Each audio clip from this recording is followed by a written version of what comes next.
There's something critical I must show you. One last lore dump I need to take on all of you. This is your last chance. I risk much investing in this endeavor of yours.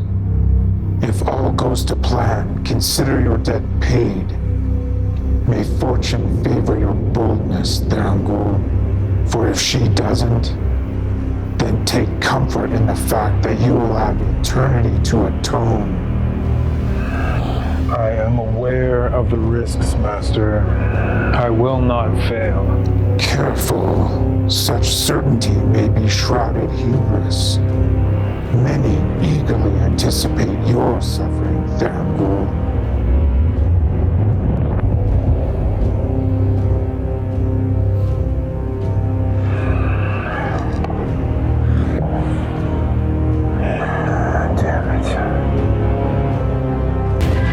Think you have what it takes? Every roll can mean life or death. 120 contestants. Who will survive? Who will win? It could be you.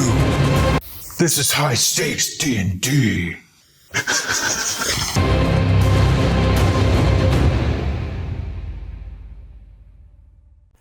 Welcome, everyone, to the finale of Crucible of Fate, the D&D game show.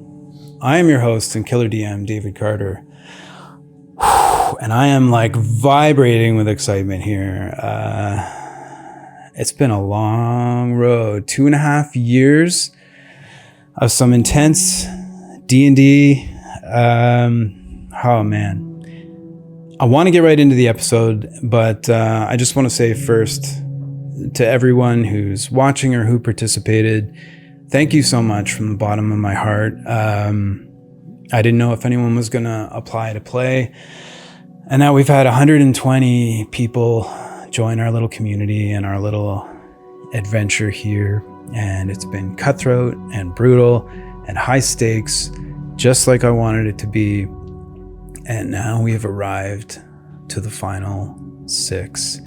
So I am going to do introductions of our final 6 players here in just a moment. I just want to see who is in chat currently. We've got Duke Crispy, our video editor. Good to see you, JL. Remy's here. I see Shane, and I'm seeing a few other people. Gingerbread Man Games, welcome. J Mills, Wild. Will DiFrancesco, welcome guys. So I'm not going to be paying too much attention to chat once we get into it. There's a lot going on, but to all the new people joining the stream for the finale, welcome. Great to have you here. Please consider joining our Discord community. It's fantastic. All right, sales pitch out of the way. It's time to meet our contestants for our finale. So up first in the top left, we have Mare, who's playing Andriel. Mare, do you want to tell us a little bit about yourself, please? Yeah, about me or about Andriel? About you. Okay, I'm Mare. I am very excited to be here. I'm playing today from New Brunswick, Canada. I play D&D in Dave's home game, and he's the best DM. Can't say enough good things, and I'm really, really excited to be here today and really excited to play with you guys. Thanks so much, Mare. We're really excited to have you here, and I'm so thrilled that you made it all the way to the finale. I think that's phenomenal, so well done. Up next, we have Pat, who's playing Death Trap. Welcome, Pat. Thanks. Again, longtime D&D player. I am in Rochester, New York. I'm originally from California. Like I said, playing D&D forever. Hesitant to join the Crucible. Glad I did. Met so many great people. Like it's going around. I mean, just a great community, and I really look forward to doing this. Every episode has just been great. So I don't know what else to say.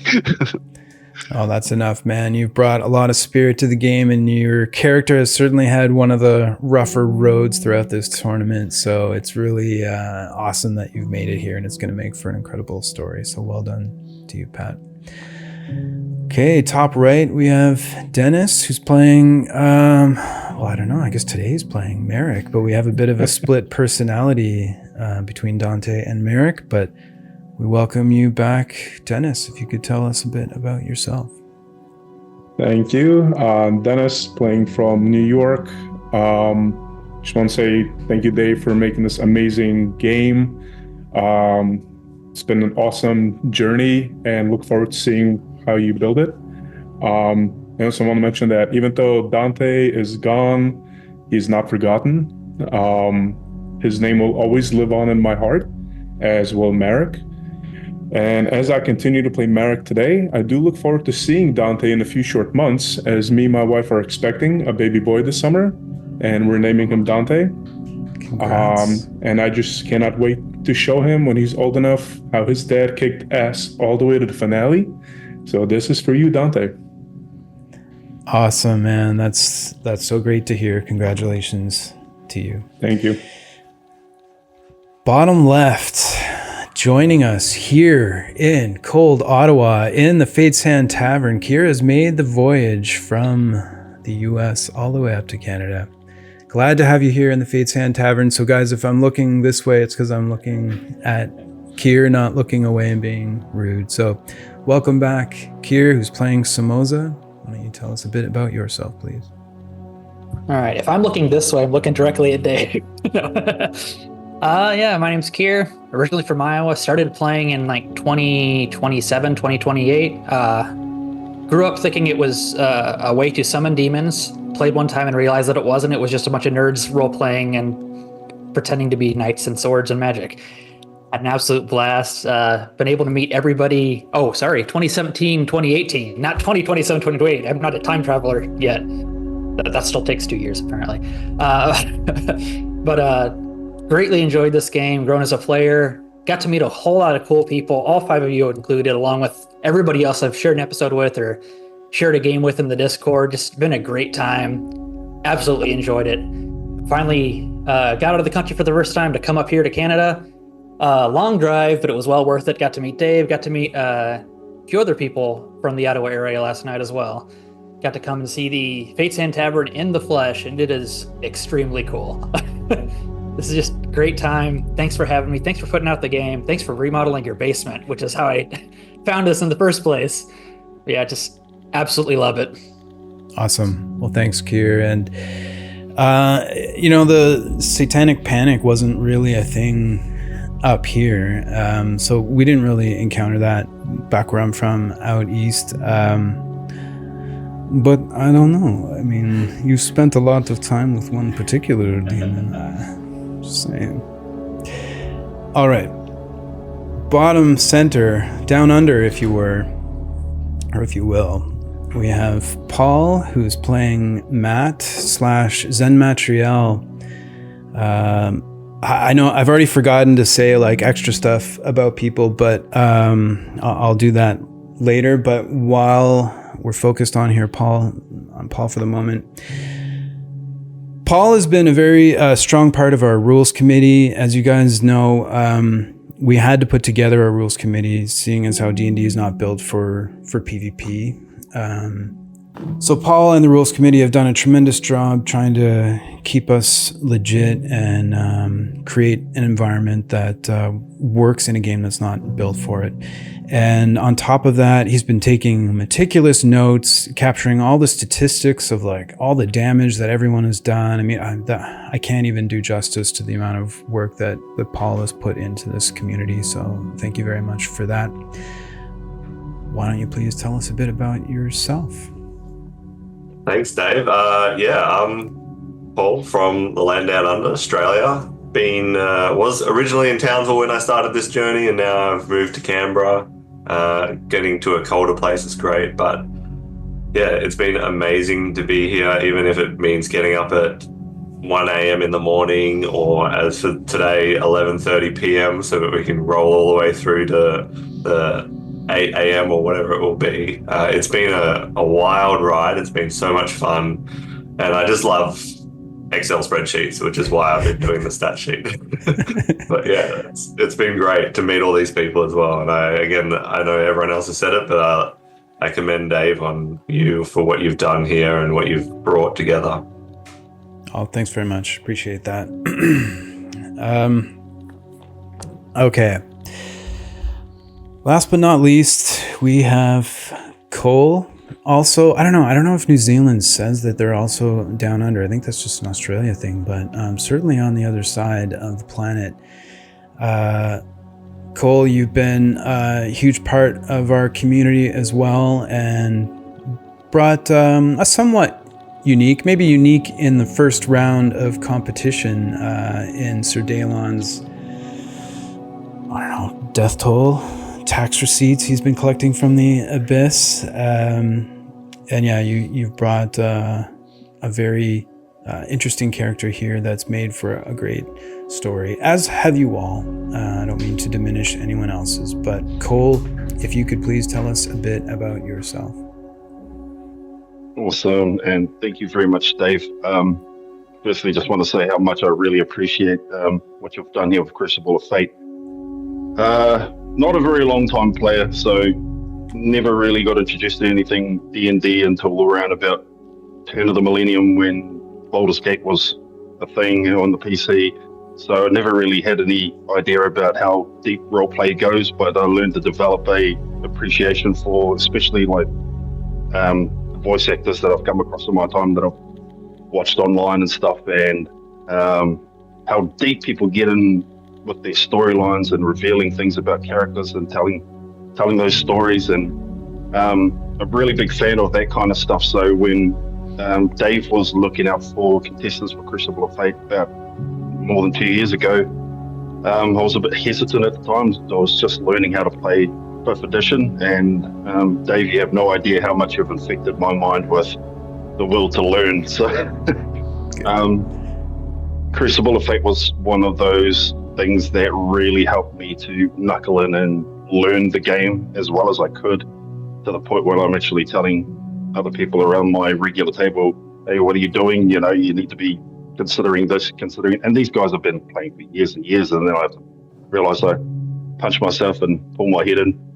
But really enjoying Crucible of Fate. I've had so much fun playing Sir Daelon, Dawnblaze, or AKA NTL, and I'm really, really happy to be here all the way from New Zealand. I guess you could say down under and to the side. And yeah, very proud to represent New Zealand and keep us on the map. And I'm playing this morning for both my daughter Faith and my son Samson. I hope that one day that they will be proud of what I've been able to put together here, and realize that, even if you're worried about things, just give things a go, man. So proud to be here and represent my people, and yeah, thanks again. No to be here with everyone at all. Okay, so congratulations once again to all of you. I know I've said that a bunch of times this morning already, but it really has been a tough road. And I'm keeping an eye on chat. I'm seeing a few people pop up. I've seen Jordan on there, Sean, Shay, Steve. Guys, if I miss you, just keep on chatting. Eventually I'll see you there. I see Basilon, who is closest thing I have to a brother. Sammy, he's been an amazing help on this is an understatement. He's been doing all of the graphic design for everything that we've done since the beginning of Crucible. I really appreciate it, man. Wouldn't be here without you. So, all right, all that stuff out of the way. Let's get back into the game. So for those of you who might be joining us for the first time, or those of you who have been away for a while, round 4, all of our contestants were given an option to do something a little different, which was to go after demons that had allegedly stole some powerful artifacts from Therangul. The characters were warned that if they did go after these demons, they were essentially leaving the safety net of the Crucible of Fate and heading out to other parts of the world of Oriah on these treasure hunts. These 3 encounters were all very different from one another and all resolved quite differently as well. But what did remain the same was that all 6 contestants, after successfully recovering these artifacts in one way or another, either after killing the demons or coming to terms with them in a more peaceful way, they refused to give these artifacts back to Therangul. He was none too pleased, to say the least, at least with the initial group, and has kind of been a little mopey of late. Hasn't been as verbose or emotional, but he has assured everyone that that's fine. Everything is going according to his plan. And so now, with the 6 contestants who remain, Andriel, Deathtrap, Merrick, Somoza, Zen Matriel, and Zenthiel, you guys have been divided up into pairs in these somewhat comfortable waiting rooms until now this morning, where you know that the final episode is going to take place, and we'll know who our champion is unless a different course of action is taken. Some of you had some interactions with Therangul during this waiting room period, and others dealt primarily with dregs. A lot of information has been exchanged. And now where we pick things up, Deathtrap, Zenthiel, Somoza, and Merrick. As the 4 of you, in 2 separate rooms, are waiting to be called or summoned or visited by a familiar face to get this show rolling, doors mysteriously open in the walls surrounding your current environment. And these doors open on their own. These wide, like oak, strong doors silently open. And what you see on the other side is Andriel and Zen Matriel waiting for you inside a more brightly lit tavern, a much more positive area. You can see that Andriel and Zen Matriel are standing around this table. It seems like sunlight is streaming in through windows. Much more positive atmosphere, not the more like dank, sullen environment of the Fate's Hand Tavern. And this is where we will pick it up. And I'll turn it over to Andriel and Zen Matriel to welcome your guests into your tavern.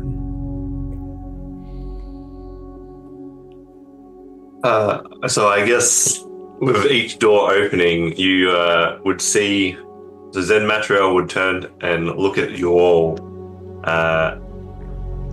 Welcome, friends. Welcome. It is time that we all come together, for we are all on this journey together, and it is time for the puppets to talk without the puppet master being present.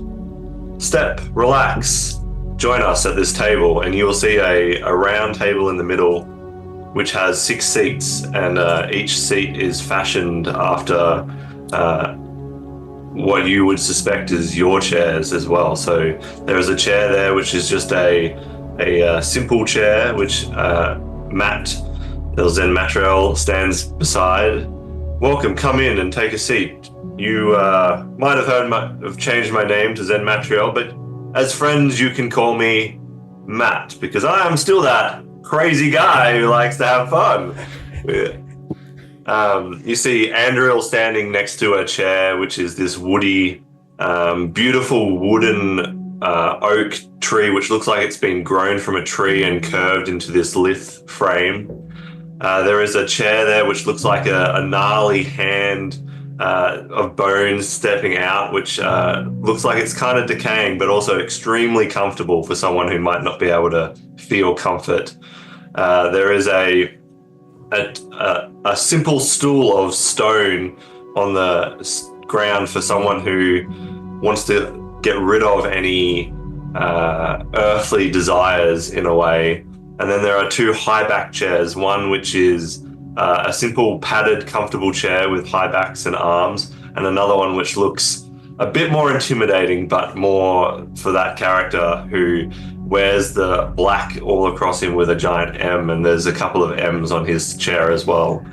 And with that, then Zen Matriel makes eye contact with you all and says, I have fought with a few of you, and not a few of you, but come, be friends here. Just a quick injection here.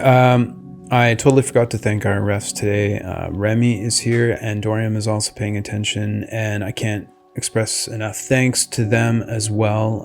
Being a ref here on the show keeps you pretty busy, and they do a great job catching mistakes, keeping us on the right track. So Remy, thank you very much. And Dorian, Todd couldn't be here today.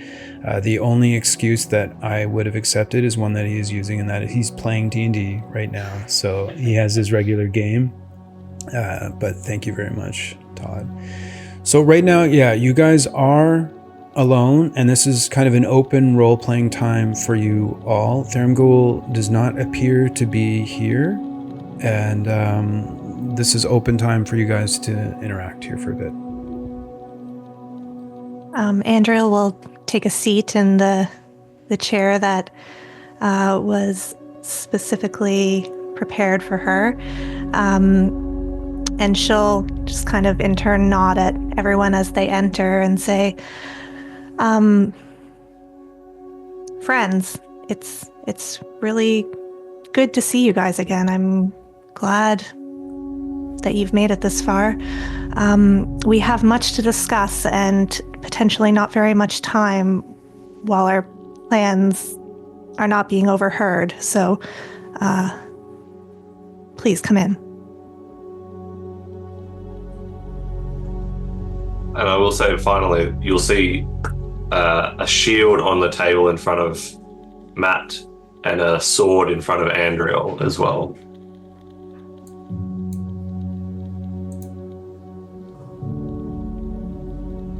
Zenthia will waste no time walking through the door. He would appear with a rather calm, serene look on his face.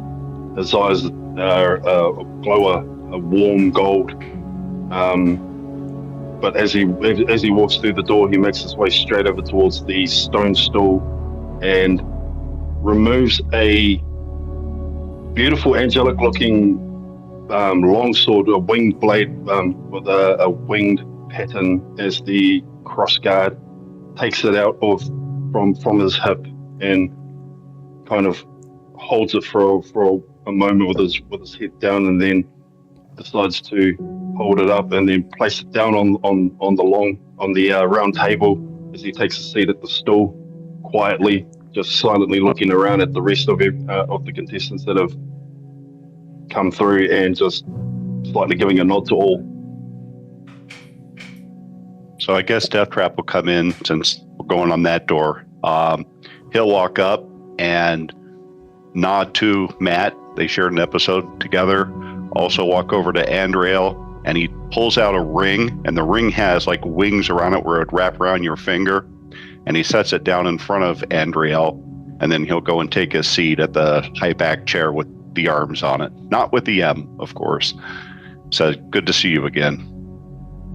It's good to see you. It's been a while. We've come a long way. Merrick will step on through the portal, walking into the room, looking around at everyone else that's in there, making his way towards the other high back chair with the letter M. He'll be taking out the orb that he has left on his possession, placing it in front of himself as he sits down, and he also would just take out like a piece of string that he begins to intertwine with his fingers. The binding of threads. It's a custom I have not performed in a long time, but given what is about to occur, I think it's appropriate. Our fates and destinies have brought us here. That which we have sacrificed and retained for better or for worse now binds us all together. May we all remember that. Peripatas mata fata texere vitae. Fate weaves the tapestries of life. As he'll just bow down towards his hands and look back up at the rest. Samosa appears before you now, perhaps the victim of a horribly successful ketogenic diet. Where he was last seen with scraps of rotting flesh and tissue covering his frame, he now appears devoid of any soft tissue, a mixture between walking and floating. The creature you now see before you resembles less a man and more a doll made of bones, tied together with tangible shadow. His eyes are absent, their empty sockets filled instead with green fire. The skull turns to face the party, and you hear Samosa's voice. However, his jaw does not open and close in a normal speaking motion. Rather, it stays open as words just pour out from the darkness inside. Andrew, excellent stroke of fate that we meet again. Your fists will be needed in this one. Matt, Veronica, it's been quite a while, friends. It was not long ago that we were struggling for survival against the likes of the Void Kraken, Ebus, and Mr. Polite and himself, Courteous Spice, though perhaps not so polite in the end. Honored to fight alongside you again. I must request your assistance in exterminating a certain pest beyond this room. Turning to Daelon and Deathtrap. Well, if it is the holy swolies, meaty and full of righteous anger. Long have I heard and seen your accomplishments, and here at last I can finally speak to you face to face. Your Sons of Judgment will be exceptionally useful against Big Daddy. Samosa will then walk up to the table and drop a staff, and then pick it right back up again and say, being the only mage, I presume that I shall take this. He will then turn again and look to Andriel and say, but I do have some extra things that perhaps you specifically might enjoy. And he will set down on the table Ragnall Witchbane's Cloak of Invisibility and say, as a team, I believe we should all be at our greatest strengths for this. I would certainly be bereft of any politeness if I did not do my best to support. And he will further take out 4 potions of speed and set them on the table, along with a horn of blasting as well.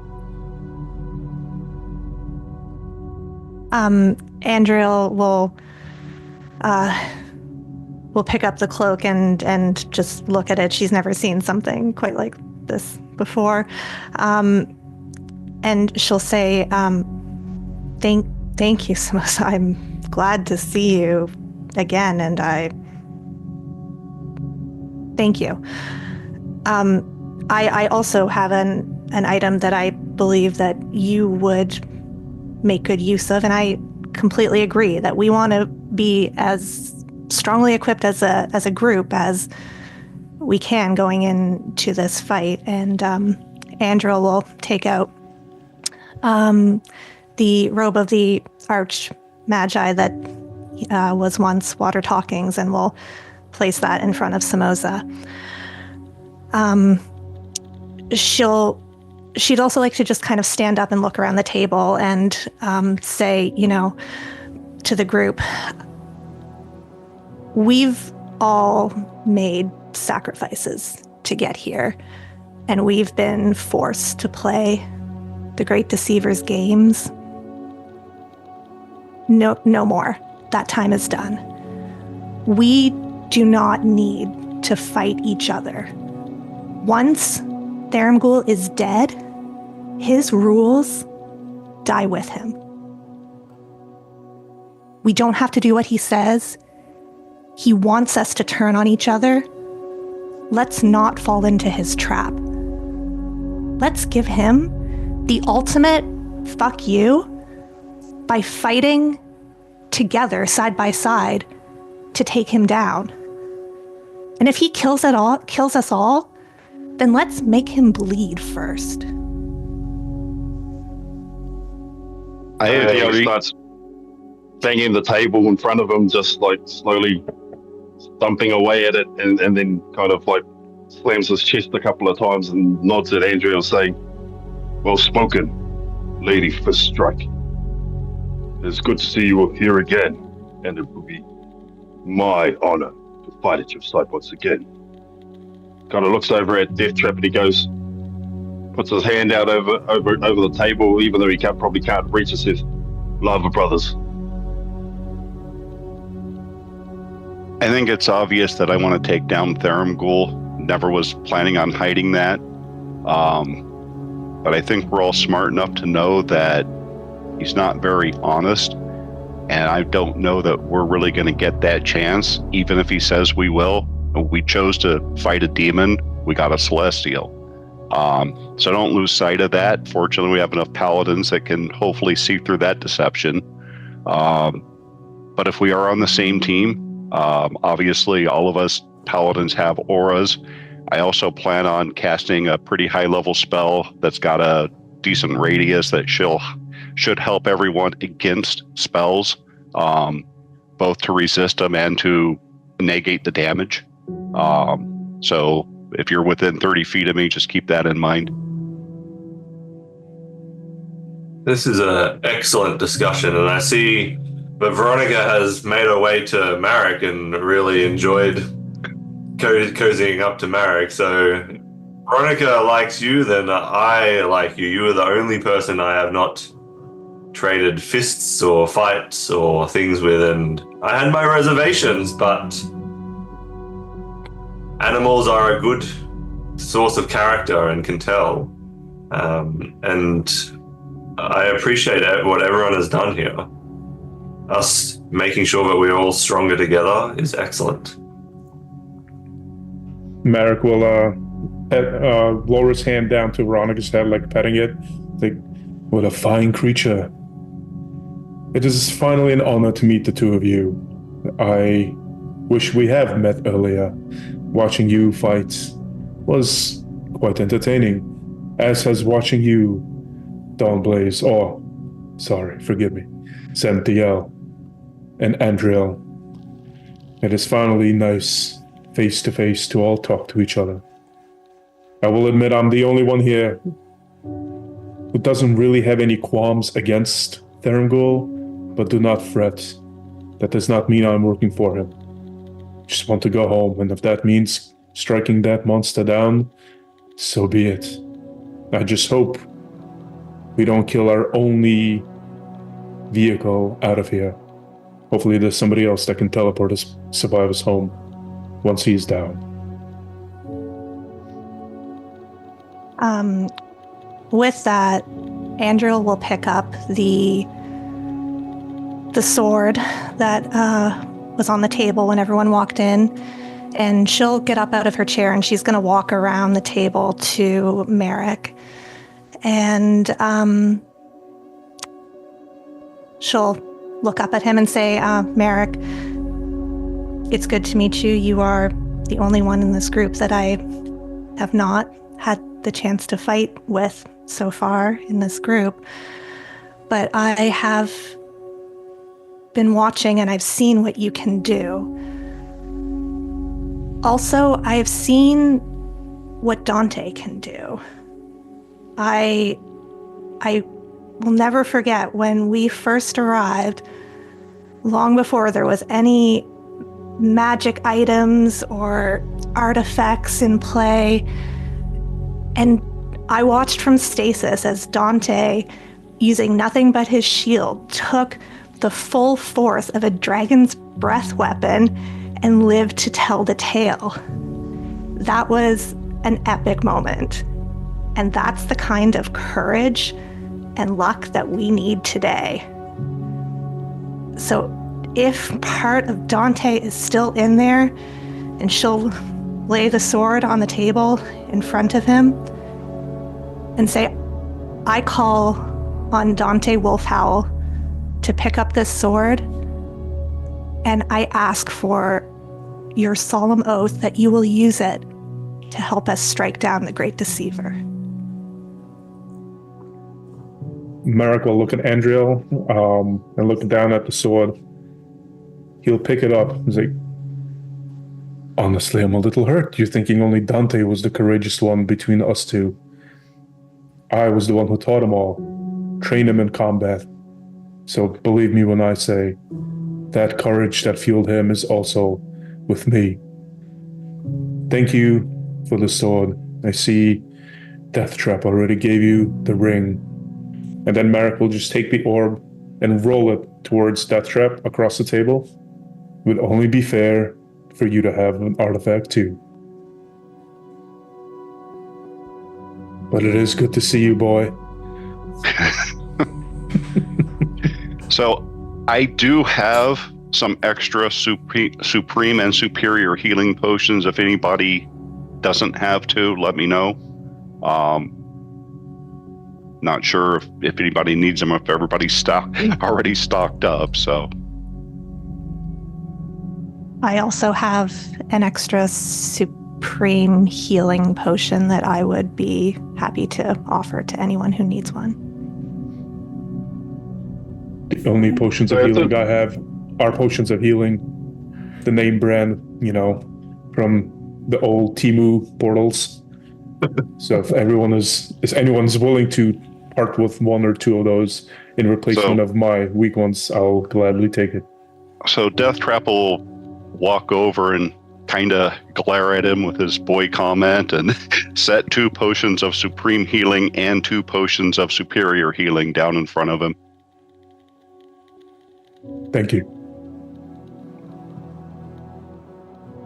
So Zenthia will stare across at the glowing green eye sockets of Samoza, and his eyes will make its way down to the amber pendant that sits on his chest, and speak out loud to Samoza, saying to him, I hope that you have full control over your own faculties. It would be a shame for you to lose that control. And though your visage offends me, I am willing to trust in you this one time.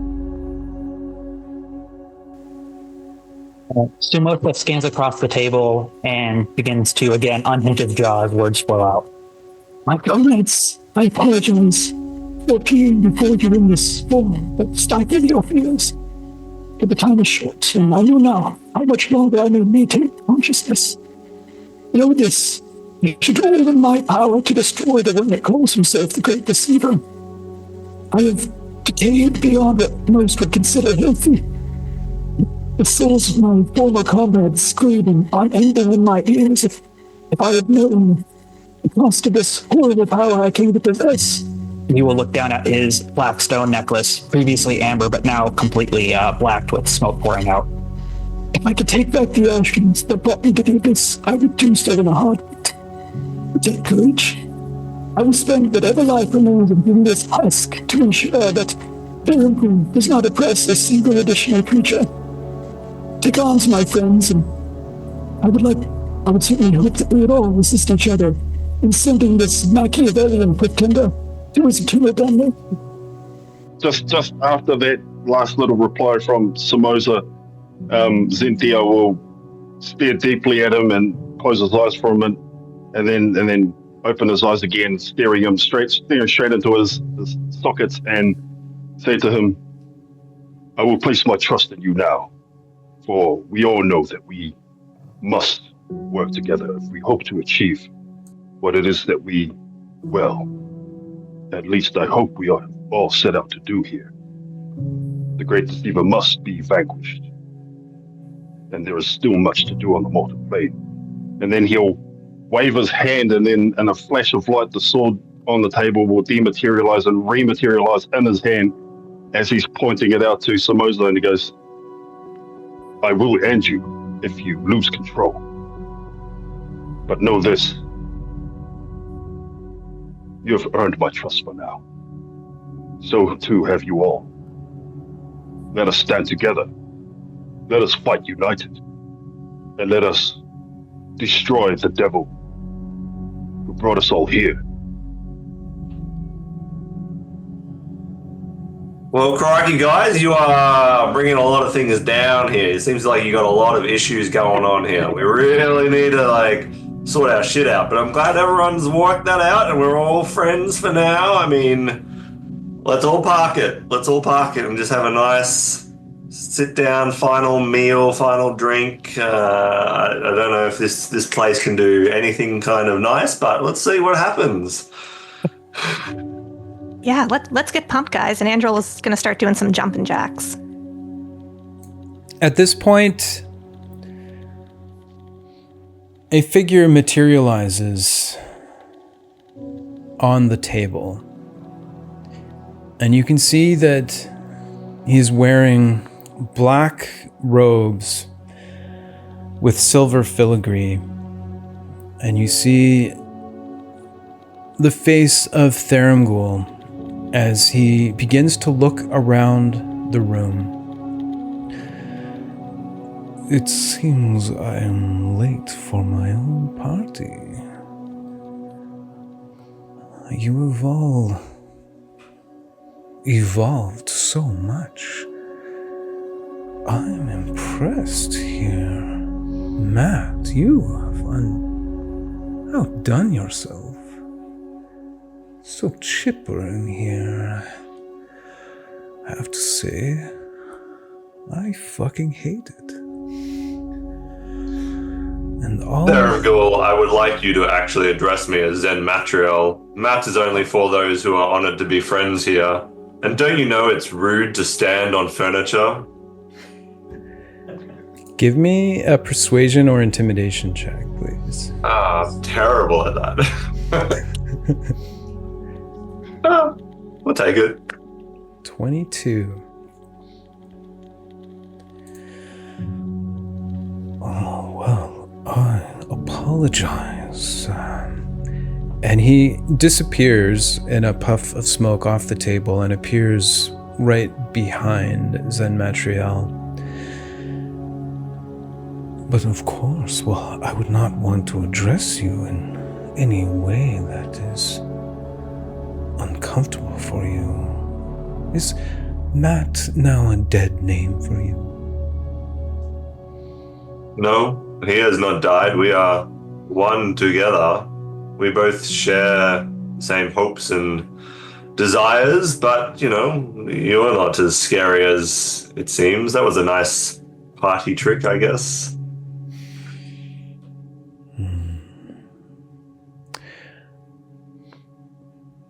Looking around at all of these artifacts on the table, you can see that Theramgul eyes each and every one of them and each and every one of you without saying anything initially.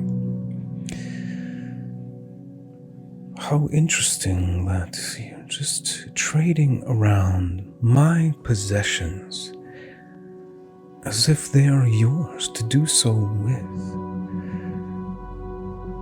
You think that in this place, in my domain, I would let you have these if it was not in my best interest?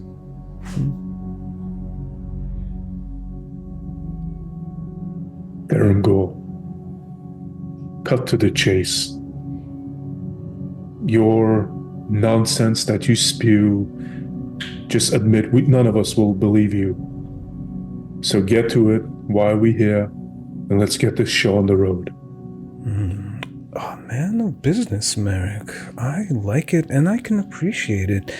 I do not wish to waste any of your time, so I will grant you your request. So let's lay it all out here on the table, shall we? You have a choice to make. I assume after you've finished your little meal here, we will jump into our finale of our show, and you will all fight it out until only one of you remains. My champion. And the rest of you can join your comrades. And he pulls out this orb from under his cloak, and you can see it's about 9-10 inches in diameter with swirling ethereal energy in it. And as you look into it, if you were to stare at it, you might just see the familiar faces of some of your fallen contestants looking back at you before they fade away.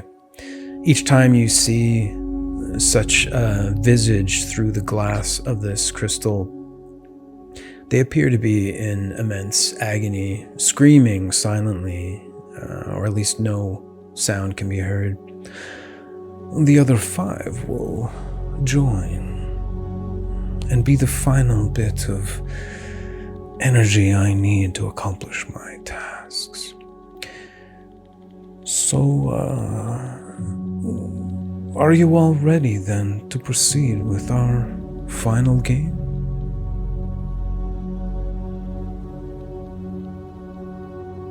We're not playing your games anymore.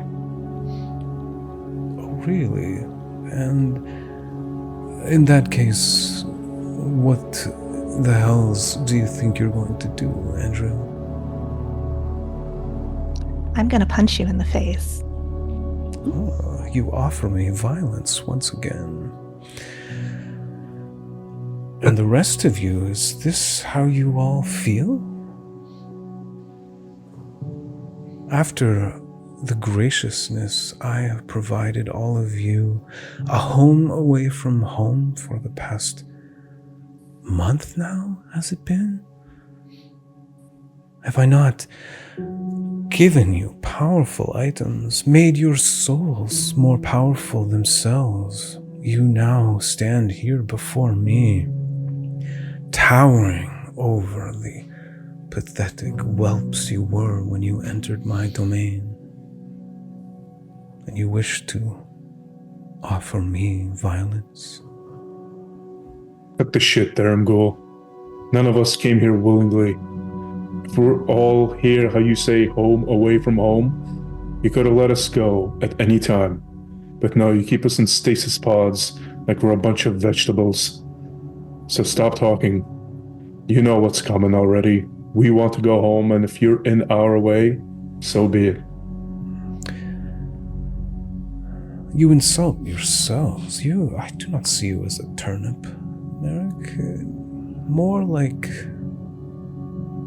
a source of power. And potentially my right-hand man. And to reiterate, the stakes could not be higher here. You will soon see. And you will have the power to reshape the material plane as we see fit. So, to put this to a formal agreement then, I need you all to tell me, telepathically, via Zoom Messenger, please, whether you wish to play the game normally, which will result in one champion and $1,000,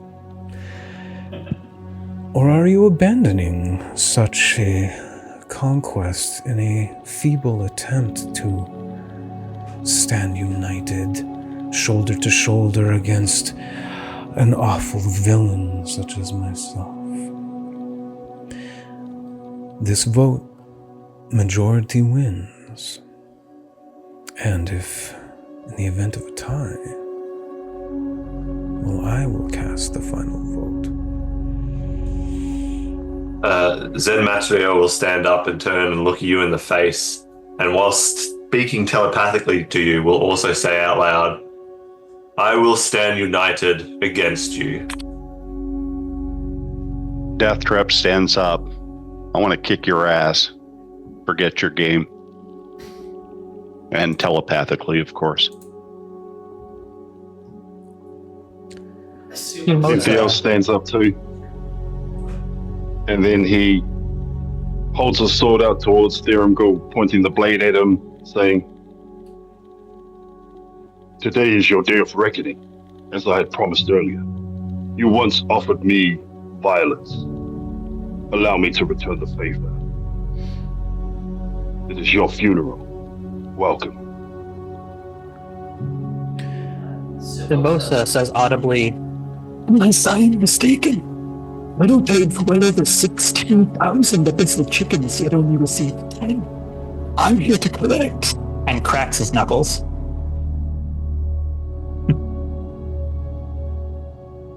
Okay, so if you haven't done so already, please do send me your vote in chat.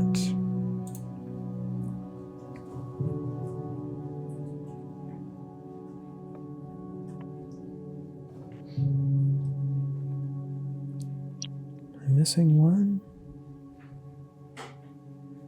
Well, doesn't matter. Oh, these images entering into my head. I didn't realize how much hatred I had drummed up in each of you. Here I seem to have you all riled up and equipped with some of the most powerful artifacts in the realm. One might ask, why would you do this, Therumgul? Well, let me tell you. But since you are choosing to not play my game and abandon the Crucible of Fate, then I will give you what you desire, an opportunity to face off against me. But one request I have, and you see him start to focus now as he begins to bend the Fatesand Tavern to his will, and you see the walls begin to shimmer. Does anyone resist what he is trying to change with the tavern? Okay. All right, go ahead and give me an Arcana check, please, Zen Matriel. So I think my previous spell I'm still concentrating on as well, so I still have advantage on this roll because it lasts an hour. Okay. But I'd be not as good as what I previously rolled as a nat 20, but... Okay. And first roll for Therumgul.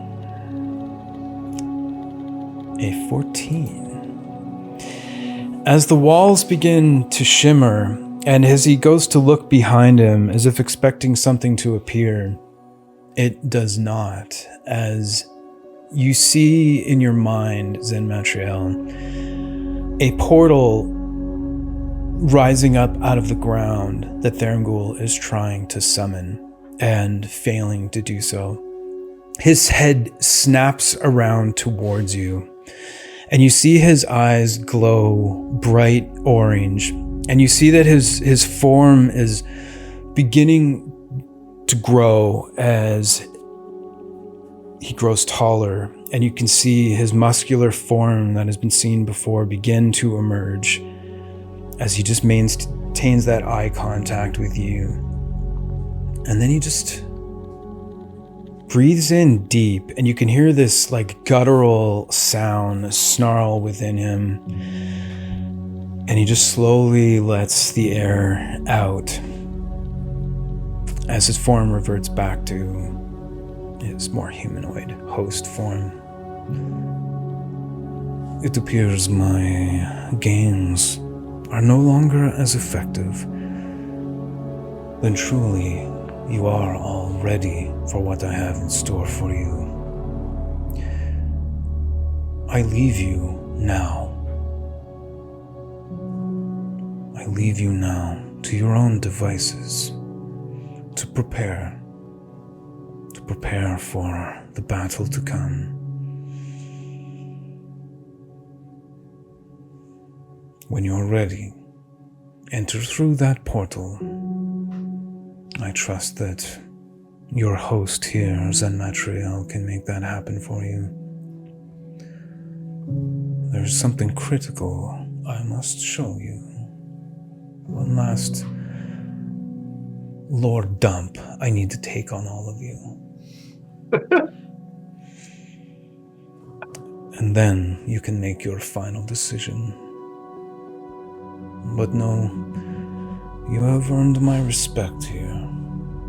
And if you choose to raise your fists, keep your elbows up against your oppressor. Sorry, Canada strong. Then I will grant you your wish and face off against all of you. And I will feel no remorse as I tear your innards from you, savoring them as I devour each and every one of you until I get to the last man or woman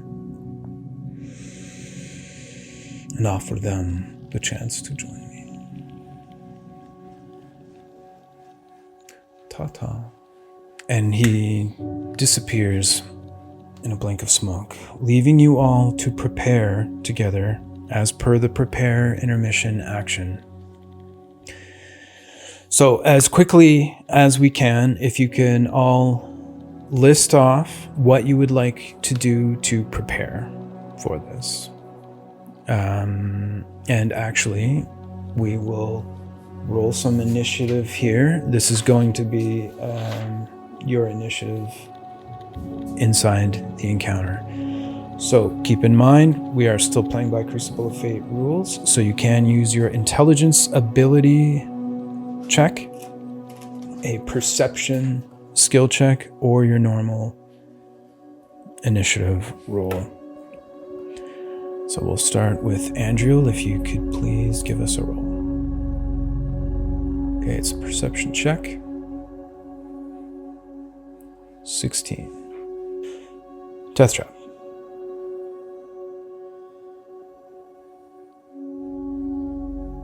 16 as well. Merrick. 14. Somoza. We see Somoza is an 18. Zen Matriel. Alright, well, I will spend another spell slot on enhanceability to give me advantage on this roll. Because why the hell not? And then 28. And Zenthiel. Okay, so 16 total? 3 16s. It's okay, we're using D&D Beyond here. Okay, so you all have the ability to prepare. If you want to tell us here in initiative order what it is that you've done to prepare, and if you want to let us know, well, please do let us know what, if any, changes we would see to the description of your character, because we haven't really done character descriptions here today yet. So please do that and let us know what's in your hands. And so we will start with Zen Matriel. All right. Zen Matriel will actually first up will walk over to Somoza and, as part of this prepare, ask, "Oh, Somoza, I kind of lost my ever-smoking bottle. I'm not sure if you got one from Racknell or not, but I was wondering if you did, if I could grab it. I mean, sometimes it's best to like disappear and smoke, particularly if the big guy starts needing to cast some spells and stuff. So it's always a good pop smoke and hide option if you've got it there."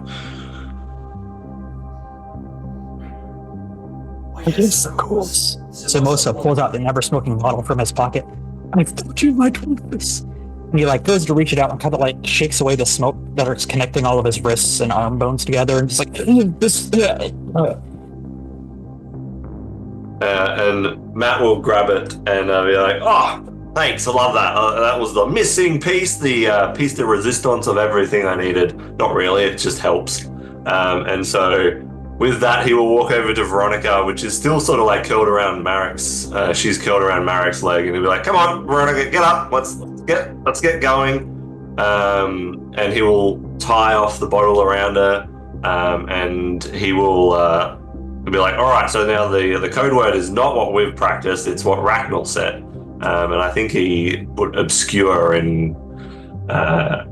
I think that was what it was called. It was obscure. So that all right, and then for the rest of his prepare action, he will pull out a scroll of Longstrider, cast Longstrider on himself, and then pulls out a scroll of aid and casts aid on himself, Veronica, and Andriel. So that's 5 extra hit points for Andriel. Pulls out a potion of fire breath and gets Veronica to chug it, or just like patting her down again. He pulls out a couple of tattoos and applies a tattoo of see invisibility, which then activates, and his eyes glow a little bit more radiant. Pulls out a tattoo of a mirror image, applies that, and then there's 2 semi-hazy versions of him which go in and out of incorporeal. So mirror image is now up. He pulls out a tattoo of Nistel's magic aura and applies it. And so now, rather than being human, he now comes across as construct is the thing which he does. But that no one really notices a change. Maybe like a little bit more angular features, but nothing really too much dramatic. He applies a tattoo to Veronica, and the tattoo is protection from evil and good. And then Veronica casts that whilst concentrating on Matt, so it becomes he becomes shrouded in this little aura. He pulls out an oil of sharpness and coats his black blade, which he has, the one which he picked up from Windwalker a long time ago. And he looks at Deathtrap and goes, "I might need to learn some tips. Mine has not been working at all. It seems you've had a few good swings at it, but maybe now that we're both back together, I can learn how to hone this edge onto really that wrist flick at the end there. I need to learn that from you." So that's that.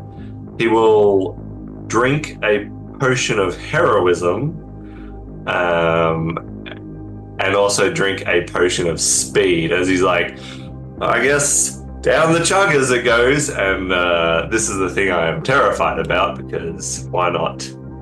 So a D100 roll.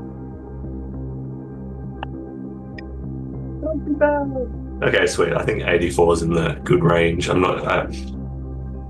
don't think it's too good, but it's in the good range. He will then look at pick up the shield, and as he picks up the shield, it like becomes this aura thing, and he sort of like grabs the shield and like forces this aura from the shield into Andriel, and so Andriel gets covered with what is called Ascendant Ward, which I think Andriel has all the understanding of what that is, but her fists become a little bit more celestial in nature. He will then, you see a rune on his coming down his arm, which he will then flare and activate, and he grows in size to a large creature size. And then the last couple of things, he applies the final tattoo, and as he activates that tattoo, Spirit Shroud happens, and these tiny little Veronicas start dancing around him again in radiant light. And then finally with that, his eyes flare again and his wings unfurl and his radiant soul has activated, and he looks at everyone and goes, "I look forward to fighting with all of you. Hopefully not dying, but if it needs to be, needs to be. And finally, I know a few of us have adamantine armor, and if someone hits someone very well, I might have to deflect that attack to you. Don't be concerned about it. It's just sharing the love." And with that, he nods to everyone and is ready. Oh yeah, so what you see is this picture of Matt. There's a much like another picture, you see Veronica. In my hands is the shield and his scimitar, this black blade scimitar. You see a orbiting ironstone. It's not the same color as other people's ironstone. It is a different color. And apart from that, it's what he's wearing. That's what he's got. Samoza, you are up. All right. So Sumosa is going to just kind of shake his skeletal body, just kind of get loose, get into the game. And he's going to pull off this like really, really small string of fabric and toss it on the ground and say, I'll no longer be needing armor anymore. As if this string was maybe once armor like 80, 70 years ago. He will take off a green gem from it and then throw on to his back, says, don't look right now. And he like takes off whatever like filaments of clothing he has to reveal just a totally skeletal body tied together with shadow. And he puts on Ludwig's rock crew bomber jacket and says, quite fortuitous that the child gave me this item. I have a badge lacking space upon which to pin it. And he replaces the Garnet of Defense on the rock crew bomber jacket. He takes the... Going through my list to make sure I don't forget something. He takes a ring off of his finger and tosses it into his pocket. And he takes a floating stone from around his head and also places it into his pocket. Replacing them instead, he will take out a staff in each hand. One is an ebony staff with an amethyst skull upon which is seated a ebony raven. And he will kind of just squeeze it for strength. He will then take out the artifact staff called the Staff of Eternal Dawn that was received from last round and take it in his other hand and just kind of hold it and feel the magic course through it as he twists around two staffs in his hands. He will also take the robes that Andriel gave him and just slip them over top. As they stand, or as they lay upon him, they fade from white to like a black and amber as he concentrates and absorbs their magic as well, attuning to the robe of the Archmagi. He will then take out from his pocket a vial of oil and start pouring it all over his bones and say, linseed oil keeps him healthy. And will apply a oil of slipperiness over the course of 10 minutes. That will give him the effect of freedom of movement for 8 hours. He will also take a couple daggers out of his belt and start pouring little tiny green vials of purple worm poison on them and applying them to the daggers and says, I don't imagine these will affect their move, but always better to be safe than sorry. And then places it back on his belt.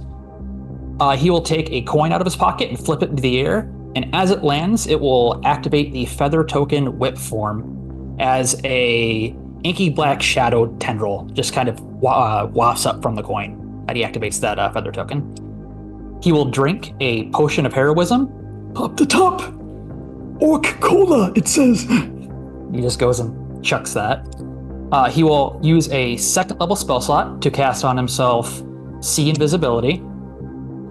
And he will, with his final moment before, or of the prep, say, I again apologize for this form, but please understand my truthfulness that I intend to see the Ungol dead. Do not fear me. And he will take his form of dread. As the little shadowy wisps that hold his bones together strengthen and grow a little bit larger, and he is now almost steaming like a fog machine, but of black, billowy smoke. And he will take into the air, his wings flap out from underneath his robe as enormous skeletal wings. I believe those are the only... Oh, and one final thing. He takes a red cape and throws it on over top of the robe, if that is allowed. It is a Cape of the Mountebank that he received from Bona 2 rounds ago. Does not require attunement. Okay, Andriel.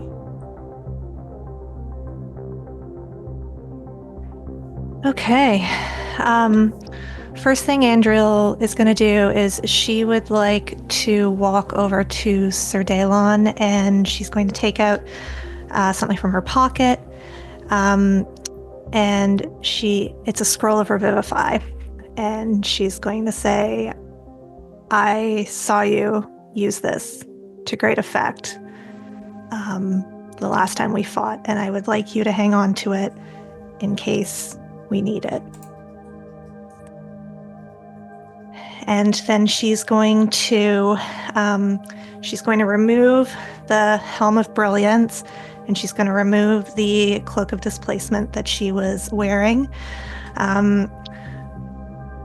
Looking over to Death Trap and giving him a salute, she is going to put the ring. It's called the Fist of Dawn, I believe. Yep. She's going to put that onto her finger and just kind of make a fist. She's going to then put on the Cloak of Invisibility and attune to both of those items. She is going to activate her spell-wrought tattoo of Mirror Image, so then 3 other little Andriels appear around her. She's going to apply and activate a tattoo of Sea Invisibility.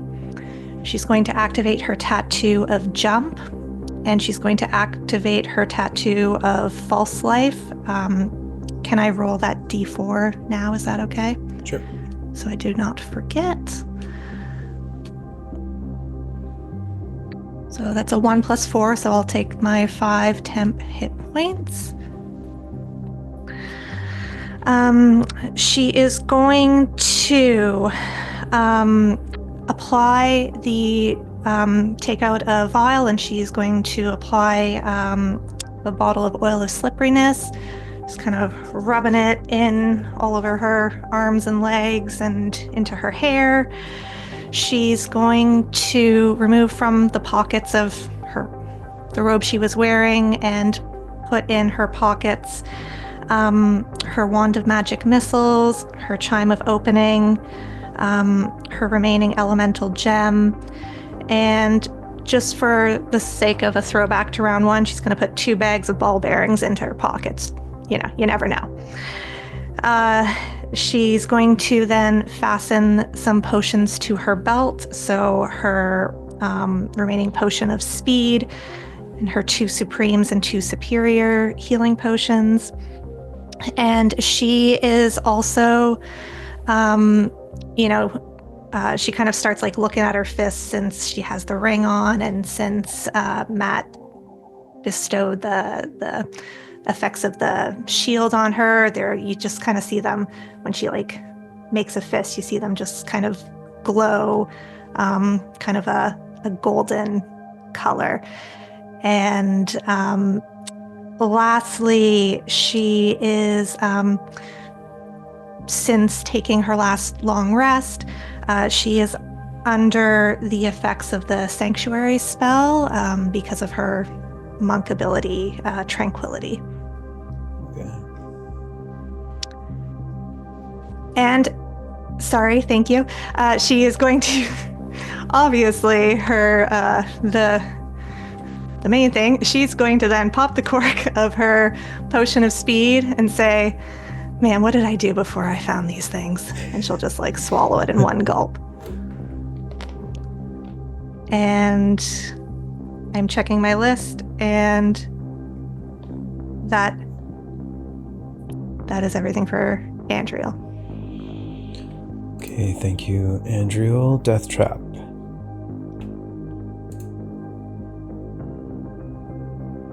All right. Are we not going to see Theraumgul before we go through the portal? We just go from here, right? That's right, yeah. Okay. All right. So he is going to attune to the Orb of Twilight's Inn, where it shatters and kind of he consumes it, I guess, its energy. He is going to use a 4th level spell slot to cast Find Greater Steed to get his Nightmare Pegasus back. It is a fiend. He is going to equip it with a plate birding and saddle of the Cavalier that he had. He's going to put the +3 Amethyst of Enchantment on his vicious longsword and case, and a +2 amethyst of enchantment on the holy symbol portion of his shield. They both have all the curses removed from them. He's going to throw 2 ion stones up. He is not attuned to any of them, but he's doing it anyway. He equips the necklace of fireballs. He takes Shay's wings of flying and he just wraps it around his neck, kind of as a scarf. He applies the oil of slipperiness to himself, the oil of sharpness to the Vorpal longsword. He's going to feed a potion of fire breath to the steed. Then he is going to get on the steed. He is going to cast from a scroll level 4 Death Ward, which will affect him and the steed, which I forgot about last time. You wouldn't have lost the steed so quick. He is going to use his 2nd level scroll of enhance ability for Eagle's Splendor to give him advantage on charisma checks. And then he is going to cast his scroll of Circle of Power, which does require a roll. So I could make that an advantage. And that is just, yeah, Circle of Power, though, is that static or does it stay with you? It stays with me. Let me read that out. Sure. Assuming I make my roll, huh? Concentration. Yes, it is concentration. So concentration up to 10 minutes. Range of self. Divine energy radiates from you, distorting and diffusing magical energy within 30 feet of you. Until the spell ends, the sphere moves with you, centered on you. For the duration, each friendly creature in the area, including you, has advantage on saving throws against spells and other magical effects. Additionally, when an effective creature succeeds on a saving throw made against a spell or magical effect that allows it to make a save throw for half damage, it instead takes no damage. And of course, everyone here is an ally as far as he's concerned. So all he has to do is, it is a 5th level. So I got to make a con check. I'm sorry, not a con, a charisma check at advantage. For is it 15? not going to let? Huh? Yeah. For 15, yeah. I guess it's not going to let me do that. There it is. Okay. So that's good. So Circle of Power is up. And again, he's on the steed. It affects the steed also. So if for some reason he's dismounted, there's 2 Circle of Powers up while he's got it up. So keep that in mind. Everybody could be in range of them. He is going to drink the potion of heroism, maybe giving him 10 hit points and the bless spell. He is going to use a tattoo of mirror image. And then he's going to drink another potion of speed, which he's never done before. So let's hope I have good luck too. So I got to make, huh? So you're taking your death crack. Yeah. Oh, that's good. So potion of speed is up and potion of heroism are up as normal. Mm-hmm. And then right before we walk into the portal, he wants to activate one of his uses of divine sense, which will last until the end of his next turn. So that it's already active and he doesn't have to use an action to do that. He has the shield in one hand and his right hand has nothing in it. And again, he reminds everybody he's got all the auras up. Matt, one thing that worked for me really well, flank. That they're not watching you. That sword works better if you're flanking. Mate, every attack I did was an advantage. So that's it for Death Trap? Yep. Okay.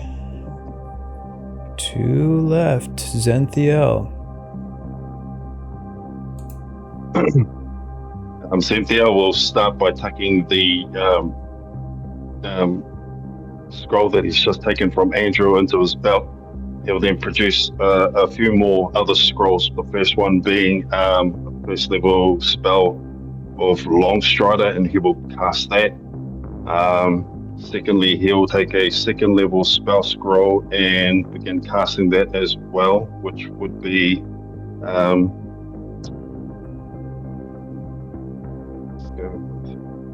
protection from poison for a 1 hour duration of protection from poison. He will also take out a scroll of enhanceability as well and go for the Eagle Splendor, giving me advantage on my charisma checks. He will use a 4th level spell scroll casting Death Ward, but will require a charisma check, which I will make an advantage.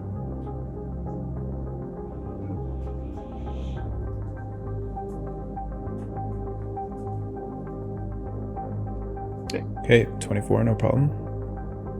Yep, successfully casting that.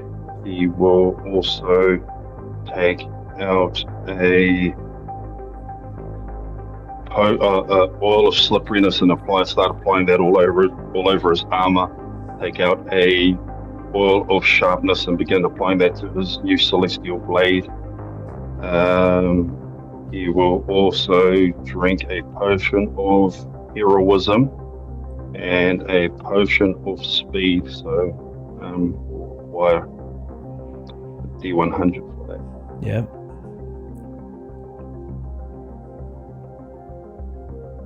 Okay, safe.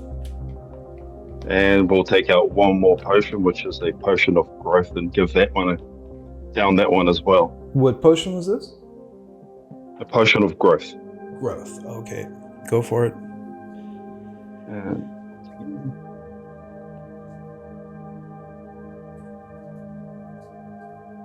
78, safe.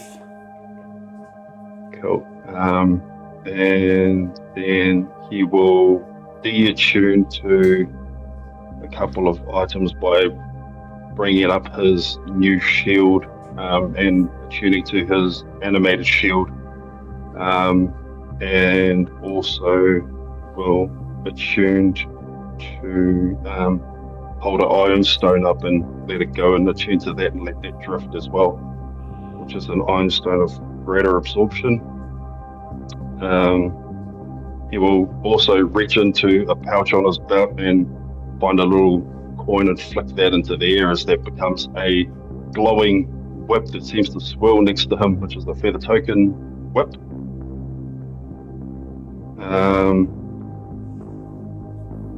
And then two last things. So he will pull a 5th level spell scroll and attempt to cast Holy Weapon on his new celestial blade. Okay. Be an advantage. Oh, that'll do it. Okay. Successfully casting it. What's that? You've successfully cast that spell, and then his sword will begin to glow in a golden radiant light. And then lastly, as he's standing there, just a huge creature, he will activate Radiant Soul, and 2 golden wings will sprout from his back. As he looks out across at all his fellow contestants and say to him, "Our best hope is to stand together at every turn. Look out for one another, and by all means, keep each other alive." Merrick. That's it. Eric will just look at Xanthiel like, how do you follow that? But Merrick will get up. He'll take out the cloak of invisibility that was Little's that he got from Samoza, and he will attune to it and drape it over himself. He will take out his longsword, placing it onto the table, and begin doing essentially whatever a warlock does to make it a pact weapon. Just channeling whatever magic, and while chanting it, also turning it into a hex weapon. Before picking it up, looking at the reddish hue that is now emanating off of it, and sheathing it. Actually, no, he'll keep it on. Oil of sharpness also he'll apply to it before I forget. And then he'll sheath it. He will drink a potion of heroism, taking it off his belt, and he will take out his spell scroll of Death Ward, opening it and casting it. So I have to make a charisma roll for that.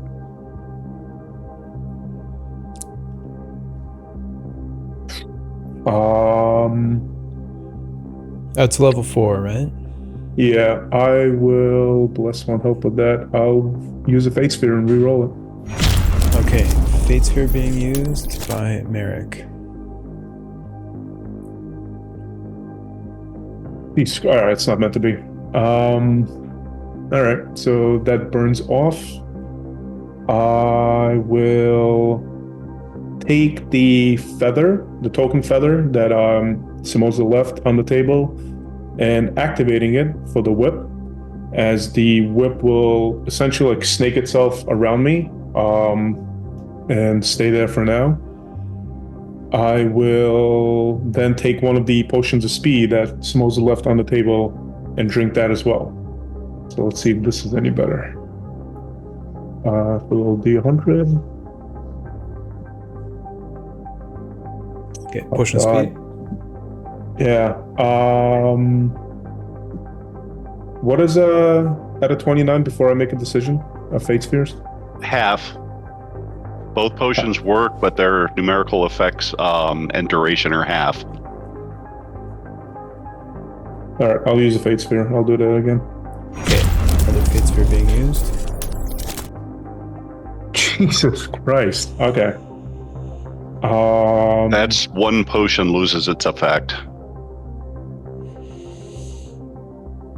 Okay, well... I'll use the third Fate Sphere. Okay.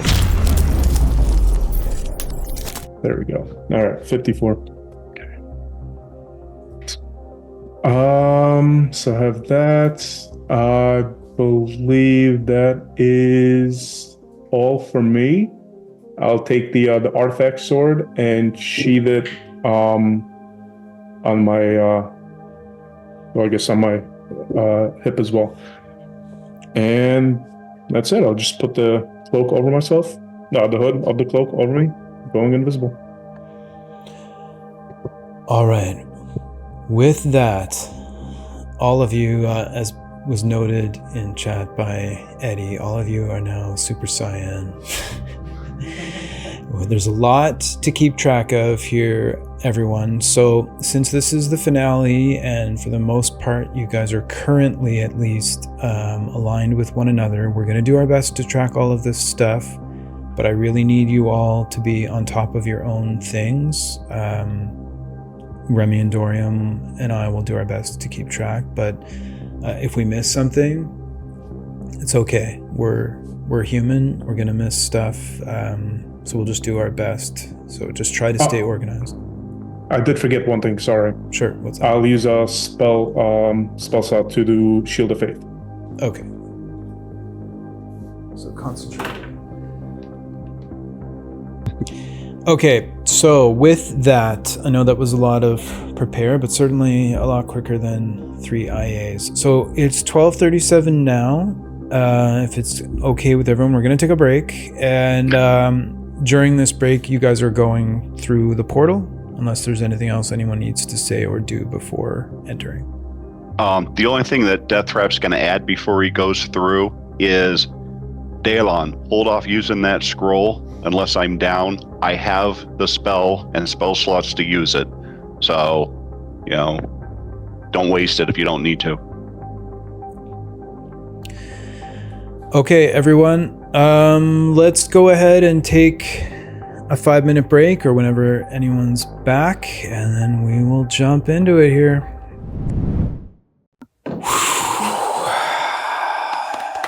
I'm strangely more calm than I have been previously. Well, yeah, you've got 5 powerful friends instead of 5 powerful enemies.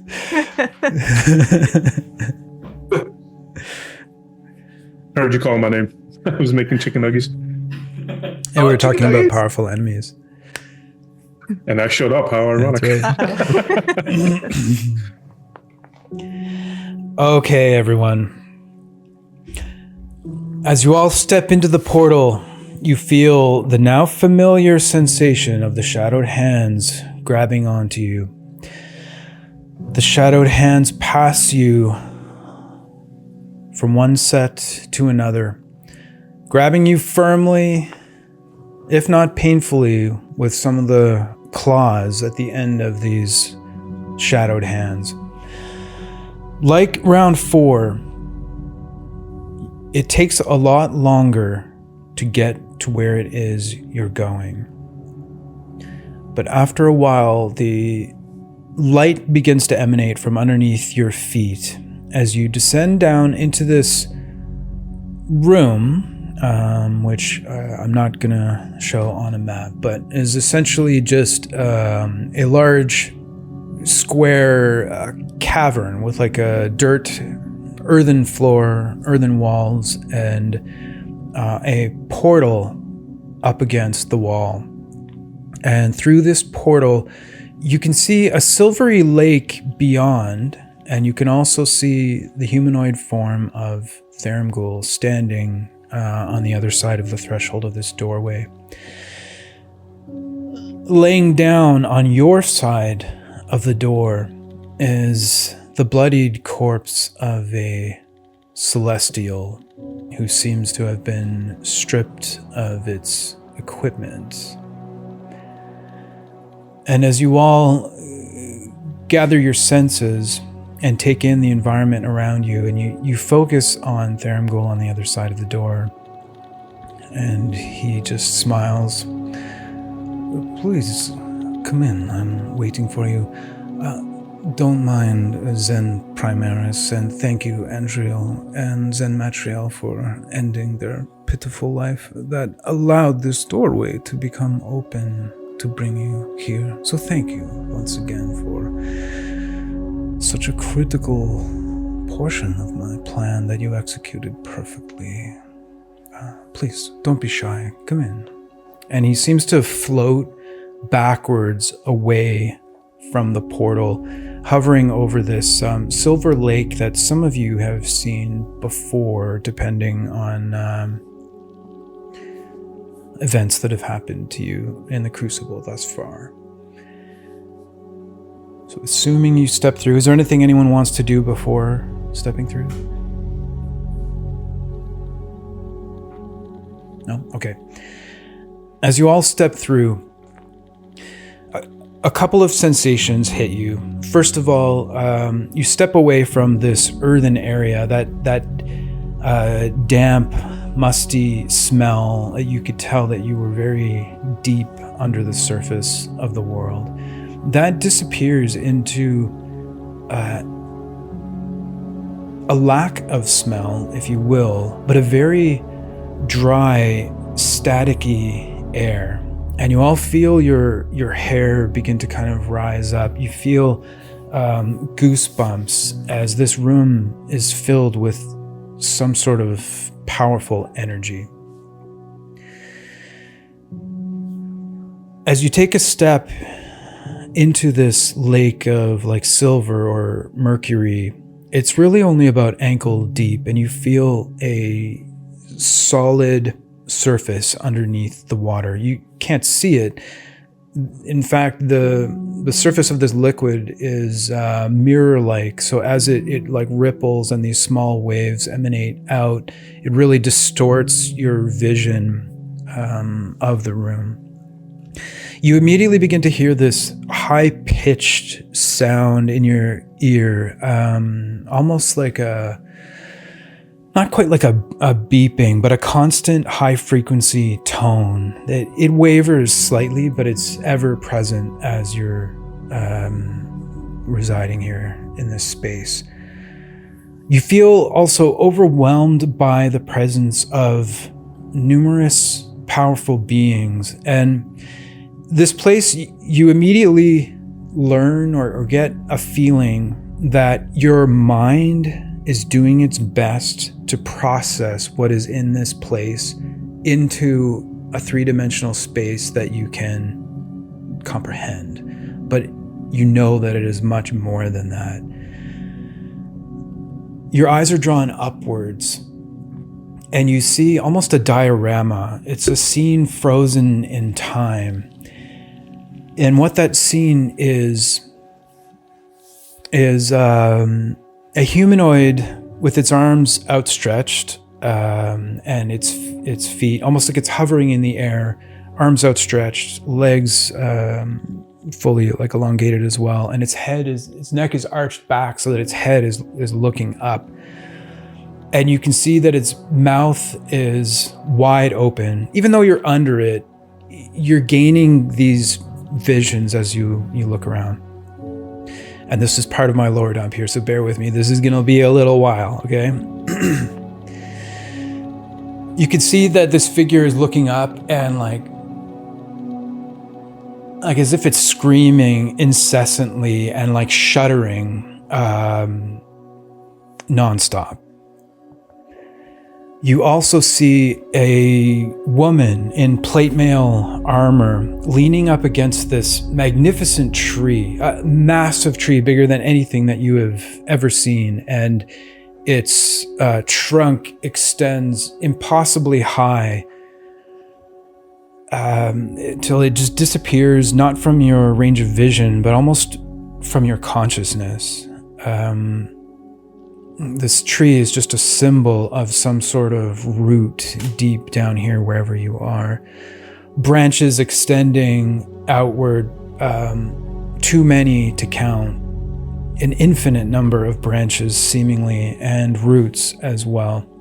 The tree looks to be rotting and dying, although you can see there is some foliage of it that is still green. This woman in full plate is leaning against the tree.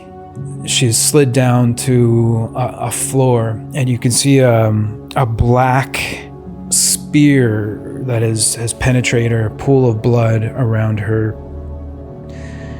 And the spear, although it's solid coming out of her, it kind of like droops and becomes almost liquidy as it hits the ground. And then you can see extending a great distance is this like puddle of black ichor in a line that connects to this spear.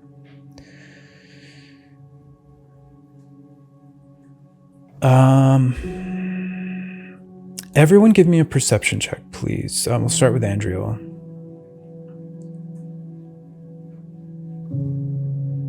18, death trap.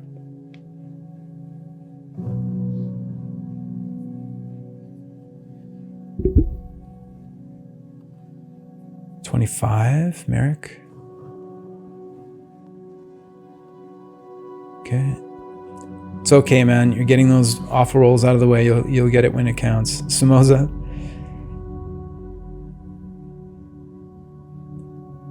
21, Zen Matriel. 22, and Zenthiel. Well, we'll wait and see what your roll is. But anybody with a 20, you guys notice this. Everyone else, you're kind of overwhelmed by all of these sites that you're taking in.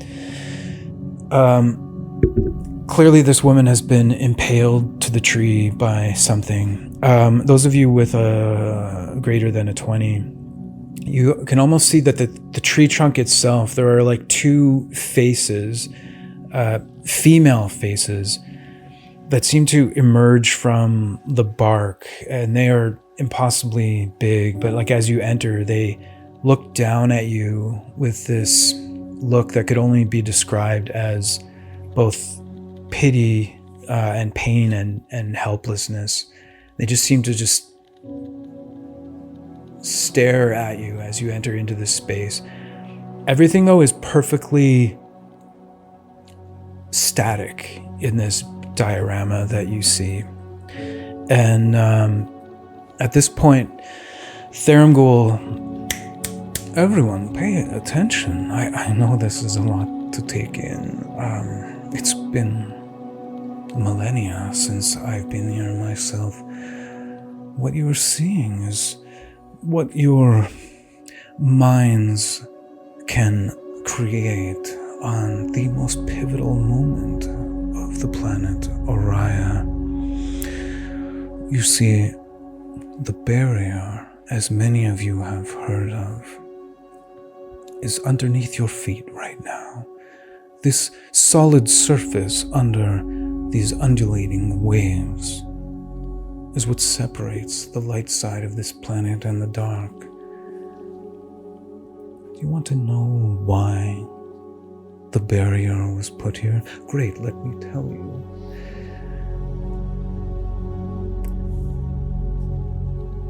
A woman, a scornful woman, a hateful woman, by the name of Nihralon,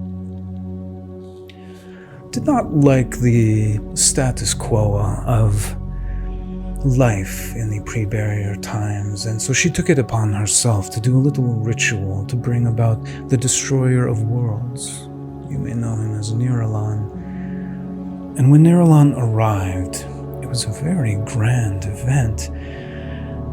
In fact, this spear you see here through poor Ulra was his welcoming gift as a meteor destroyer of worlds slammed into our mutual planet, burrowing its way at high speed into the core. Here, this is the core of Oriah that I have brought you to.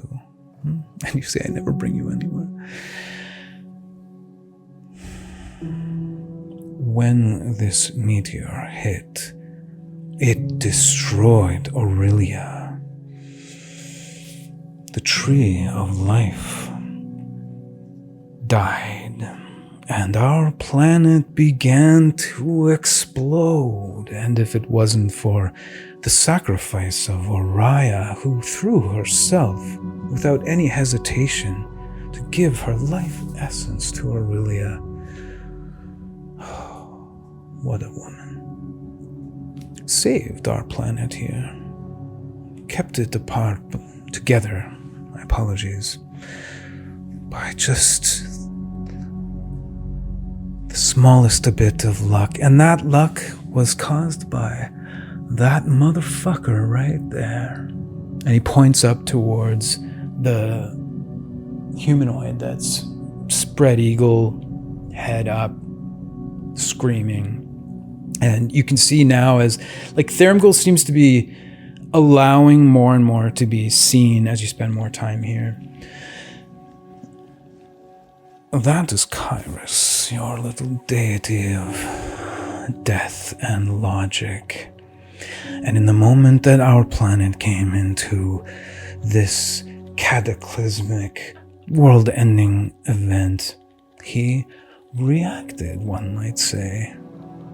And Kairos, not to take anything away from him, he was a powerful wizard in his day. And he chose to protect the world from Nihralon. Well, half the world anyway. You see, Kairos was a dabbler in necromancy. And he chose to reach out with his own artifacts and knowledge and capability and just scooped up all the life essence of everyone and everything on half the planet to create the barrier.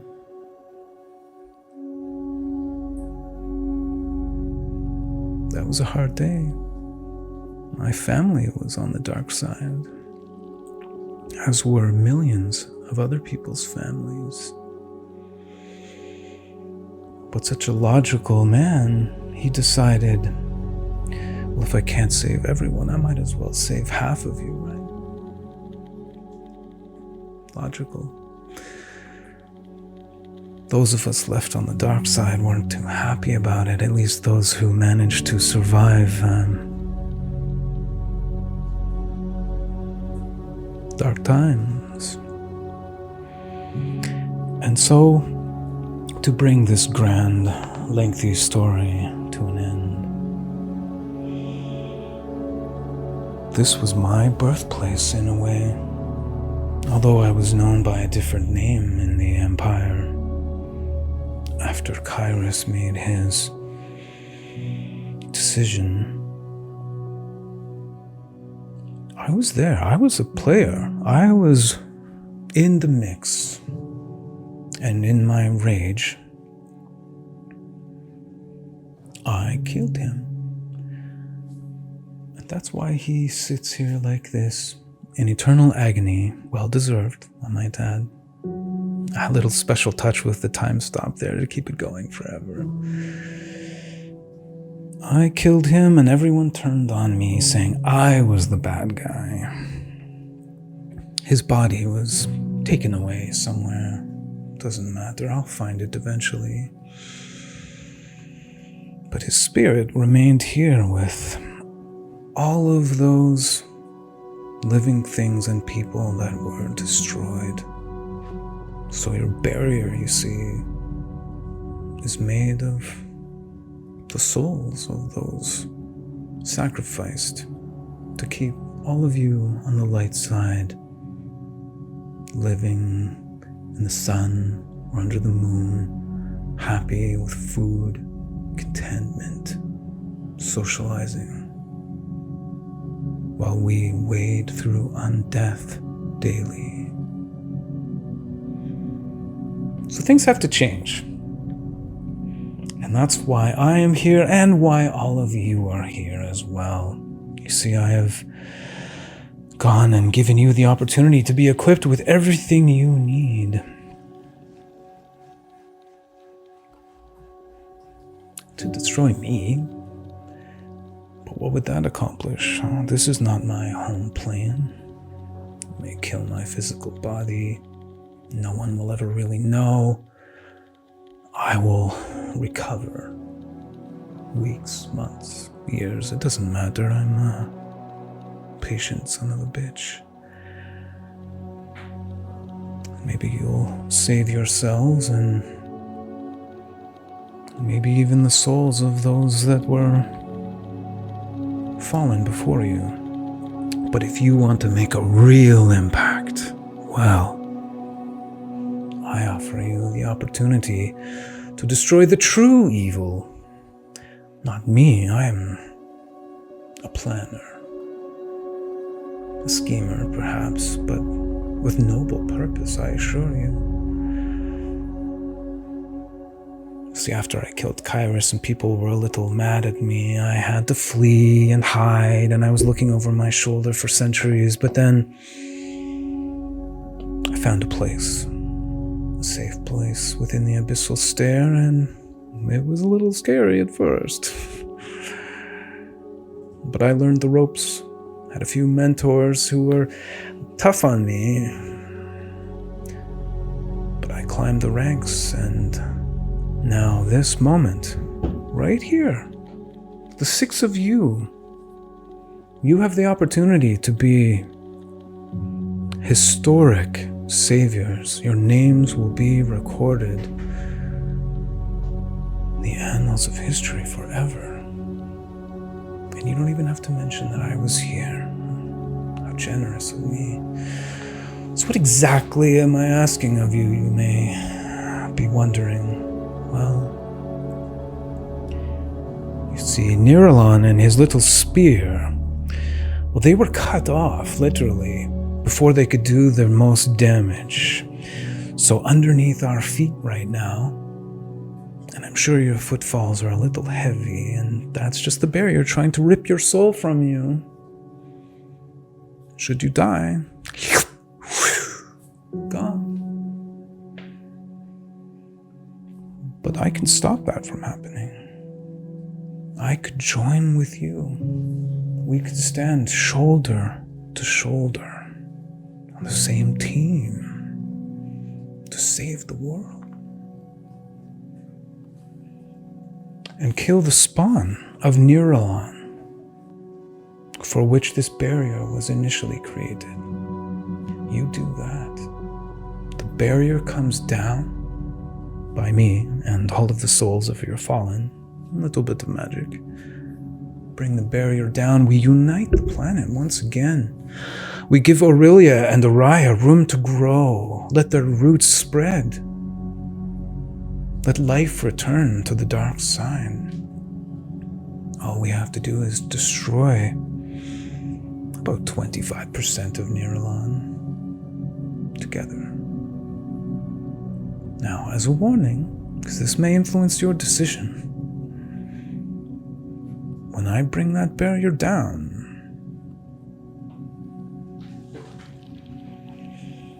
this creature is entirely made of obscuri.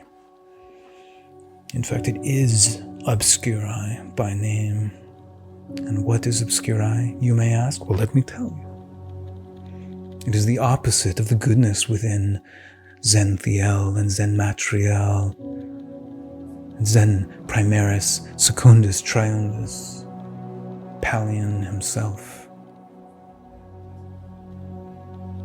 So if you want to destroy evil, sure, you could kill me, leave the barrier up, keep things going as they are now. Or you work with me.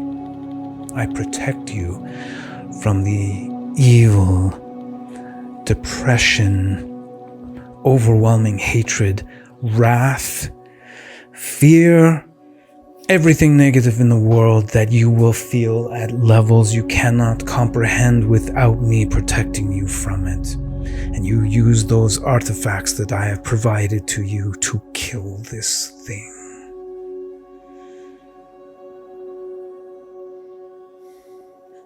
Any questions?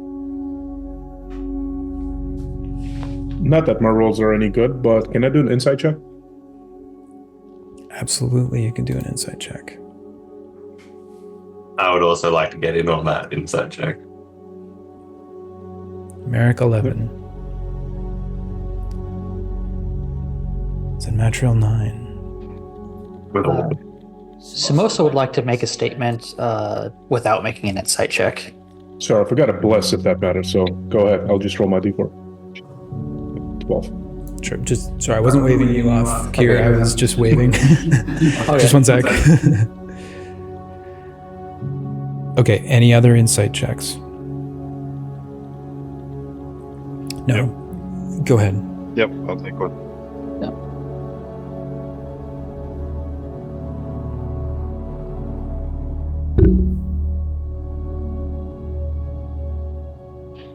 Okay.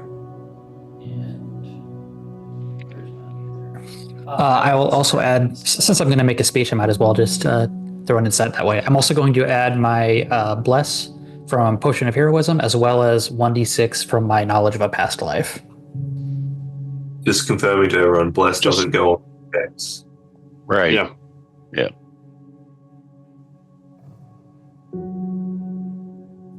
Uh, 11 plus 6 from knowledge of a past life for 7.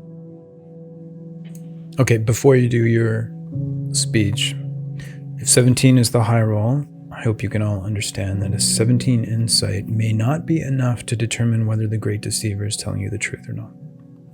Andriel would also like to do an insight check. And I say we're all listening to him. We might as well all do it. Yeah. Not that I'm going to roll high enough, but I'm going to go ahead and roll for... Ooh, nice. Okay, a natural 20 on a skill check for a total of 26. So Death Trap, you, although you were hearing the words and paying close attention, you're being very conscious, despite the emotion behind the story that he is telling. You are looking for any sign that this is all fucking bullshit. And he doesn't give you a single one.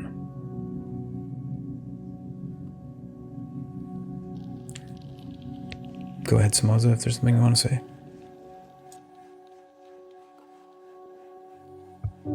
Samosa looks directly at Therangol and says, This reveal. It is heartbreaking, knowing what was sacrificed. But you did what you had to do, though hard. Should this barrier even exist in the first place, it all sounds as though Kyra's actions were quite strong-willed, but also to the detriment of half of our life. What is good in the end? Is it good to sacrifice half that the other half may live? I'm caught in this conundrum, and then I have a moment and think back that there is one here who calls himself the Great Deceiver. Can we trust anything you just said? And Sumosa stares daggers at Theramgol and says, Your words mean nothing to us. Gear up, demon. Of course, in this place, you have free will. I merely present you with a dilemma, if you will.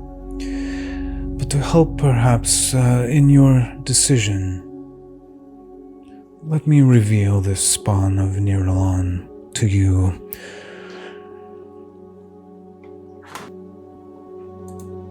Surely everyone else, all the other gods had this chance. Why would we believe that you are the one who can remove it now with just us 6? So, as you're all standing there, that eyeball is going to get annoying fast. And this is a quick shout out to Tom at Animated Battle Maps on Patreon and YouTube. He's given me these maps for free to use here on Crucible of Fate. So if you can picture under your feet, you are standing on a barrier. Theramgol has now made this mirror-like watered surface dissipate so that you can see through the barrier that runs through the entire planet as if it was a window under your feet. And you see this gargantuan, tentacled creature of shadow and dark flesh that is just pressed up against the barrier, arms outstretched with this mouth that's almost just like a rings of teeth that just keeps on like trying to bite through the barrier non-stop, trying to get at these beings that are being protected by the barrier. If you guys want me to leave the eyeball, I can. Otherwise, I'm going to put this down, or at least cut down on the amount of movement. I can put a bigger one too if it gets really... He's still peeking. He's still peeking. Yeah, he is peeking. What a cheeky little bastard. So, with this question posed to Theramgol, you also see that Theramgol now is growing massive. You can see his skin turning red, his features growing much more sharp, horns extending from his head, eyes going orange, massive two-handed sword on his back as he takes his devilish form that you have seen before.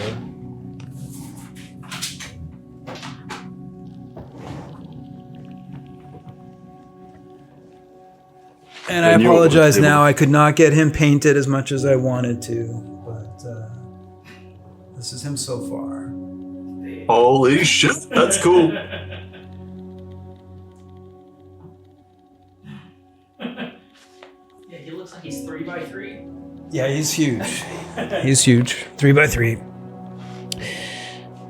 And he looks at you, Zen Matriel, and just says, I understand your questions, your logic. Everyone else amongst my family of deities here all seem content to keep this thing at bay indefinitely. Are there some who could band together to defeat this? Maybe. But you all, you have me here now to help you. This is a once-in-a-lifetime opportunity to save all of mankind. Because I know what some of you soon will is that this barrier is coming down anyway. And when it does, I might not be here. You might not be here. There are many nihilists out there. Just simple, greedy bastards, willing to forego what the barrier provides for the sake of riches. That will lead to the end of everything you know. And I am willing to sit and watch it all happen, because I'll get what I want then anyway.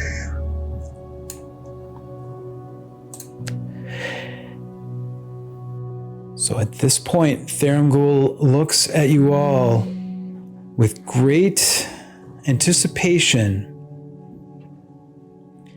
as to what you want to do. Side with him to face the spawn of Nihralon, or kill this foul demon, as Somoza has said, while standing on the biggest threat that Araya has ever known. I must have missed a detail with all this 8th dimensional headaches that I am getting. But from what I gather, you mentioned that the barrier was put up place because Nihralon was about to cause Armageddon. So Kyrus sacrificed half the planet to prevent that from happening. And you want to bring the barrier down in order to resume this Armageddon? I'm going to do this without the voice modulator. No. Here and now, Merrick, I want to destroy the threat that put the barrier up in the first place. This, and as he points down beneath his feet, we can destroy this together, ending the threat. But at what cost? If the circumstances that led to the barrier being erected are tragic, but removing the barrier now unleashes all of those horrors on the half of the planet that remains. And perhaps we will need to fight another day and fight another day to keep the barrier in place. But I don't see the logic or the motive that we would have to bring this barrier down. These other threats that you talk about, Andriel, they are pitiful compared to this. I've seen the defenses the light side is preparing, and they could be adequate for all the other obscuri that remains out there. But this will overwhelm them without my help, and you, who I have carefully managed and made more powerful, giving you necromantic energy to enhance your abilities. This is a moment that will not be available to the light side again with my help. If you don't believe me and you want to keep things as they are, so be it. Then I will cut you all down, devour you, and try again in a matter of months. So what you will said it be? You said the barrier. Sorry, you keep the barrier up to keep this thing imprisoned. What threat is it if the barrier's still up? Well, none. But you see, this is a spawn of Nihralon. Nihralon himself sits at the opposite of your sun god Palion. And without the tendrils and branches and roots of Araya, they've all been cut off by this barrier. that half of your planet is being devoured by Nihralon. It is falling apart. By removing the barrier, her roots can grow. Her followers can move darkward, restoring light, restoring life to the planet. Unless somebody's going to believe anything this guy says, why aren't we killing him yet? And why are we asking him questions? Into initiative right now, and I'll wait to see what actions you guys take before he does what he's going to do. I will say, looking at Therangul, you can see now that he draws this massive two-handed sword. He has this orb in his hand, and you can see 10 feet out from him is this shimmering sphere of magical energy. Actually, no, wait. We do need a proper answer. So at this point, I would ask you all to message me whether you're going to stand with Therangul to fight the spawn of Nihralon, or you're going to leave things status quo and engage with Therangul.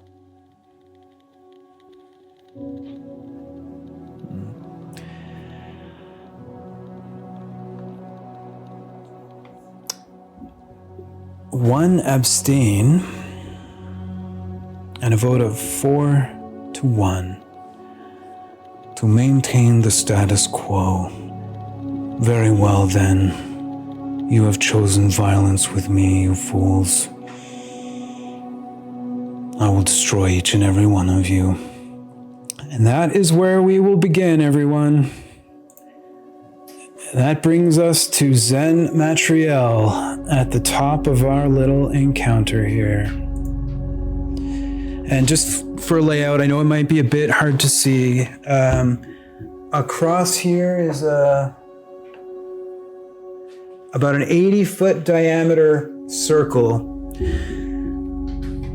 And as you guys begin, the other, like, looking up towards where the other deities were in the diorama, that all kind of like fades into shadow, and you're just left with this like 80-foot sphere. Well, actually, circle in a way of a battlefield. And you do still notice that because of the barrier, your footfalls are a little heavier. It doesn't affect your movement, but you feel like you are being pulled down to the floor. Maybe not entirely, but a bit, just a bit of forewarning. So we have Merrick right here, and I think you had a feather token out. We have Death Trap here on his mount. That's the green circle, which makes him fill up 4 squares large.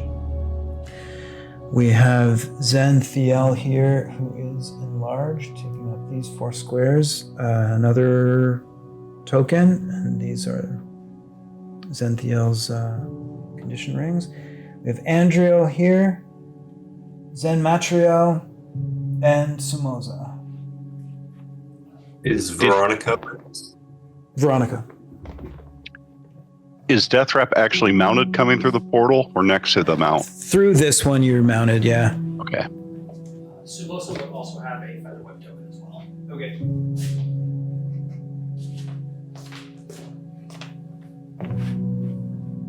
Conundrum.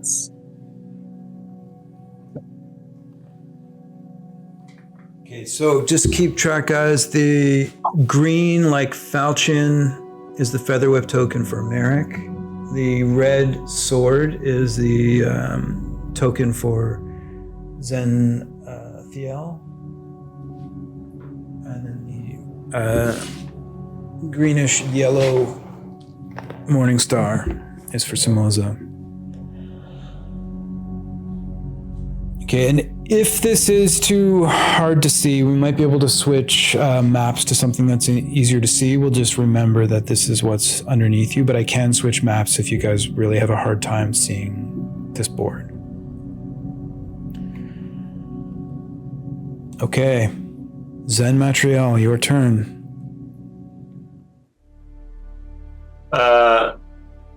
Zen Matriel will look to all the others with a sad glance as he will say to them all,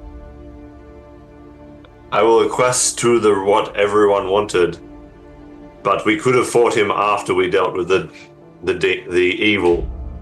And he will level his sword at Theramgul and says, seems you are the pest everyone wants removed first.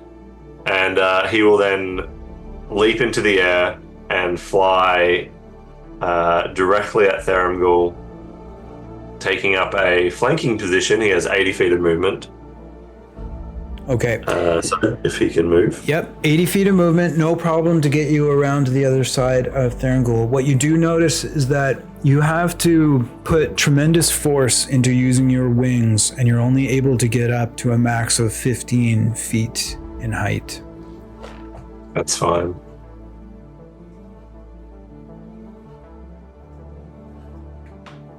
Alright, as he gets there, as he goes past, first thing he's going to do is he's going to use his hasted action to throw an attack across the chest as he goes past to start with.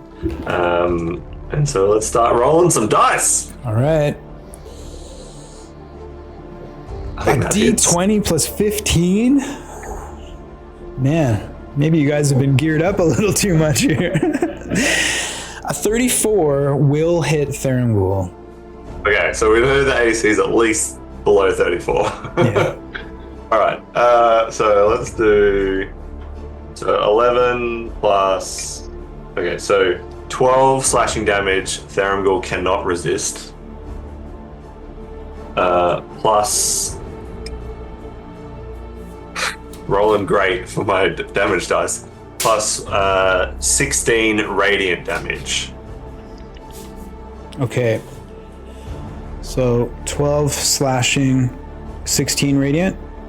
That's correct. Okay. And then as he comes around the back, another 2 slashes will slash out as during his action, he will attack again. Oh. There it is. 20. Told Let's you. go. He has legendary resistance. Yes, he does. Yeah. Yeah, that's a shit ton of Get all dice. those dice. Wouldn't Yeah. that have been anticlimactic if Snoogle gets batted on round 1? Good shot, Matt. So for those who might be here that don't know, yes, Zen Matriel is carrying a Vorpal sword, but even on a roll of 20, Theramgul does have legendary resistances and is not decapitated. Alright, so first roll will be just a straight damage roll, so 5 plus 6, 20. 20 of that, and then I'm rolling 6d8, but it's because it's a crit, it's doubled to 12d8. Okay, 20 magical slashing though first, right? Which can't be resisted. I don't know if that makes it. Yep. Do you also get to roll dice for your size? No, that only happens once for me. Once per First turn. one, eh? Yeah. 47 magical slashing damage. That's the 12d8 of the Vorpal going off. Okay. Yeah, that also can get resisted because it's from the Vorpal. That is correct. And then my Spirit Shroud will also be doubled to 2d8. Okay. Being 5 radiant. Do it again, Matt. Do it again. Yeah, I will. Ooh, that's 72 total from that one attack? Yeah, probably. And I rolled a lot of ones as well in that, so anyway. So that's the second attack. I've got my third attack coming in hot. Oh, another 34. Yep, 34 hits. 12 slashing and 6 radiant. And as Matt comes across and ends up behind and he sees that second attack go probably across the jaw. He just sighs a little, but says, "So it must be done. Prepare to die, demon." So that's his action, hasted action. Bonus action, he is going to command Veronica to get in on up this in Therimbul's face and attack Therimbul. Okay, before Veronica activates, Therimbul's going to take his first legendary action, and he begins casting.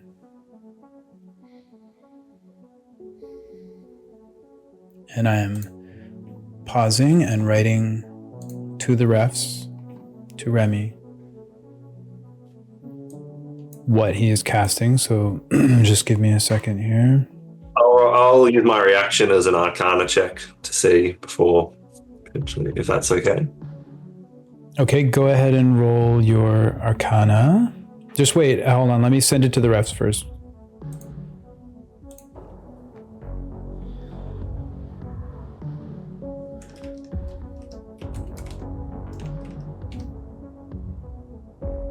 Okay, it's sent.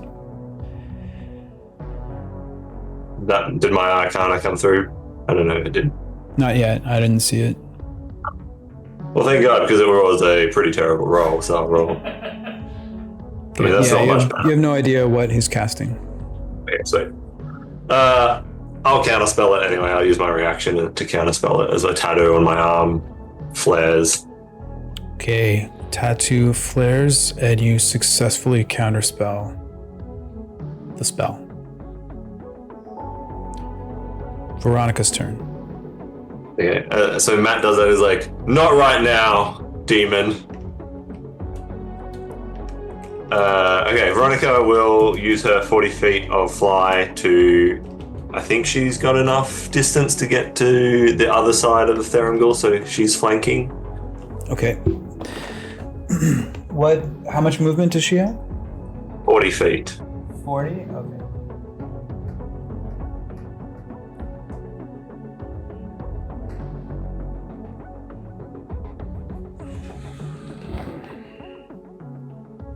All right. And then, so she will attack with advantage. 25 to hit. 25 hits. Cool. So does 9 piercing damage and 5 fire damage. Okay. As she fights. Veronica's piercing damage is not magical, though, is it? Yep. Okay, so it doesn't appear that her claw did any physical damage. Okay. And then 5 fire? Yeah. The fire does not appear to do any damage to Therimbul either. All right, so Matt sees that and is like, "Oh, crikey! Well, keep going, Veronica!" And that's the turn. That's Matt and Veronica done. All right. At least we found shit's real. Next in the initiative order is Therimbul. Therimbul's going to start with a bonus action. And this bonus action is called Infernal Mirage. It does have a recharge of 5 to 6.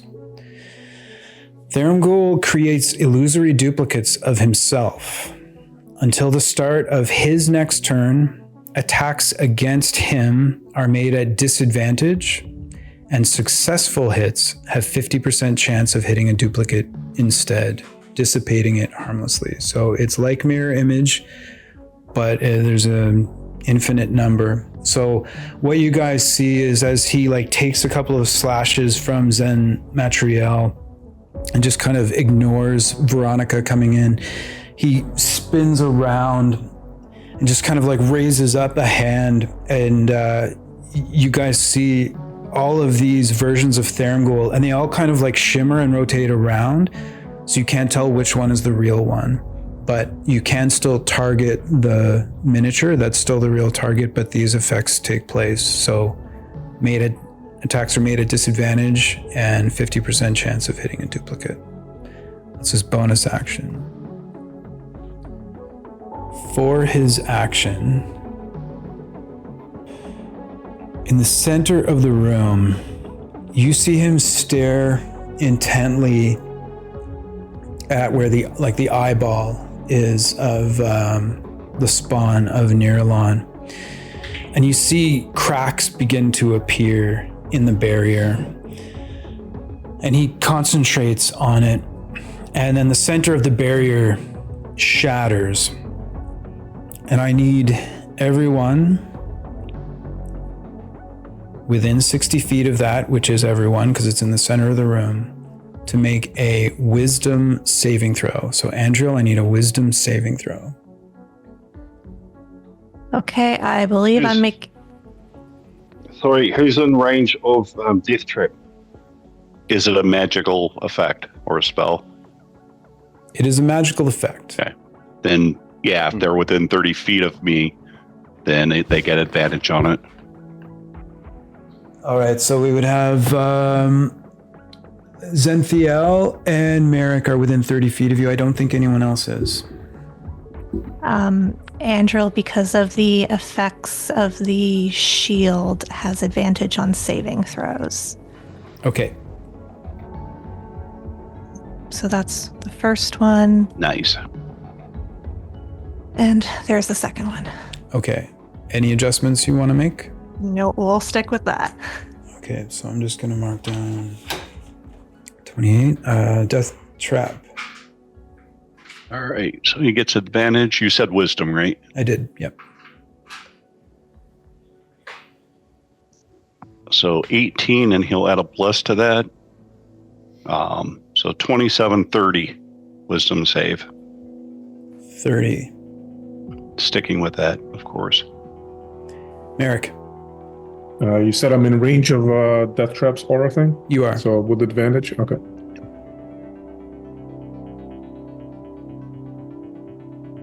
Nice. 30, and for shits and giggles, bless. So 32. 32 from Merrick. Any other adjustments? No, I think I'll keep my fate spheres for now. Okay, Samoza. Because this is magic and I'm wearing the robe of the Archmagi, I'm rolling with advantage. Because I have Potion of Heroism, I'm also going to add a d4 to that. So it is nat 20 plus 6 plus 1d4 as well. For a total of 27. And you said this is a save. Yeah, not a check. Correct. Okay. Then I will not adjust that any further. Okay. Zen Matriel. Alright, everyone better be prepared for me to fail this, because it's not going to be great. But I've got advantage because of the shield. Mm-hmm.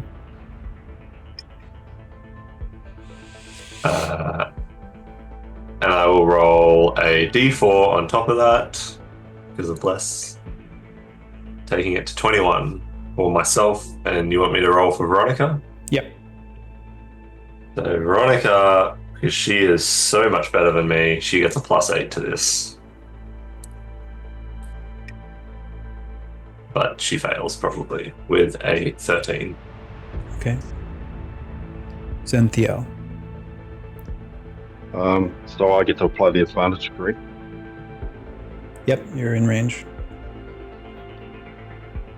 I will also apply a d4. It's 20 so far. Any other adjustments? Sorry. 22. 22. And I'll leave it at that for now. Okay.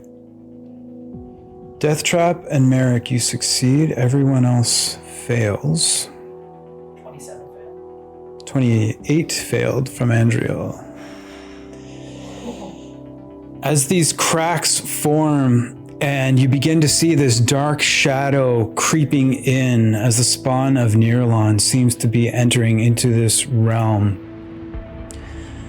those of you that have failed take 55 psychic damage. Those of you who succeeded take 27 psychic damage. That's 0 for you, Merrick. The circle of power turns into 0 if you save. Well done. And those of you who Awesome. failed are also frightened for 1 minute, repeating the save at the end of each turn. So, Question, I take it protection from evil and good doesn't talk about obscuri, and they're a whole separate thing, so that wouldn't actually work for being immune to the frightened condition from obscuri creatures. you're immune to the frightened condition from fiends? Fiends, celestials, fays, undead, aberrations. Okay.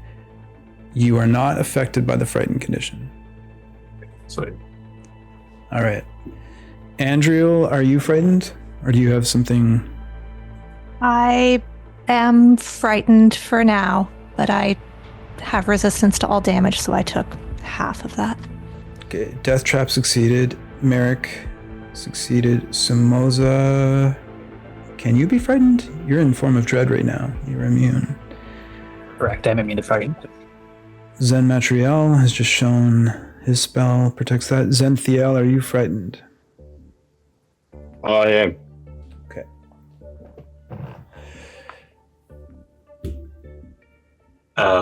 Veronica is dead with the 55 psychic damage. Bye, Veronica! As Thurmgul licks his lips, anticipating the chicken wings to come.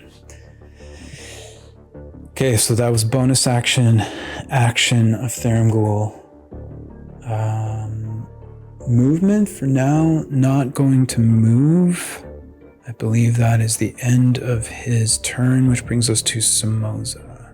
Did the greater steed make a save, or does it have to? Good call, Remy. Thank you. Yeah, thank you. I completely forgot about it. I'm also going to roll a Constitution saving throw for my concentration. Yeah, anybody that's concentrating will have to roll that. So let's just go with Death Trap's mount roll first. Okay, it'll be an advantage, but I have to roll them twice. No problem. Never mind. I can choose to. I'm sure he's going to fail. No matter if he rolled a 20, he's going to fail anyway. So I don't even know why I'm rolling, to be honest. Yeah. Okay, so 55 damage to the mount. Is it still alive or is it dead? No, but it's still alive. Okay. So that one's resolved. Who needs to make a concentration check? Yep. Okay. Let's just Death Trap. You need to make one. No, I you didn't take succeeded. damage. Okay, no damage. Samoza. Not concentrating. Okay, Zen Matriel. 18, which succeeds because I took 27 damage, so I only needed to get a 13. Got it. Okay, anyone else concentrating? Yep, me. All right.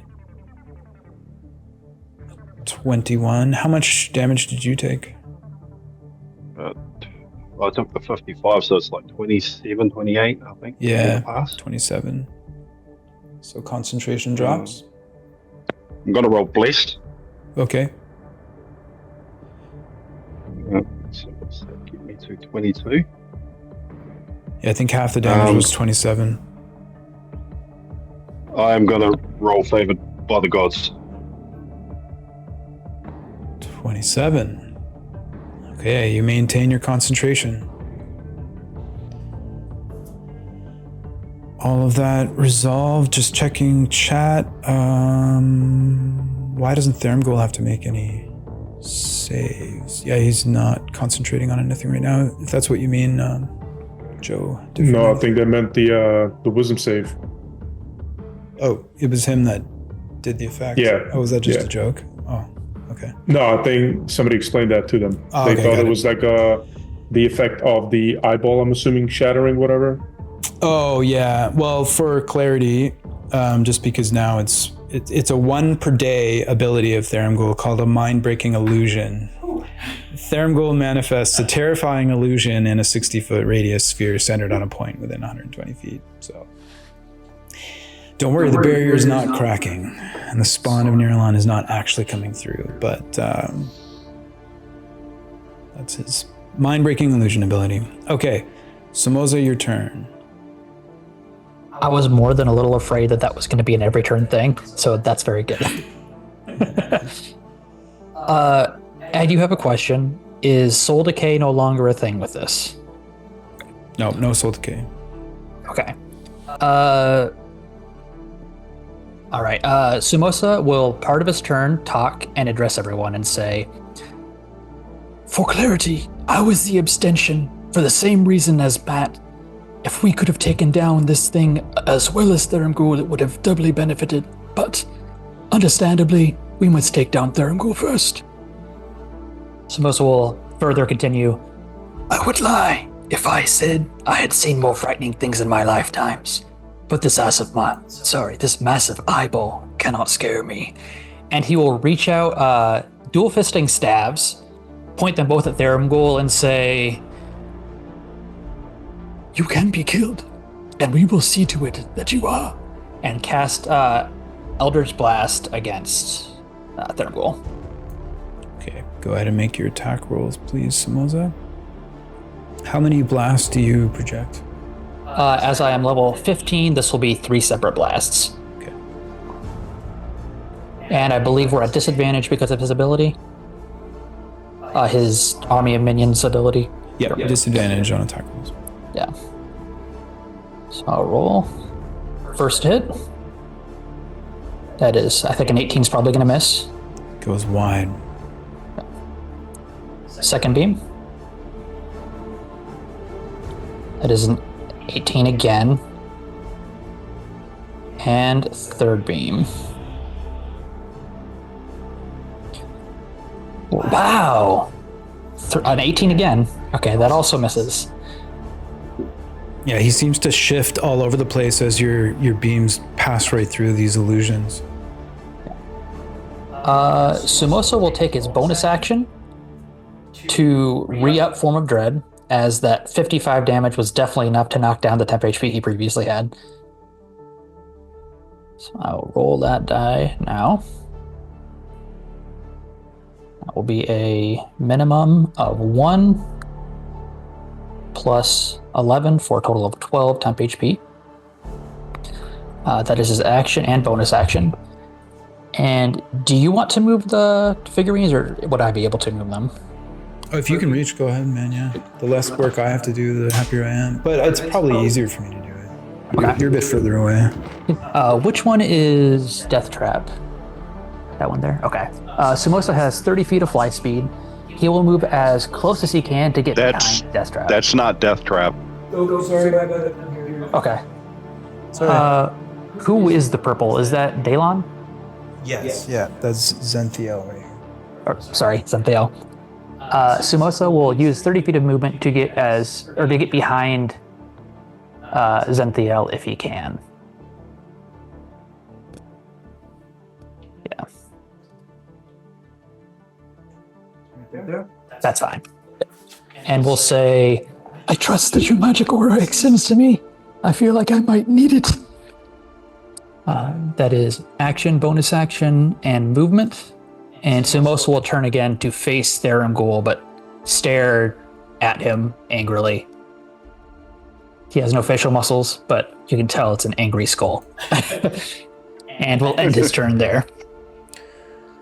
The end of your turn, Thurmgul is going to take a legendary action. I just remembered, maybe it's too late to do so. Potion of Herb allows me to add D4 to my attack rolls.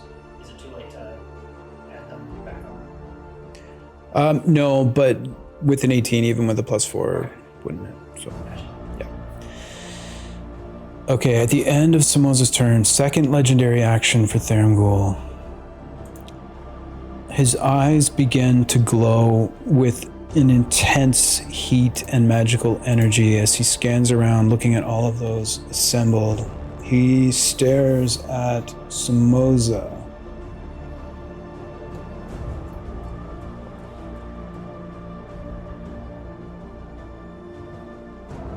I don't imagine face fears are going to do anything here. Sumosa is not going to use a Fate Spear because he suspects something bad would happen if he did, so go for it. Okay. Somoza, I need you to give me a wisdom saving throw, please. He's within 30 feet of me now, right? Yes. So magic or if it's a spell or magical effect, then... Yep, he is within 30.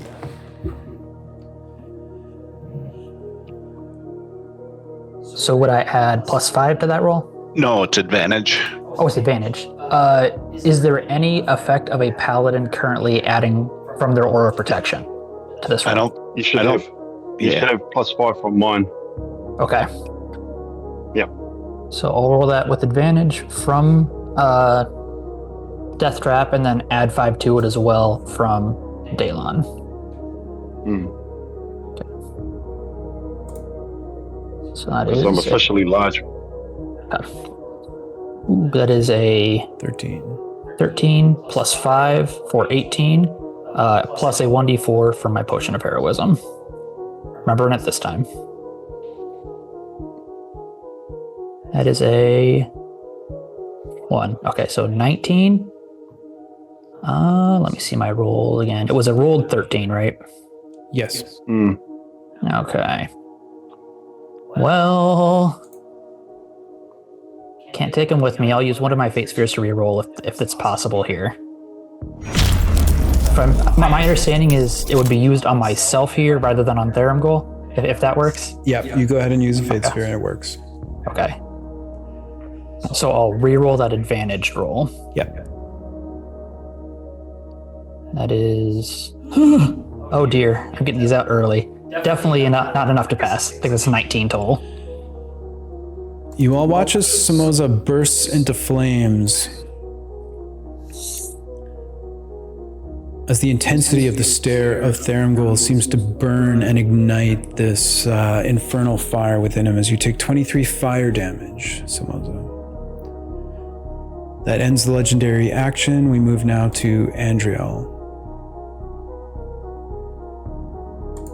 Okay.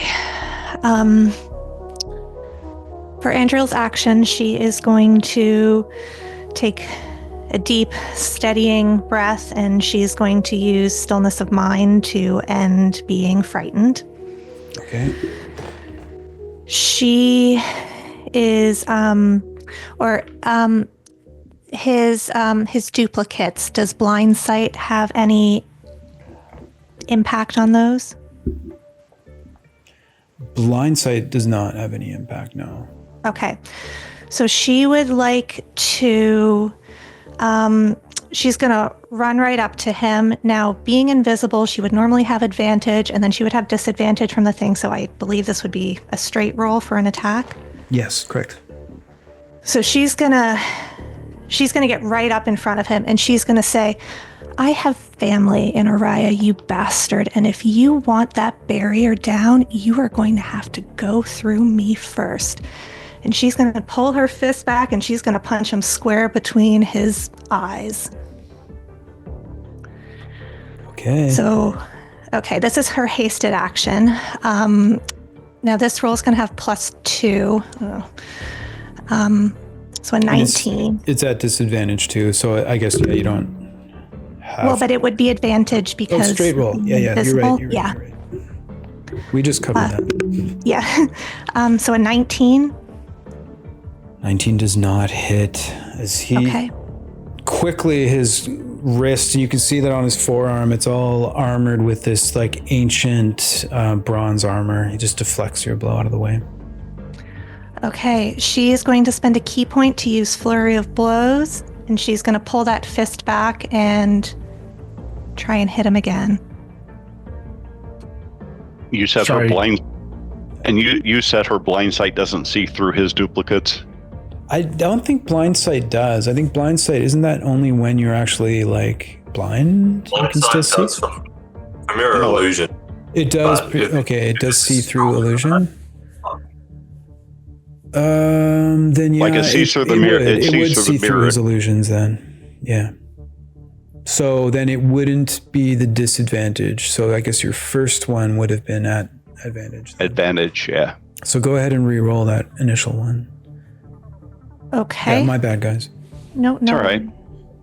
Okay, so I'll roll another unarmed. No.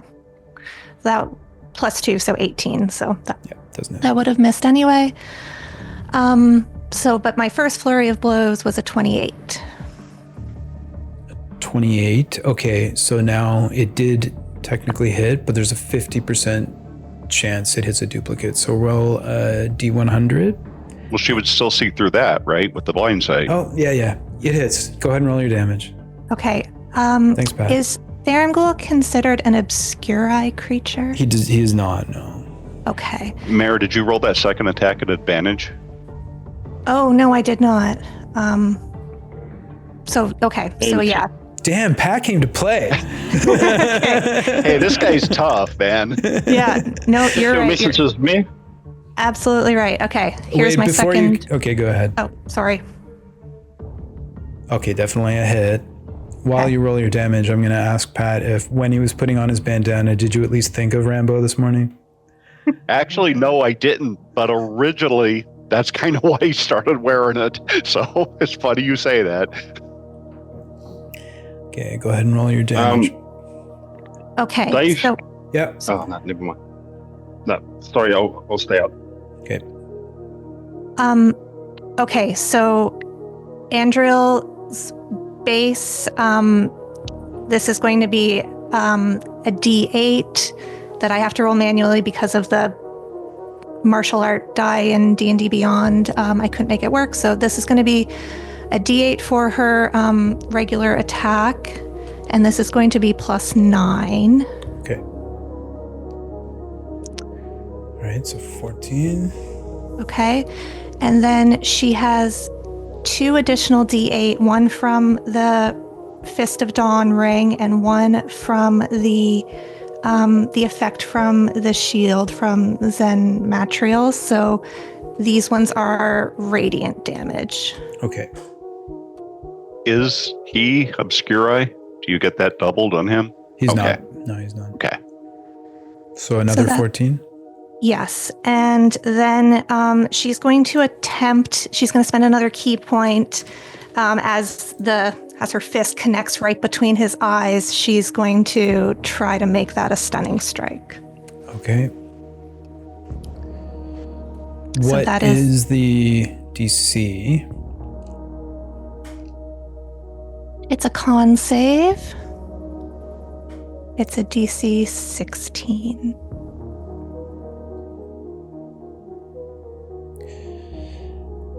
Well, with his +19 to con, he will succeed even on a natural one, but also he is immune to the stunned condition. Okay, well, you can't blame a girl for trying. So that was her first flurry of blows. She gets 2, so this is going to be her second flurry of blows attack. Okay. And the second one for advantage. So the 21 is actually a 23. 23 does not hit. Okay. And then Andriel is using her 140 feet of movement. She is going to the yellow on kind of the lower left, is that Zenthiel? This one, you mean? Yeah. That's Somoza's feather token. Oh, okay. Who are the people up at the top there? At the top. Okay.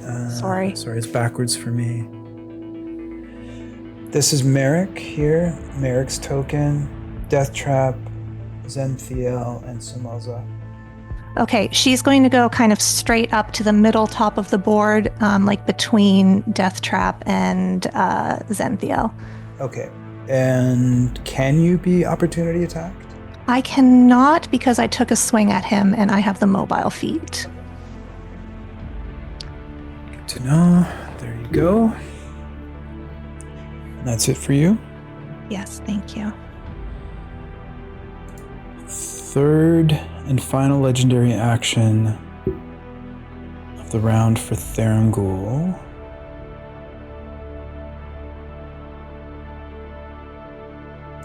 As he will set his sights on Andriel, watching her sprint away.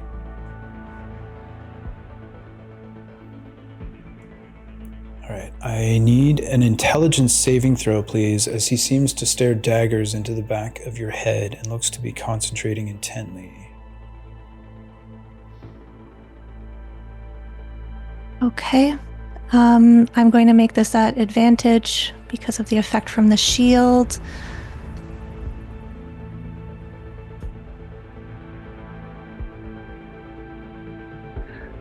And I'm also going to ask, is this a spell? This is not a spell. Okay.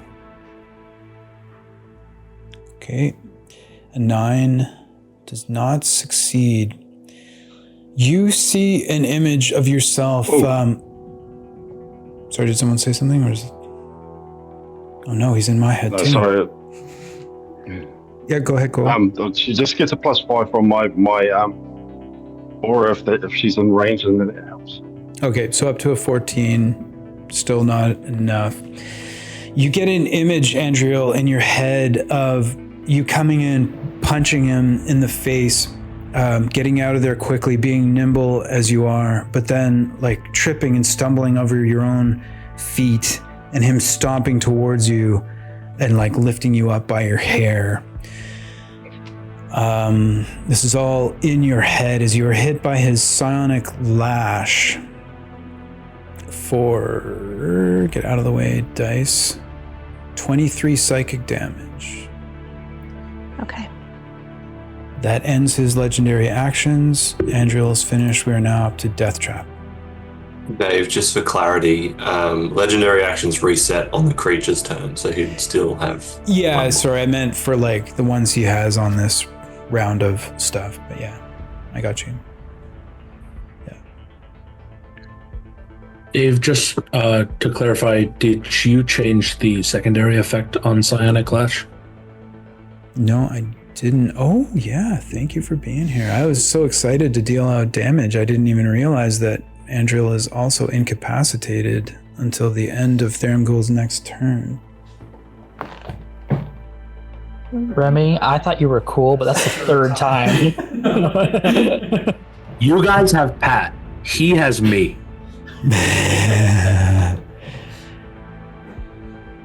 Yes, so Psionic Lash, if you fail, you are also incapacitated until the end of Therangul's next turn. Okay, Death Trap, your turn. He wants to have the Pegasus fly up so that he's in flanking position, being 5 feet off the ground, or if he has to be at 15 to be even with Matt for the flank. How much movement is that?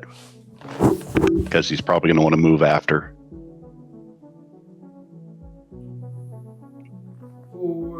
40. Okay. Well, the Pegasus flies 90, so that's no problem. So he's going to get into flanking position. As he's flying up, remember he had Divine Sense up, so he wants to know what he senses. Assuming it's that smelly, rotten fiend. So you do sense from Therangul that he is indeed a fiend. And, I mean, even though this isn't like D&D 5e raw in my game world, you would also feel that Zen Matriel and Zen Thiel are part celestial. Right. So as he is riding up, once he gets within 60 feet, he gets that. He will tell everybody he is a fiend. He's going to grab that those wings of flying of Shay's and kind of put it on his nose, like to smell her autumn, rather than get that fiendish, noxious odor out of his mouth. And as he's going up, he'll pull out his sword and he will make his first attack. Okay. With the Orpal, of course. And he does have blind sight, so it's a straight roll. Okay. I'm sorry, it's an advantage because he's flanking. All right, let's do what Matt did. That's gonna fucking hurt. Okay, so it would hit, but let's roll our percentile. Oh no, I'm not affected by that. See You're right right. through it. Okay, natural 20, critical hit. Yeah, this is gonna hurt, buddy. Damn, where are you getting a plus 18 from? 5 strength, 5 proficiency, 3 on the sword, 3 for the oil, and then 2 with the orb.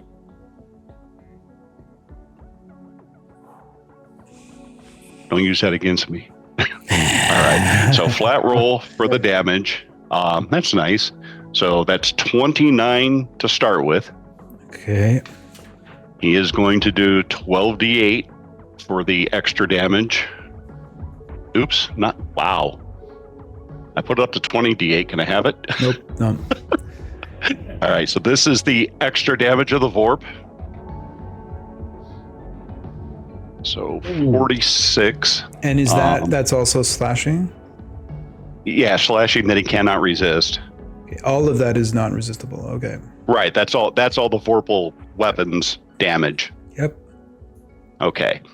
Then he gets his automatic D8 for the improved Divine Smite, which is doubled. This is radiant damage. So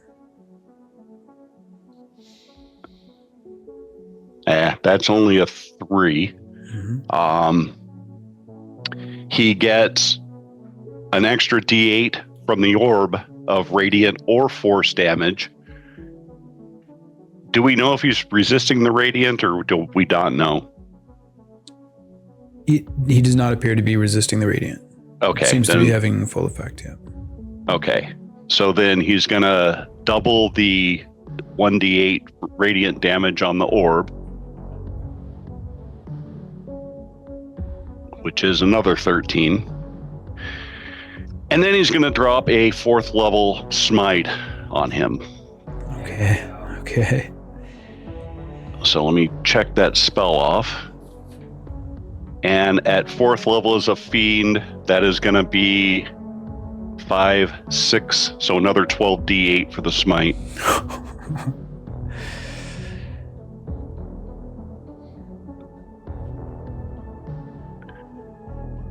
So that will give him 38 more radiant damage. Okay. I just want to ask, that +2 you said at the end of your +18, where is that coming from? You said from being the orb. The orb gives him a +2 to hit and damage. And that is how you get +13 on the... I'm sorry, you broke up. Oh, the +13 damage on the sword itself. Yeah, 5 for strength, 3 for the sword, 3 for the oil, and then 2 for the orb. Cool. That's fucking sick. So that was 129 damage on that strike. That wasn't great. I mean, I'll take it. I'm not complaining. That was only the first blow. So second blow at advantage.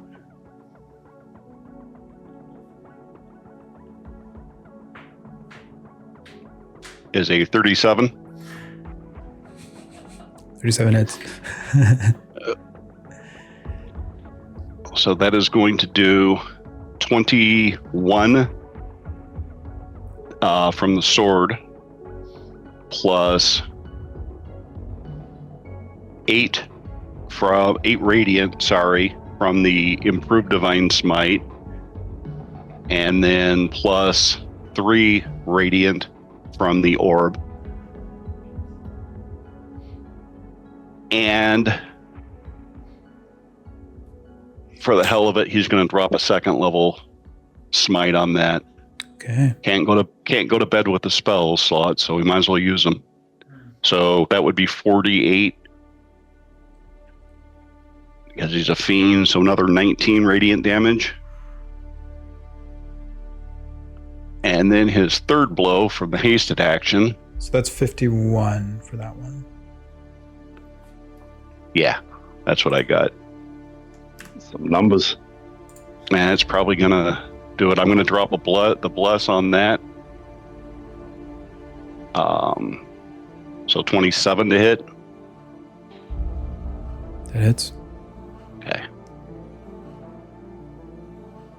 So 17 plus 5 radiant plus 6 radiant is 28, and I'm going to go ahead and drop another second level smite on that because, like I said, you can't go to bed with them. So another 48 for another 18 radiant. Do you feel me now? It's four. And then 46. 46. And then he is going to move, staying within threat range, but I would say like 2 squares clockwise towards Matt. He just wants to make sure somebody else could get into flanking range. But he's moving that way because he wants to hopefully let people get into his aura if possible. Okay. And that's it for Death Trap? Yeah. Zenthiel. Great. So is Samoza and Andrea right next to me at this point? What's that? Sorry, is Samoza and Andrea close by? Yep, it's at the moment? Samoza right beside you, and then Andriel is 10 feet away. Cool. As he's standing there and his shield's floating around beside him, he reaches out with a spare hand and puts his hand on Samoza, and a soft glow will start coming from his hand. I'll use my action to give 15 points of health back to Samoza through healing hands. Okay. As he says to him, we need to keep each other around. Look after Andrew. And then he kind of starts running towards Thirumgal. Actually, you put me halfway and then... Hey? Yeah. I can't run towards him, eh? Oh, because you're frightened. Can I go straight... Actually, can I go straight across to... Is Merrick over there? It is. Yeah, just one sec.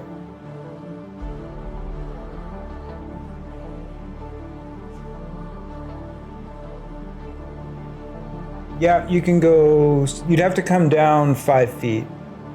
But you can go over to here. Right. So you want to be by Merrick? Yes, please. Oh, you'll go straight across.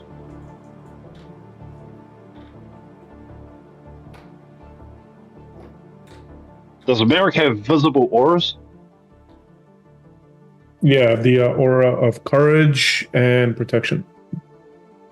Right, so does that apply to me if I enter that aura? The courage one? In terms of allies, yes. I don't know what else. So at that, I don't think it does. Wondering. Hold on a second, because I think you have to start your turn. And unfortunately, courage is you and friendly creatures. No, you and friendly creatures within 10 feet can't be frightened. It doesn't say you have to start your turn there. Oh wow. Hmm. So the frighten would dissolve off of you. Cool. Good deal. At that point, he'll kind of use his hand and kind of pat Marek on the shoulder, and then turn his attention straight towards Thirumgal and continue on. Okay. So it was... I've got 80 feet. Yep, 35 used so far. Yeah, and then I'll fly up to 15 feet and take up that flanking position that Death Trap's just made vacant. Okay. And then I am going to use my hasted action. I am going to, he will like float there in front of him, and then his eyes will turn like two white flashlights staring him in the eyes as a visible white glow ends up around Berimgul's new form's neck, kind of like a leash or like a mark, as he utters a celestial word or a celestial curse at him. As a bonus action, that would be a Hexblade's curse. Okay. And you will use Celestial Judgment to swing at him at advantage with my hasted action. And do you have blind sight? Yeah, you do, don't you? Yes. Yeah. Yeah.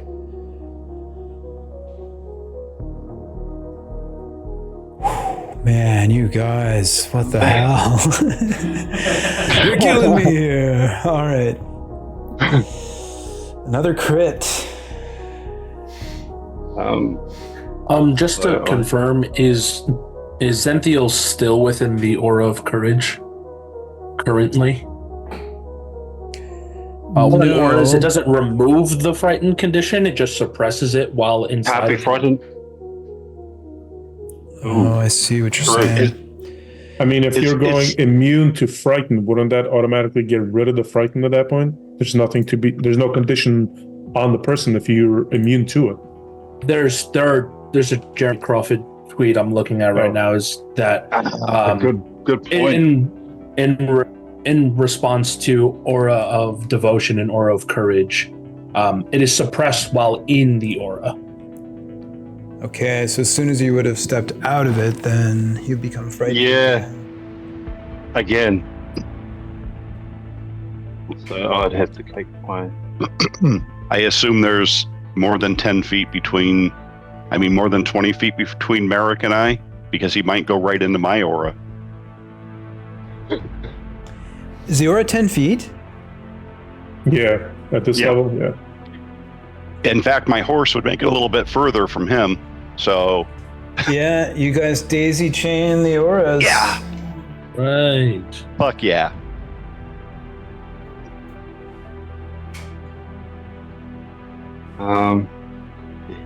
So the roll stands. We're at a critical hit. Nice. We're rolling dice. So I am gonna...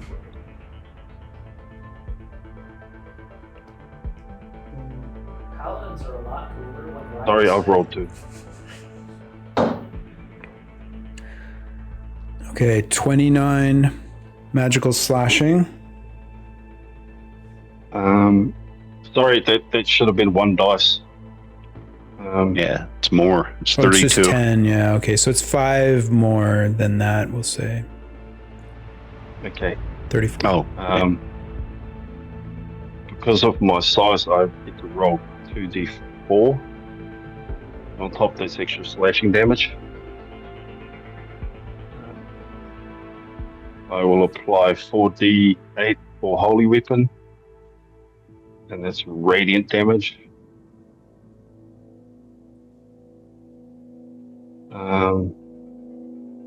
The sword, actually, I am going to apply a 4th level smite. Which gives me Fiend 6, doubled to 12. Dave, the sword also gives me 2d8 extra on top of any smite that I deliver. Is that doubled as well? Yeah, as long as it doesn't say only against Obscuri, because he's not Obscuri. But if it doesn't state that, then it would go in addition to, yeah. It's attached to any smite I deliver. Yeah. The one smite, so yeah.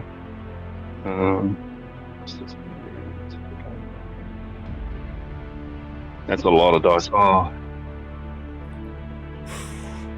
Okay, so 66 radiant. And to break down that 16d8, that was... 6d8 times 2 for a 4th level smite on a fiend, and 2d8 for the sword on top of my smite doubled to 4d8, so that's 16d8. Okay. And then there's 15 on top from Radiant Soul, since it's my first hit on my turn. Plus 15 extra more radiant damage. 30, 56. Plus 15 is 71. 71 and 66. Is that 137? Happy with that? My math right there. Here, hold on.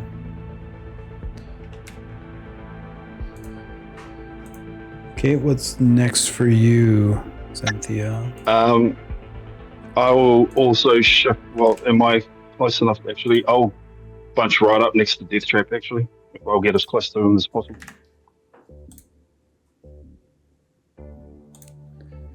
Okay, sorry. And that'll be the end of his turn. Yeah. That's the end of your turn there? Yeah. Thank you. All right. Merrick, your turn. Once again, how the hell do I follow up that? Merrick will go down. How far away first is the whip to Thurmbull?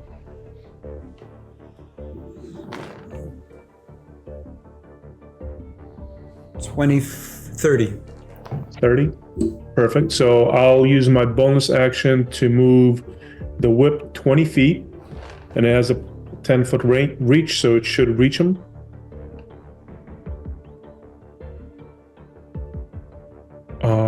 And let me just read that. What was it? Now this one would be a disadvantage, right? Actually, I think if I'm understanding this right, it's a bonus action to move it or to attack with it, right? Oh, So okay. I can't. So you can't attack. All right. So I can't attack.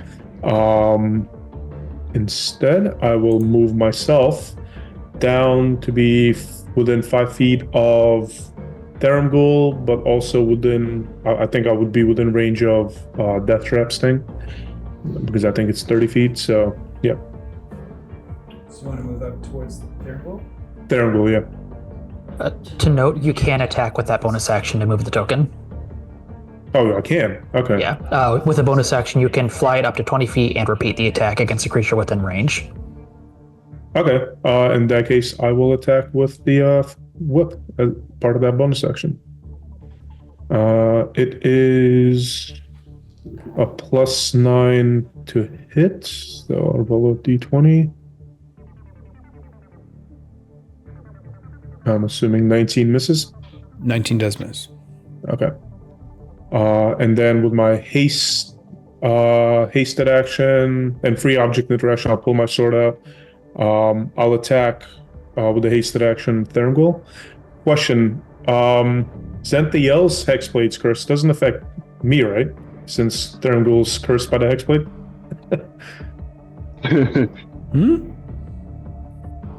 Because I also have Hexblade's curse. I didn't use it, but I don't benefit from it, right? Because I'm a Hexblade warlock. No. I think for Hexblade's curse, I think it'd have to be your own. Okay, I figured. I just wanted to make sure. All right, so I'll swing with the hasted action and bless. 22, I would assume, miss. It misses. All right, and then regular attack action. All right. Yeah. Keeping the train going. Nice. All right, so let's do the regular. That's how you follow up, Eric. All right, so that is a 1d8 plus 13 damage. So I'll roll the d8 for that first. Actually, I'll just, since everything's d8, I'll just do it all as one. So that's 1d8 from that, 1d8 from Improved Divine Smite. I'll use a 3rd level spell slot for Divine Smite. So that would be 2d8, 3d8, 4d8 plus Seize a Fiend. Oh, 2d8. See, you know what, Merrick? 5d8. Yeah. Theramgul's gonna use a Fate Sphere to make you re-roll that. Okay. Can I use one to cancel that Fate Sphere? You certainly can. Oh. Okay. Ooh, teamwork makes the dream work. Teamwork. All right. How many d8s is that? So 1d8, 2d8? It's 5d8 for a third level slot to start with. Right. So 5d8 from the smite plus 1 because of a fiend. So 68 plus my weapon, 70. No, that the 5 included it being a fiend. 3. Oh, okay. Yeah. All right. So 5d8 from that plus 1 from improved plus 1 from my weapon. So that's 78 doubled 14d8. No, 13d8.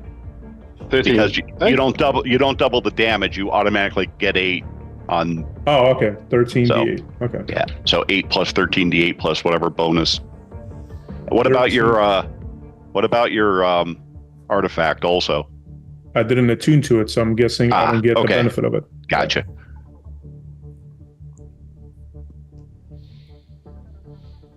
All right, nice. so that's 60 plus the 8 from my regular weapon because the crit's 68 plus 13 from my weapon, so 68 plus 13. 81. 81. The 60 was radiant, and the 8 and the 13 were magical slashing. Yeah. And that's it for that attack? Yeah, and then second attack.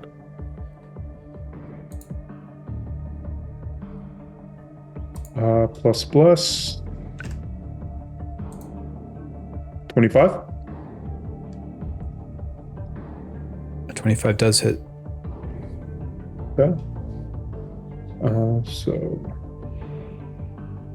it's 19 plus 1d8. Actually, you know what? Theramgul hasn't used his reaction yet. He's going to use shield. He's going to cast shield to block that second attack. Okay. This guy. All right. Then I guess that misses, and that's my 3 attacks. My bonus action movement. I'm done. Brings us to the end of round 1, everybody. The end of round 1, and I think there has been 590 damage done in one round. 590 damage. I'm gonna take a little break. Gonna shake my head here, try to recover my dignity. 5 minutes, we'll get going again at 2:41 or whenever everybody's back. Okay. Good job, guys. Good first round.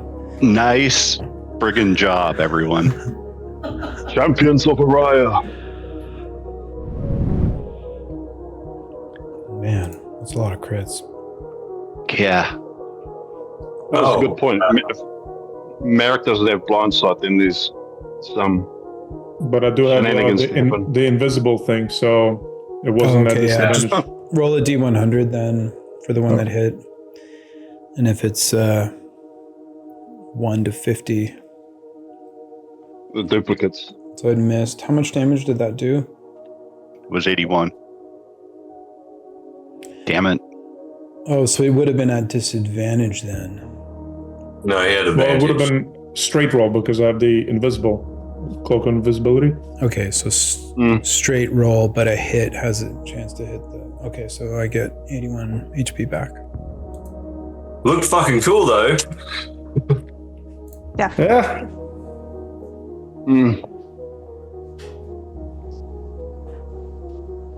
So Theramgul has a Fate Sphere. How surprising. How many more? Yeah. All of them. All the ones which were used throughout the Crucible of Fate. Oh shit, can you imagine? Double sickest Dave, first. Question Shot you a though. message on Zoom. Speaking of that, if that hit a duplicate, that means Theramgul and Daelon didn't use the Fate Sphere, right? Because that's the one he fate sphered. Yep, so we'd each get one back.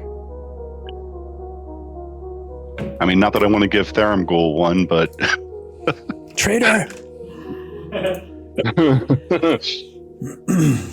Okay, we're good with that. That's resolved. I'm checking your message, Remy. You said you sent me something, eh? Yeah. Yeah, I know that's a good point. I'm just going to go ahead and say that the barrier that was shimmering dissipated.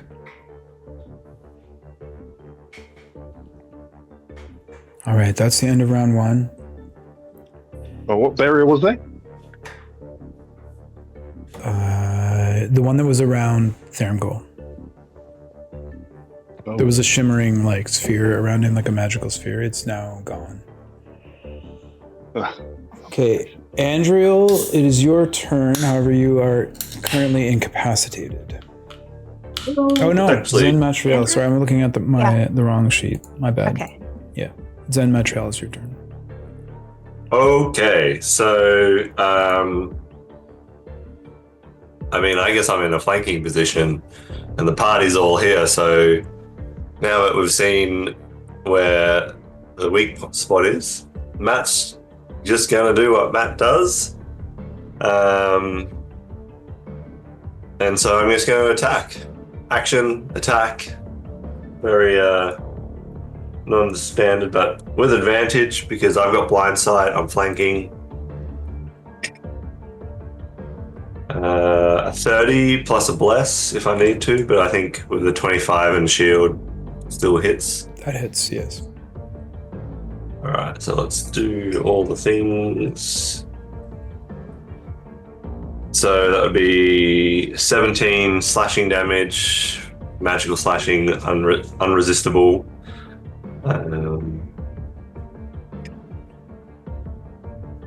Plus 6 radiant, plus 15 radiant for the first attack. And the second attack,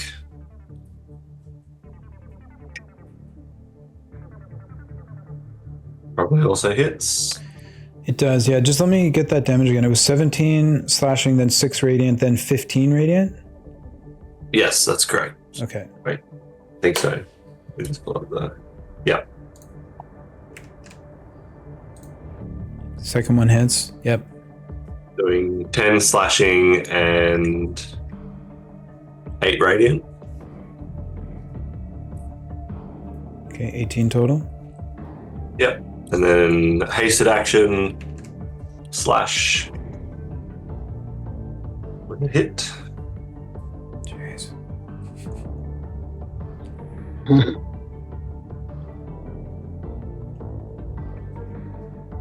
And doing all up 18 damage. And Matt will be like, whilst I do not hit as hard as you guys, I just nickel and dime him. And bonus action, he will use his second wind to regain some hit points. Okay. Which will be 1d10 plus 7, so 14 hit points back. All right. And then I will just make sure that I am within 10 feet of Marek. Just confirming I'm within 10 feet of Marek. You are, yeah. Okay, sweet. I will remain there then. Okay, that brings us to Theramgul. He gets his legendaries back.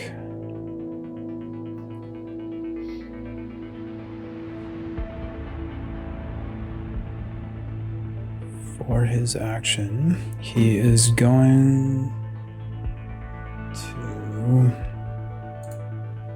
roll to see who he's going to go after. 5. This would be Zen Matriel.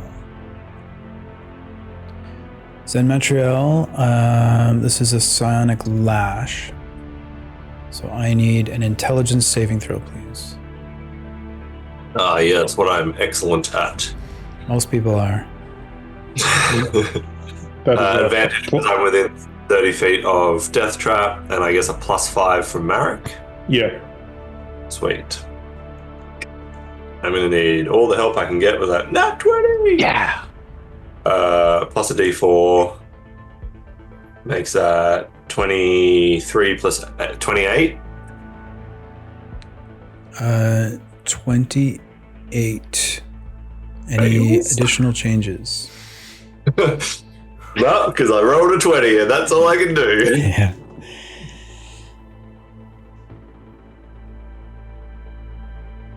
Hold on, I just thought of something.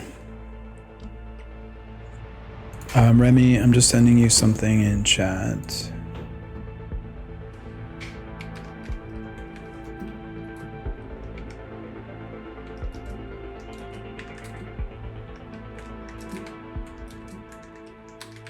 He's using it as an excuse to build suspense. This is critically important.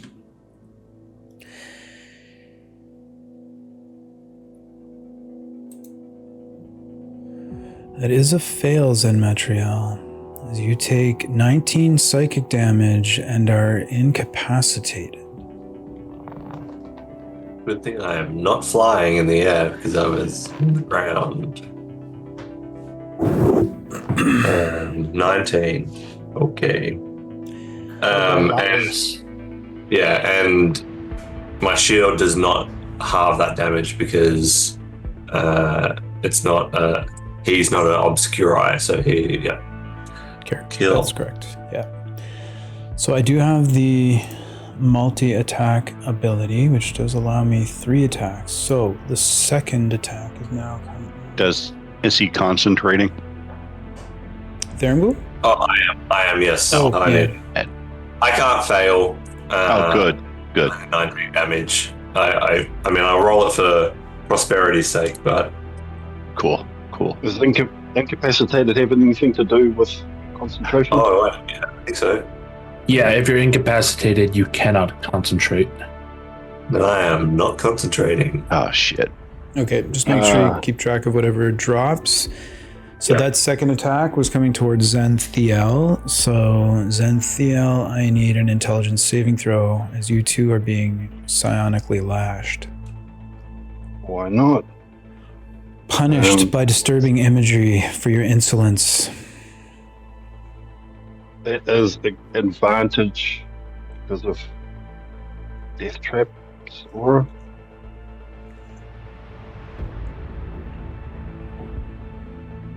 The auras don't stack, right?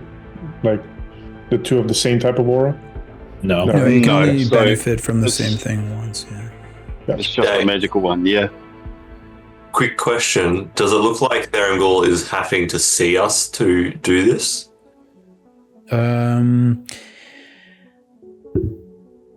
He looks at each person as he does it, so yes. Okay. Okay. Sorry, I'm going to fate sphere that. Fate Sphere being used by Zenthiel I'm to gonna have another go. reroll and save.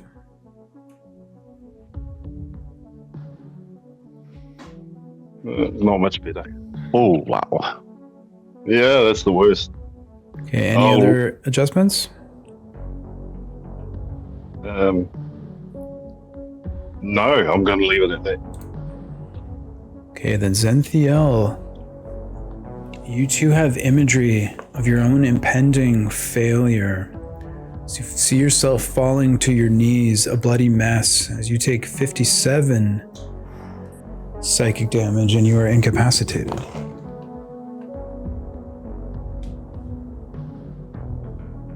Damn, there goes my holy weapon. And I don't believe you are magically held aloft with Radiant Soul. Does that count as being magically held aloft? No, okay, so you would also fall prone. 15. D6, only 1 damage. He's bloodied.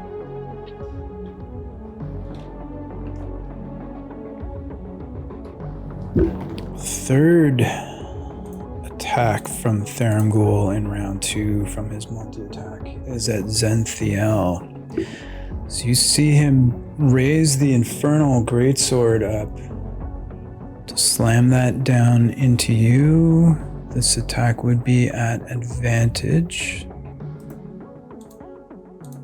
Come on, natural 20. 34 to hit. That hits. As you take 24 magical slashing and 15 fire.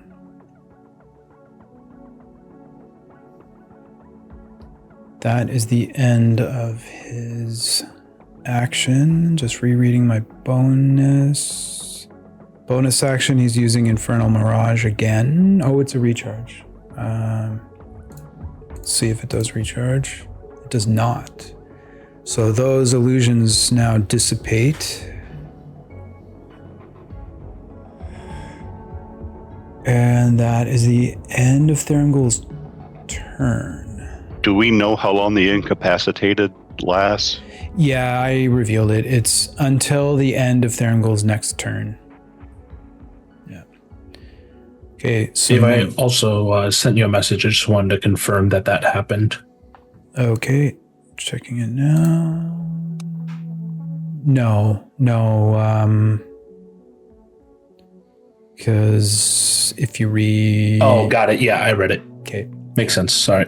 Yeah, thanks for reminding me. I've been watching it, but yeah. No. Okay, Samoza, you were up.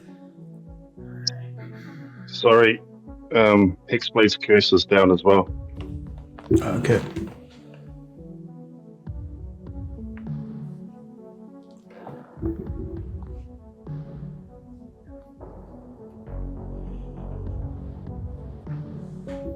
And just for a little bit of narrative flair, when that sword comes down and punctures through the armor of Zen Thiel, you can see that it's like all misshapen and battered. It's a massive, ugly looking iron sword, and in the center of it, these flames are burning brightly in the center of the sword. Okay, Samoza, you are up. All right. I really like being here in person to be able to see different angles. If I'm counting correctly, 30 feet would put me in front of Andriel. Or is that 25? In front of me? Andriel. 15, 20. Okay. 25 further, where that currently is. Yeah, if I could go right there. And Sumosa will turn to Andriel and say,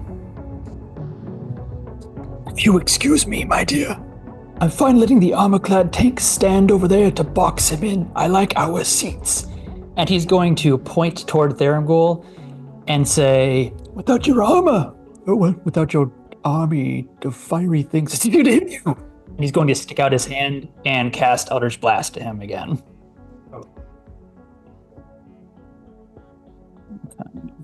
So no longer at disadvantage, it's a straight roll unless there's something I'm forgetting about. Okay. First one is there we go, 32 to hit. I think that hits.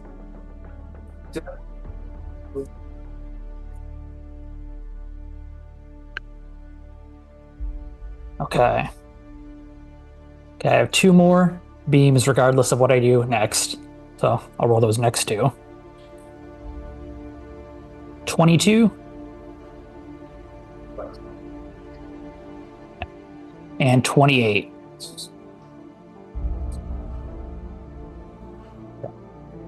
Well, that is unfortunate. Sumosa will then take a bonus action to re-up Form of Dread as well. And just to clarify, my Eldritch Blast do force damage. That's not what's affecting him, correct? His ability magic. Okay, that's what I figured. Oh, my bad. So guys, yeah, I'm muting whenever Kier speaks here, but I have to be aware of the fact that my voice doesn't go out to Twitch. So, just so you're all aware, the Eldritch Blast, 2 of the 3 hit Thurangul, but I didn't get a damage roll because they seem to not do anything. His magic resistance seems to be very powerful. And Just noticed two of my boys from back home. I see Alberto and Lalo Dare here. Gentlemen, good to see you. Sorry, carry on. Right. So you got your hit points back? Yep. Rolled a maximum of 10, so that is 21 temporary hit points going back to Samosa. And he will, I guess, further call out to everybody. Hold strong. My magic doesn't have much effect against him, but I will do what I can for the future. And will end his turn. At the end of Samosa's turn, Thurmgul begins casting. And I'm going to message Remy what I am casting. Okay. So Really quick. He's immune to the damage. He is immune to magic in general, because on a hit, whether damage or not, I would push him with Eldritch Blast. Let me just check something. It's a good point. Just checking the way that this is written. Yeah, he'd be pushed back. He'd still be pushed back. I have up to 20 feet since I hit him with 2 beams, but I want to push him as far from Daylon as I can.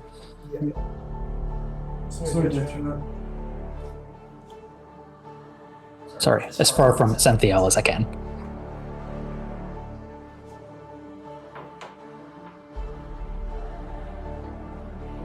All right, there we go. So, being one of the only people that probably can, Deathrap is going to use a tattoo to counterspell.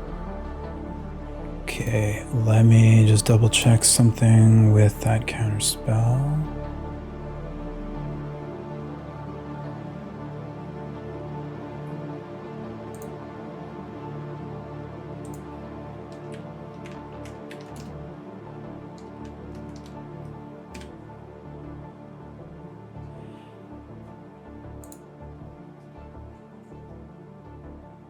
You are going to have to roll. What do I roll? What stat? Your charisma. Okay, thank God. Well, I should say your spellcasting modifier, but for you, I think. Right. Okay, good. Just want to make sure. Yeah. And Thurmgul's going to use a Fate Sphere to make a disadvantage before I see the results. Oh, okay. Okay, so that was the first roll. Yeah.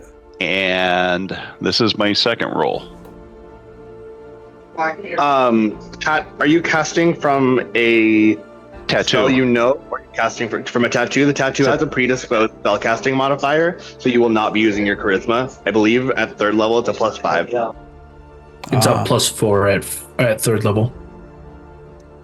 Okay, so it's just a straight modifier, not... Oh, okay, and it was a charisma save anyway. So actually it wasn't even the right roll. Yeah. Oh, crap, I'm sorry. That's okay.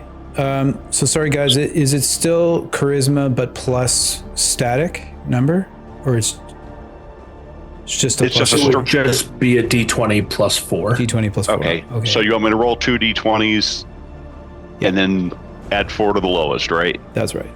All right, sorry about that. I always do this at least once a shot. It's all good.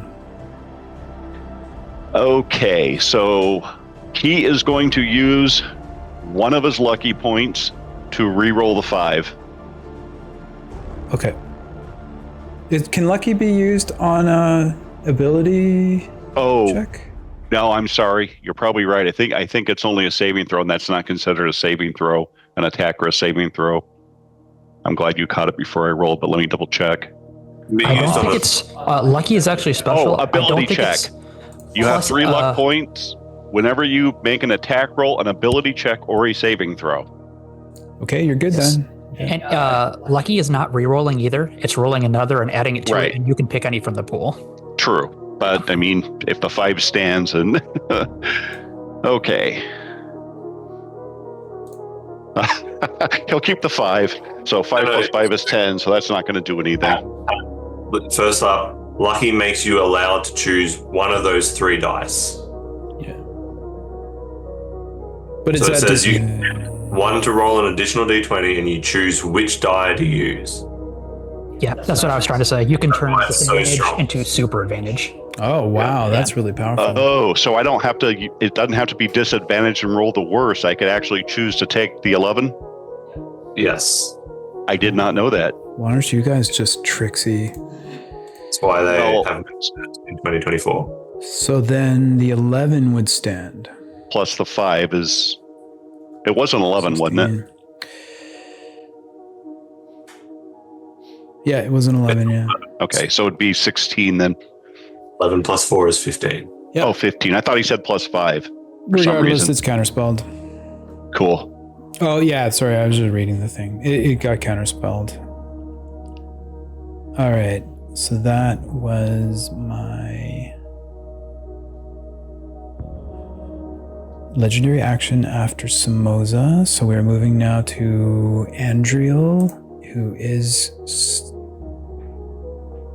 was incapacitated until after my next turn. My next turn has gone by, so you're no longer incapacitated. Okay.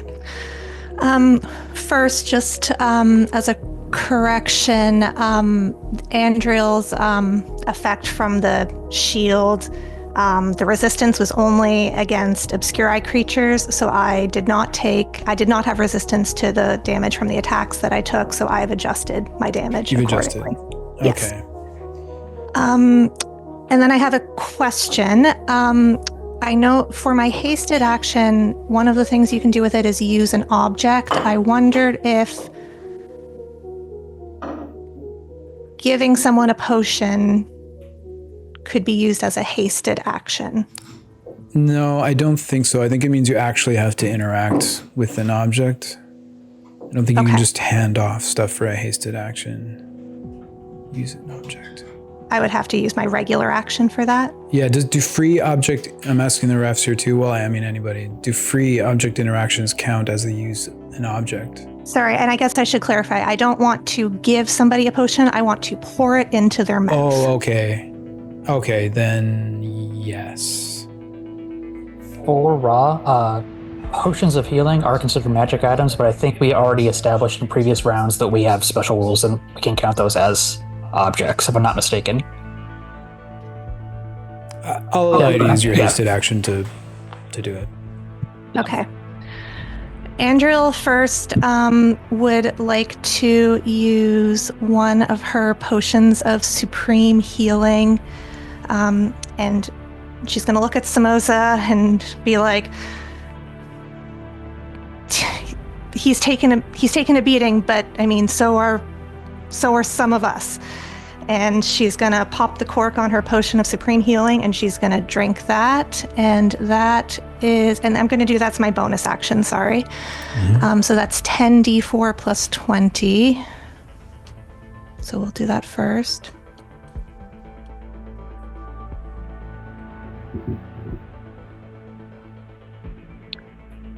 So 41. Okay, and then Andriel is going to run to Zenthiel, and she saw that big sword hit come down on him, and she's going to, well, reach up because he's much taller than her, and say, like, you're right, we have to keep each other alive. And she's going to shove another potion of supreme healing into his face. Okay, go ahead and roll. You don't have to worry about him at all because he's face down in the dirt right now. Oh, okay. Sorry. So she's going to bend down and say that we've got to keep each other alive. So here's the roll for that one. That's a 43. Okay. And then she's going to turn her eyes on Theramgul, and she's going to get right in. Is he pushed back so nobody is like around him right now? No one's behind him. Zen Matriel is over here. Right, but he's incapacitated. He's up against the wall. His back is up against the wall, literally and figuratively. Okay. Andriel is still invisible, So if she gets in his face and punches him right in the nose, does she do that with advantage or as a straight roll? You still have advantage for being invisible. Okay. So I use my bonus action to give myself a potion, my hasted action to give a partner a potion. So I'm going to use my regular action to make 2 unarmed strikes at advantage. And even though you're invisible, you can tell he is looking directly at you. Good. I want him to see this. Okay, so hang on. That was the first one. Here's the advantage roll. God damn it. Okay, that's a +2, so 19, which misses. So here comes the second. Pull it back and hit him. Try and hit him again. I think it's your hasted action you are taking. No, No, I use she my used her hasted hasted. action. Yeah. No. Look at that. Look So- at that. That punch lands, I'm guessing. Yep. Natural 20. Okay, so I have 1d8 plus 8 for my regular hit. Yep. So I'll roll that first. This is, goddamn, and that's magical bludgeoning damage. And What's then the total on it? Just, I missed the first part. 9. 9 Sorry, total. it's, yeah, Oh, yeah, 1 on 'cause the it's- die plus 8 for the critical hit. And then does the 2d8 radiant become 4d8? Wait, hold on a sec though. Don't you still add your You got dex? bonuses. Yeah, it adds, you add your dex to it. Oh yeah, I'm so sorry. Yeah, so my bonus is +9. Does that include the 2 for the ring? It does, yes. Okay. Sorry, is this the action? Yeah. Yes. Was the action not to feed a potion? I use my hasted action to feed the potion. Yeah, I mean, either way, we could flip them. Oh no, hasted is only Well, one attack. it Yeah, matters no, you're because- using your. Yeah. Yeah, hasted action was for the potion for you, Zenthia. Okay. Okay, 18 magical bludgeoning. Yes, 9 plus 9, 18. Thank you, Death Trap. And then I have the additional 2d8 radiant, which does that become 4d8 because it's a critical hit? Yes. Okay. So an extra 21 radiant. And she'll kind of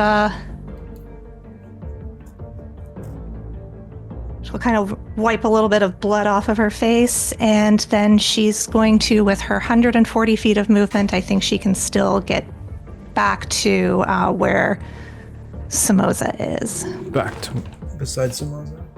Yes.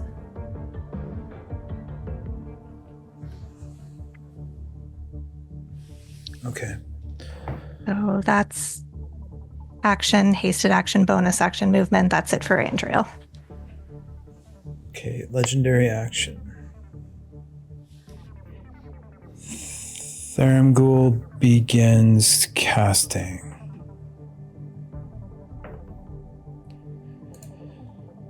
I'm messaging Remy.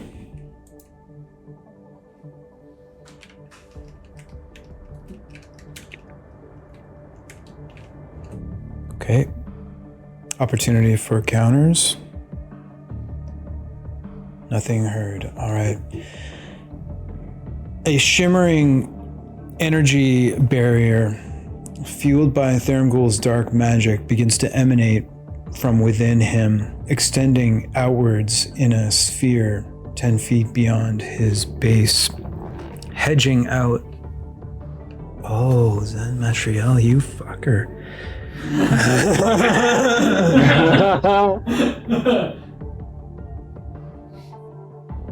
I'm okay with What did I that. miss? It does not The hedge ball's up out against the construct. However, it is still there. Which brings us to Death Trap. I'm sorry, what exactly happened? It's an anti-life shell that I cast. Yeah. okay, I gotcha. But constructs. So you are officially considered a construct, Zen Matriel, currently? You That is sly correct. one. spells and effects against me, I am considered a construct. Okay. Death Trap, you're up. But you can see now 10 feet around Thermgul is a magical barrier. I would like to shout out for Shay for doing this and making me think about it. Be like, oh, that's a strat. Yeah. And Thermgul's not bloody yet, huh? Well, do you want to use your action to check? Yeah, no, I don't. However, Sir Daylon did call out that he was bloody. Is Death Trap next to Daylon? You're flying above him, but laterally you are beside him, yeah. Yeah. He's on the ground, you're so. 15 up. Would I be able to land and reach down without getting off my horse and touch him? I mean, you're on a large creature. I'm large. Oh, you're large too. Yeah, I'll give it to you. Okay. Since the anti-life shell is there anyway. Oh shit, that's not going to work. But yeah, he'll sheath the sword as a free object interaction. He will reach down and touch Daylon and lay of hands for 75 hit points. Ooh. Okay.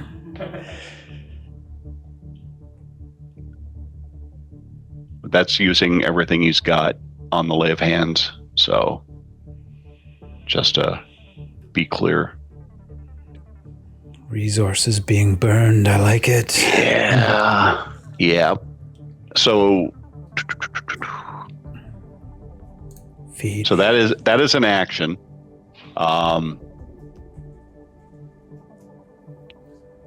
So he has a bonus and a hasted action, but neither one of those can he cast a spell off of. Well, I mean, he could cast a spell, but he doesn't want to cast any spells that's gonna do.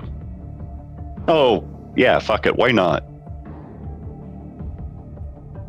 Why not?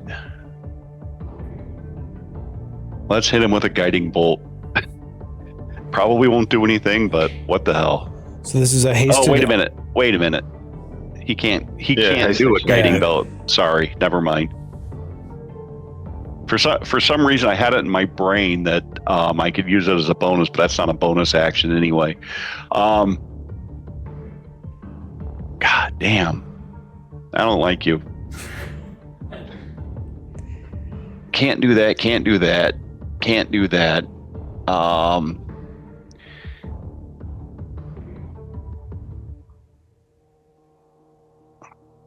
Zed Matriel is also at the time incapacitated, or he's not anymore? Because it was the end of what's his name's turn after he got incapacitated, right? Thermgul had his turn, yeah. Zed Matriel, you're not incapacitated, or you are? It depends how you would like to look at your wording, because he cast it during his turn and then he finished his turn, and you said I'm incapacitated till the end of his next turn, which is probably the one after. You just read what it says here. Until the end of Thermgul's next turn. Yeah, I should be incapacitated. Yeah. Oh, I'm good? Well, wait, hold on. Yeah. When did he did it on his turn, right? Yeah, so it was the first round. It's round. all the way, yeah, so Zed Matriel is... Yeah. And Okay. I should be also not incapacitated after that. Right. It's a second turn, so yeah. Okay, so here's where you're going to have to do a little measuring. Okay. Is there a way that I can be within 10 feet of both the Zens and within 30 feet of everybody?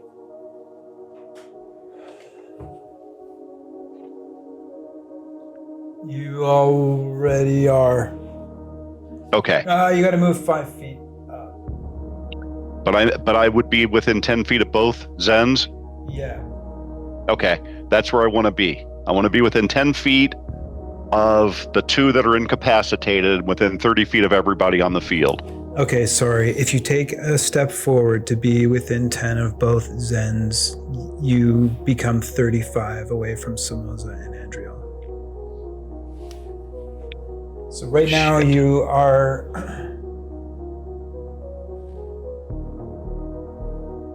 Well, oh no, you're good. You're good where you are. You don't even have to move. You're within 10 of Zen Metriel, and you're within 30 of everyone else. Okay. Sorry, I'm not trying to take too long. I'm just seeing if there is a bonus action I can do that isn't going to mess up. It's all good. It's the finale. No need for time constraint. Definitely don't want to do that. Definitely don't want to do that. So I guess I will forfeit my bonus and my hasted because I can't pull a javelin and throw it with my hasted, right? Because I already sheathed my sword. Right. Correct. Okay. Then yeah, I'm gonna have to end my turn there. Okay.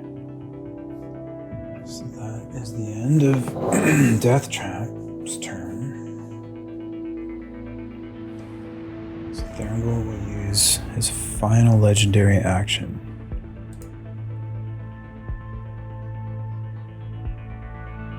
Let's see who our lucky winner is today. Zenthiel. Currently, I'm still in range. Okay, just... Big rusty sword. I need an intelligence saving throw, please. That would be the intelligent thing for him to do. It's to keep you out of the fight if he can. The advantage from Death Traps or At advantage. 23, I will add please. 26. Oops, sorry. So what's the total? Sorry, my dice didn't roll properly. Oh, okay. 27. 27 final? 27 final. Not enough, as you get an image of you just continuously laying on the floor and the giant hooved foot of Thrangle crushing your skull as you take 54 psionic damage and are incapacitated once again. Ending the legendary action, moving to Zenthiel, who is incapacitated, moving to Merrick. Oh boy. I'll use my bonus. I'll use my bonus action to move the feather token whip and attack Thrangle. Okay. Like close enough to Thrangle to be.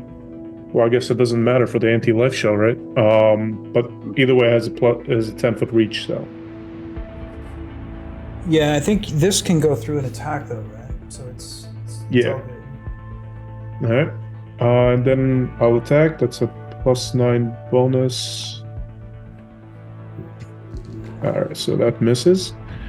And for my attack, I will swing my sword in an arc at Thrangle as I cast Chill Touch through my sword. Okay. As a skeletal hand flies out towards him. Plus bless, which I don't think will matter even if I get the 4. 21. No, the skeletal hand just gets crushed under his foot. All right. I don't Round think 2 I is a can do crushing theme to it. I don't think I can do anything with my hasted action of meaningfulness, so I will end it there. Top of round 3. Zen Matriel is incapacitated. Yep. Something I realized when Veronica disappeared, a ever-smoking bottle would have just landed on the floor. So right next to Zenthiel, there is a smoking bottle. So if you could put it's not open, but if you could put a token there just to remind me. Well, she's still there, right? She's just dead. No, she's a spirit. So when she dies, she's a draconic spirit, which, yeah. So that's that. I had a thing and I forgot it, but that is my turn, I think. Okay, that makes it Thurmagul's turn. Gets his legendary actions back. He is going to use a free object interaction to pick up the ever-smoking bottle.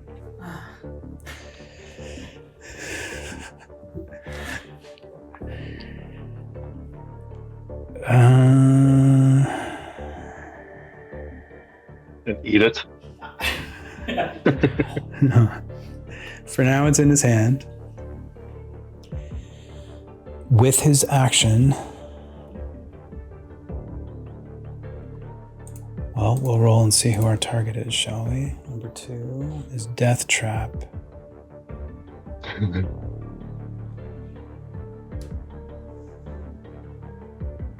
About time.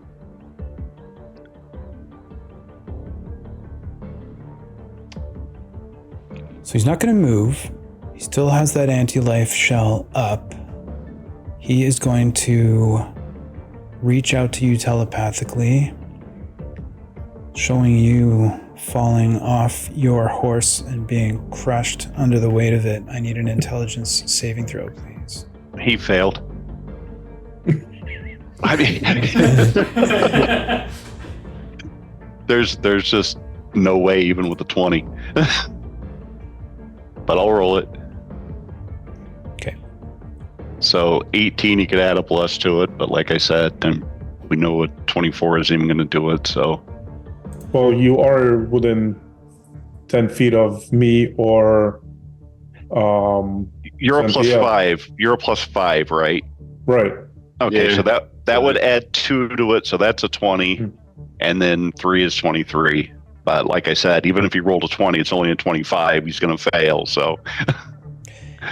33 psychic damage. And you are incapacitated. So 33 is 1. Oh, wait a minute. First, we get rid of the 10 temps.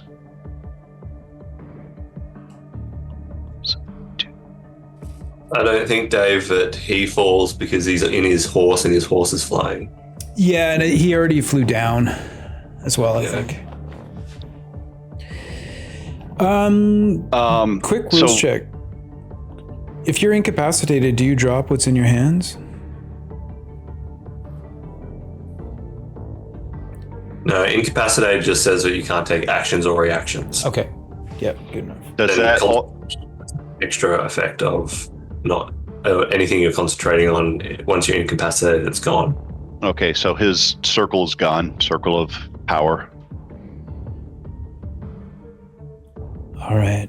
That was... And I do or don't fall off the horse. I don't know if we covered that. No, I don't think so. I mean, it doesn't say anything about that. Actually, I don't think incapacitated makes you stop flying either if you're flying. So Cole probably shouldn't have stopped flying because it just says you have 0. It doesn't say you have 0. Yeah, you're not prone. You can't take actions or reactions is what it says. Yep. You flew down though, right? To touch Sir Dalen? Yes. Yep. To the ground? Or 5 feet or 10 feet? Well, I did say where I could touch him, so I would have assumed he was on the ground, and I did plan on lifting, but I didn't say it, so I assume he's touching the ground right now. The horse is. Okay. The Pegasus. Okay, so he is incapacitated at the moment now. Yeah.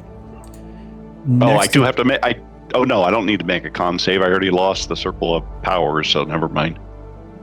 Next attack in my multi-attack is another sonic lash coming at Andriel.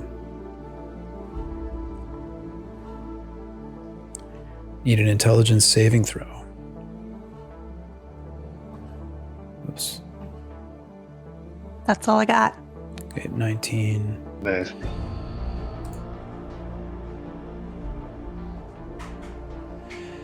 So, waiting for the dice to tally. I thought computers were supposed to be good at math. 40 psychic damage, and you are incapacitated. As Thermgul looks around, scanning the battlefield. And now things begin to make sense, as most of you are helpless against me. It's not too late. I still need a champion. Join me, or die.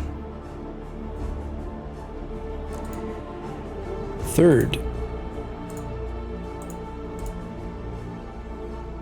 Andriel again.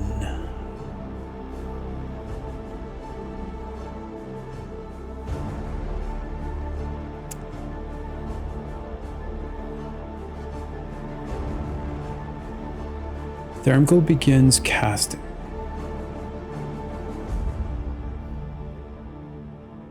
I'm sending the spell to the ref.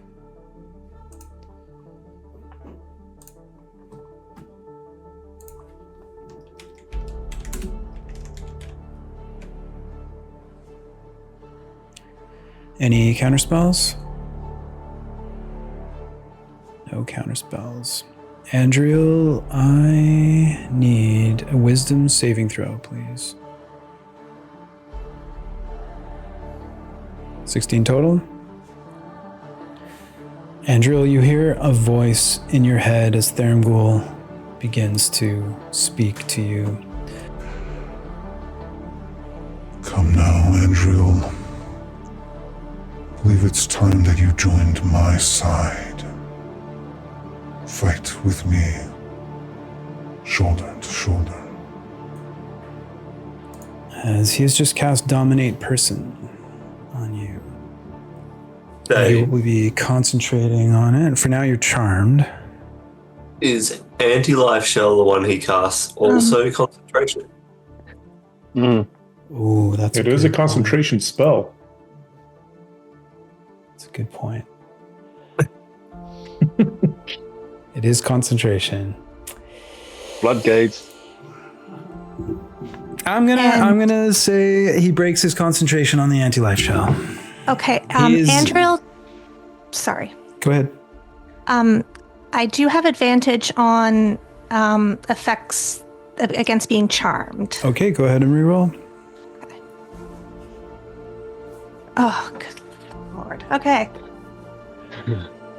Okay, so anti-life shell is down. Dominate person.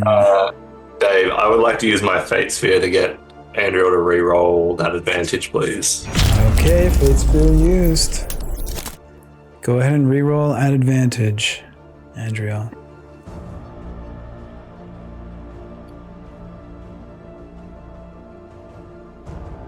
I would like to use my Fate Sphere to do that again. Okay, it's used by Andrea. So that's a 26 or a 27. Not enough. Okay. Okay, so you are currently charmed. So you are now considered friendly to Thermgul. And she's incapacitated as well. Mm-hmm. I am. At least he can't use you.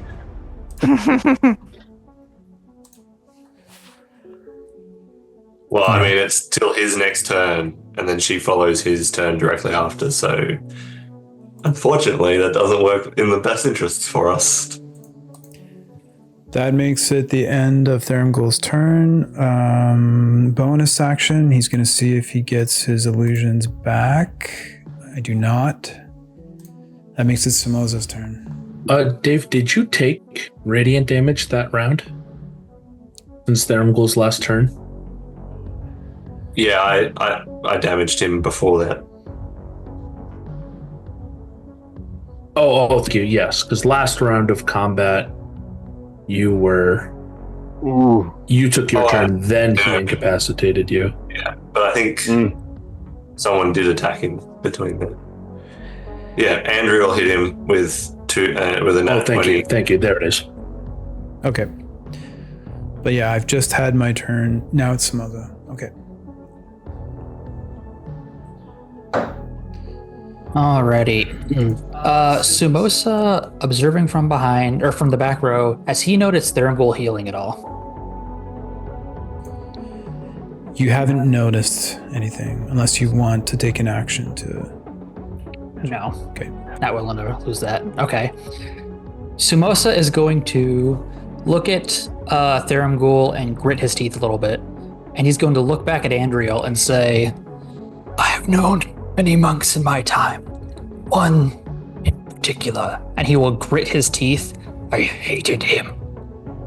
But I know how you work. Remember your training. Still your mind. And he will look at Thurngul and begin to cast a spell. I don't imagine anybody, or does anybody counterspell? Me. Thurngul will. Okay. Oh, I didn't send. I have my cursor on the spell I was casting, but it didn't send it to the refs yet. Okay, I trust you. Okay. You said Thurngul does counter? Yeah. Okay. It was Chill Touch in an attempt to fish a counterspell from me. Okay, my action is burned. Okay. And he will turn back again to Andriel and say, still mind. And he will stare daggers at Thurngul. Does not take a bonus action, but will end his turn there.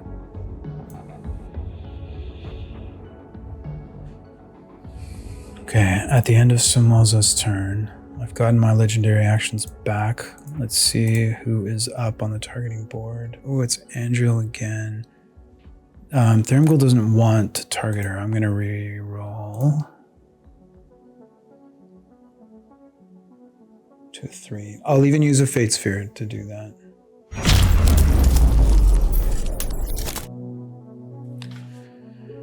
Three, Merrick. No, I'll take it. Thurngul begins to cast. Sending it to the refs.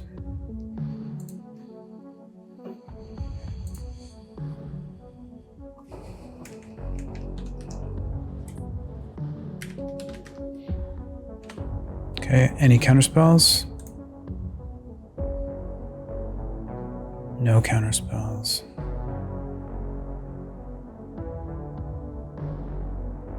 I need a dexterity saving throw, please, Merrick. So I do have a +2 to that from the Potion of Speed. Well, I guess the haste from Potion of Speed. And since this is targeting me, Shield Master adds my shield's AC bonus, so that's an additional +5. So, but it's a saving throw. It's not a targeted spell, I don't think. Haste gives you whenever I make a dexterity saving throw. Okay. Yeah. That targets only me. All right, I'm good. So that'll be a haste is advantage. Advantage. Well, oh, haste is advantage? Yeah, haste gives you Dex, yeah. Oh, my bad. Okay. Okay, so that's with advantage. And on the Shield Master, it has to be a targeted spell. Like if he casts Fireball, even if you're the only one in range, you wouldn't get the shield bonus. But if you cast a spell that targets you. I am being targeted. Yeah. It was established in when the dragon attack attacked me. We previously this is a targeted spell. All right, so attack rolls at targets. Rolling my dex save, which has with advantage, which has an additional +5 from my Shield Master.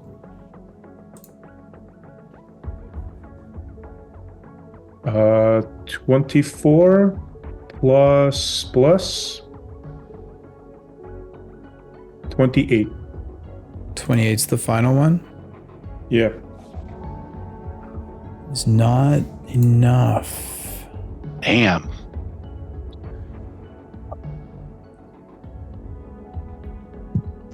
As you are hit by a thin green ray that impacts you in the center of the chest, as you take 10d6 plus 40 from disintegrate. Holy shit. 75 force damage. All right. I took that. I have to make a concentration saving throw, which I have advantage thanks to Eldritch Mind.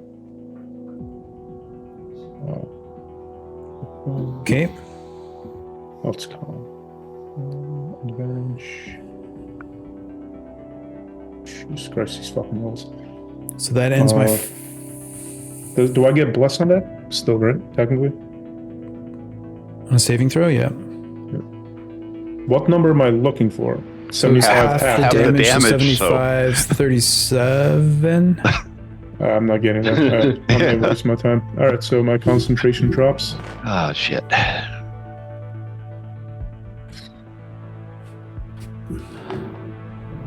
Okay.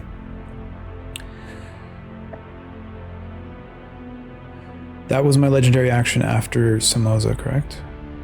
Yeah, I believe it was. That makes it Andriel's turn. Andriel is incapacitated.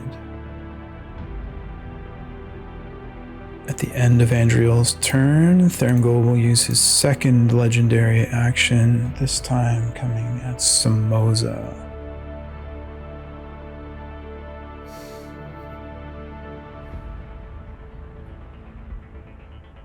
Samoza will use... It's been established that Fate Spheres can be used against Thermgol by other people, correct?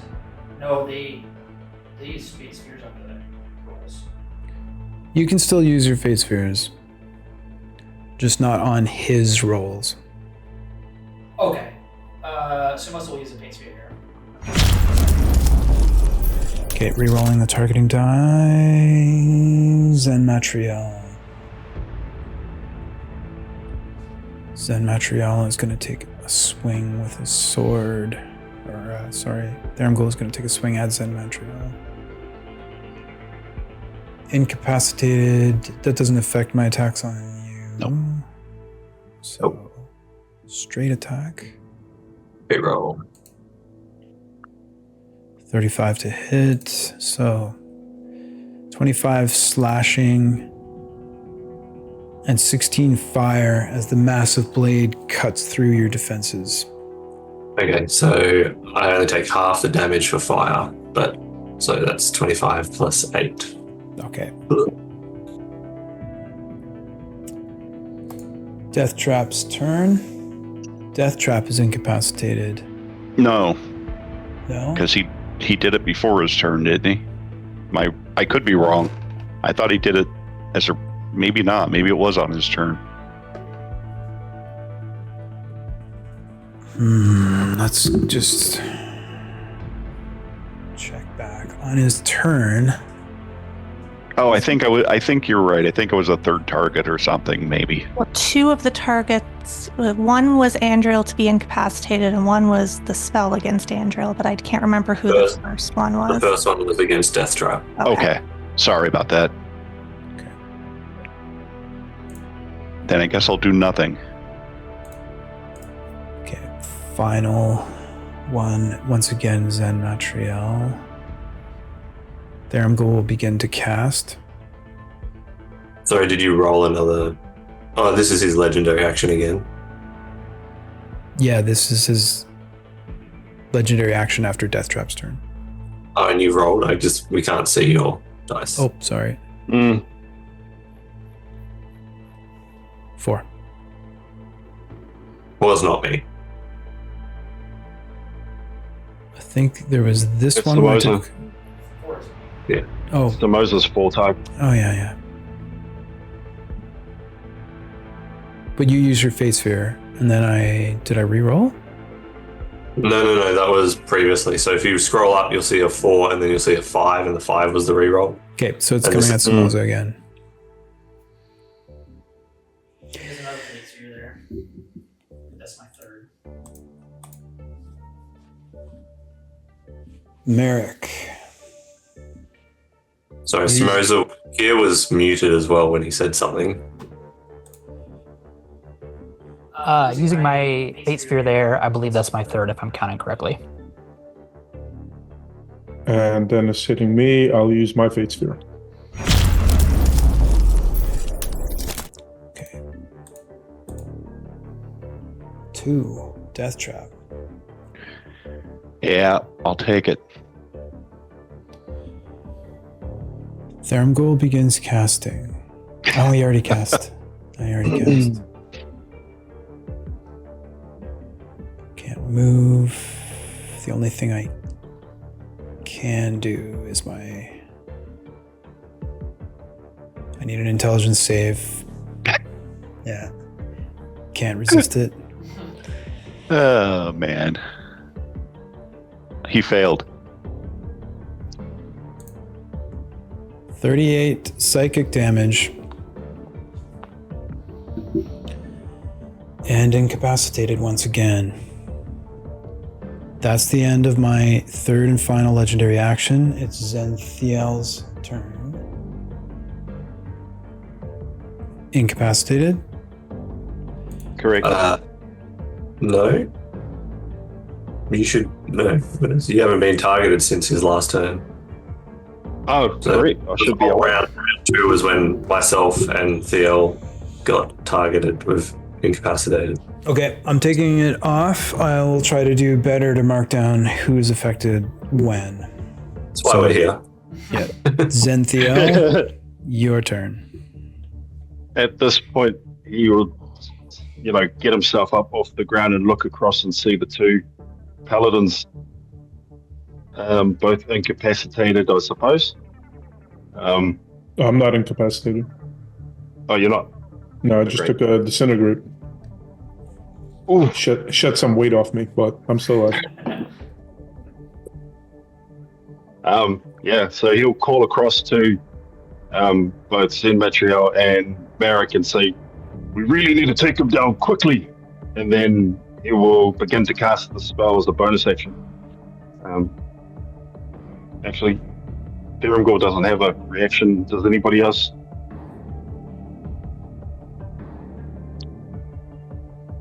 I don't think anyone will counterspell you at this point. All right. First level Hunter's Mark on Thirumgore. Okay, no save for that. No save for that. And we'll close the gap. And is there a flanking position to take up? Okay, so half your movement to stand, but you are still hasted, yeah? Correct. These are all useless now. So I've still got 40 speed. More than enough to get into flanking position. Brilliant. And he will have a swing with Celestial Judgment. Okay.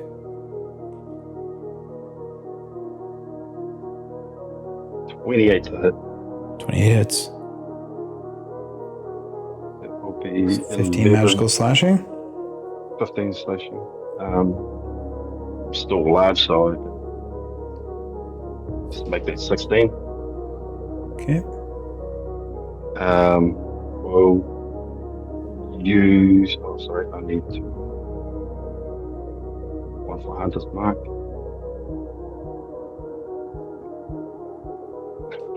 Another one. We'll deliver a first level smite, which is 3d8. Yeah, and extra 2 d8. Extra 2 for the sword. So 5d8. 27 radiant. So that would be my hasted action.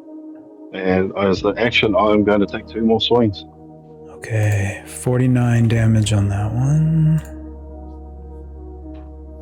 Oh, dear me. I'll roll Bliss on top. 26 to hit. 25 hits. I'll roll my giant size and hunter's mark together. Sure. Okay, 29. I will use another first. Actually, we'll make it a second level spell slot for Divine Smite. 68 or so. Where's all those extra D8s coming from? You're saying 68. The sword gives an extra 2d8 on top of every Divine Smite that I deliver. Also, you had to add plus 15 radiant on your first attack. Yes. Okay. And the first attack would have done. 15 more you can add it radiant. to this one. Got it. And then this one was 29 plus 29, so 58 more? Correct. On Okay. checks. And oh yeah. Con check. Good Concentration? call. Yep. So the first one with Celestial Judgment, that total damage. Crap, sorry. The first one was 15, 16, 17, 27 to 44 plus 15. It's 59. So does 59 sound right with the radiant for that first one? 28 save. 28 to save. Con is plus 19. So he's good for that one. Then Dang. this last one, the total damage was 58. So I need 29. Con plus 19, natural 20. So it keeps concentration. Andriel is still under his control. Third attack. Come on. 34 hits.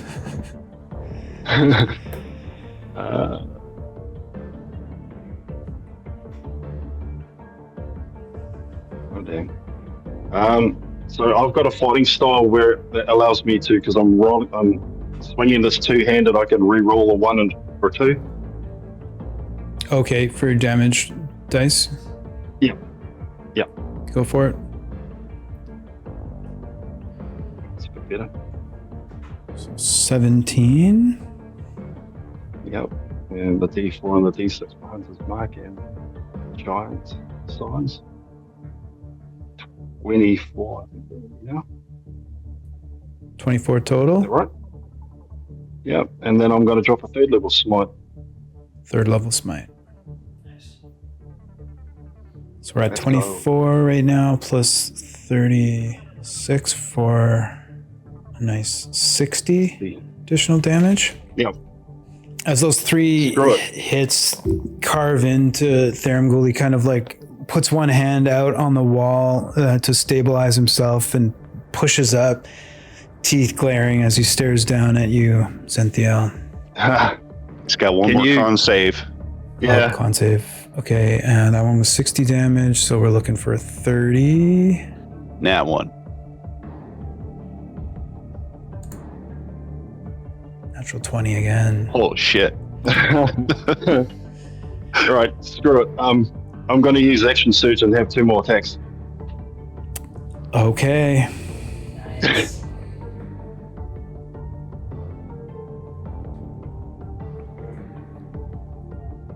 $31 to hit. 31 hits.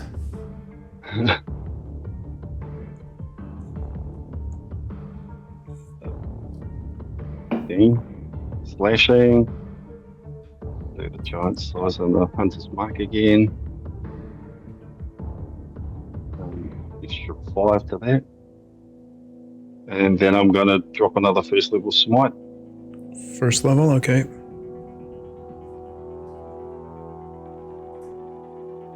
Sorry, is that right? Is that second level? 1, 2. Should be 3d8, right? Should be 5 with the extra sword damage. It would be 3d8 Okay, so- for first level and then 2 extra for the sword. Yeah. We'll leave it as a second level slot if that's okay. Oh, sure. You want to burn the second level slot? Yeah. And then I'll go one more attack. Gets another con save though. Yeah. Just let me Okay. do the Let me do the damage for this one though. So 19, 27 is 46. Con save. Good there. So last attack. It's a hit. All right.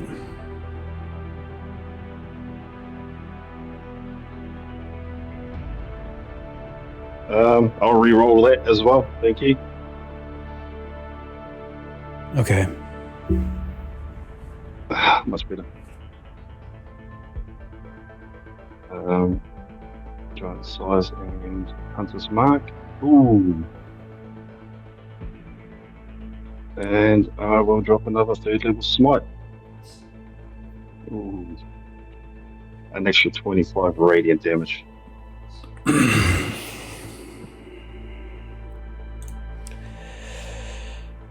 After the action surge and taking the 2 additional hits, Thermgul's teeth show as he pulls his cheeks back, tensing. This is a terrible mistake. We could have destroyed this. You. I will come for you, Xanthiel. All of you.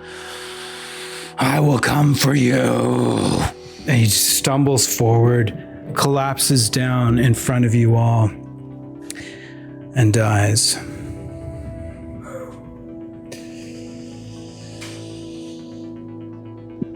With this, rolling out of his hand, the sphere containing all of the necrotic spiritual energy of all of your fallen comrades begins to roll across the floor. But Thermgul is no more, and you see his body dissolve into ash, and you see this flash of light as his soul like tears its way up, and he's like reaching out, and then he's just pulled straight down into the barrier, whisked away.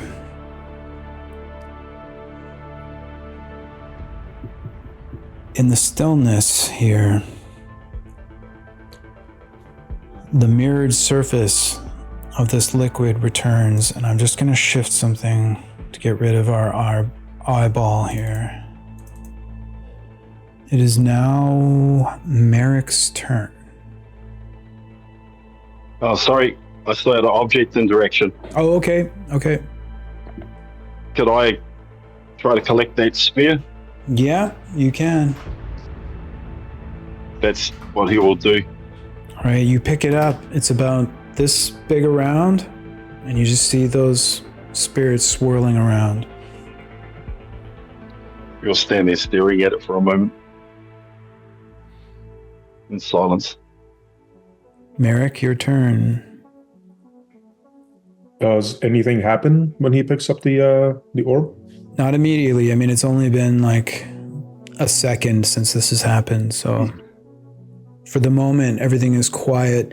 With Thermgul gone and the mirrored liquid surface reappearing around your ankles, there's a definite feeling of relief as the presence of Thermgul is gone.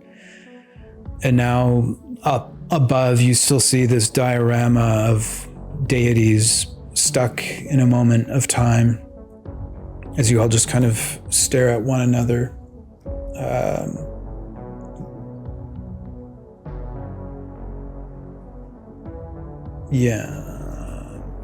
This question for refs: would all the incapacitation drop right away, do we think? Said until Thermgul's next turn. He won't have a next turn.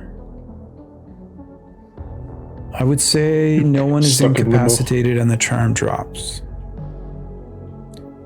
Okay, Merrick, it is your turn. I know you said the orb dropped when Thermgul. Did anything else fall off of him, or is his corpse still there? His corpse turned to ash, as did his sword. So just the orb? Okay. Merrick will just take a step back, but he'll hold his action.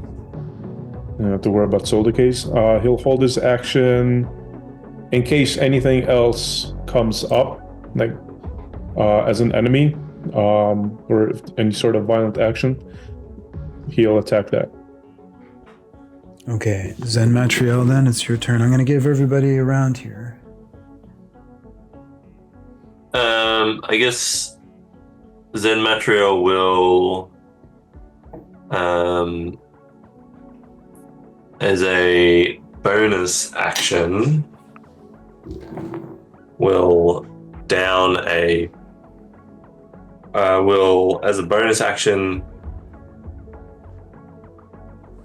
activate a rune on his hand across his body. And then as a hasted action, would you allow him as a hasted action to look around? Oh, wait, no, that's not what I can do. Drink a potion as a hasted action? I mean, that's using an object, right? Are we allowed that? I'm starting to get hungry, guys, so my processing power is going down. You let Andriel feed Daylon a potion with a hasted, so I'd assume he could feed it to himself. Yeah, I'm good with that. It's a supreme potion, so that'll be 39 healing back. And then as an action, he would like to try and perceive the surroundings. Okay. Yep, give me a perception then. I think nice. That might be. I think I can see through. Beautiful. So with a 34, you can see the doorway that you came in. It kind of like rematerializes for you. You get a bit of a sharper focus on the scene up above with the deities, although, as Theramgul mentioned, it seems to be stopped in time. There's no like action going on up there. You begin to notice a bit of like the precursor to some magical energy, like a bit of a crackle not too far off from where you guys are. What about here? All right. All right, I will stand. I'll move towards it so that I'm between it and Zenthiel, but within 10 feet of Zenthiel. And I will just level my sword at it and be like, something comes.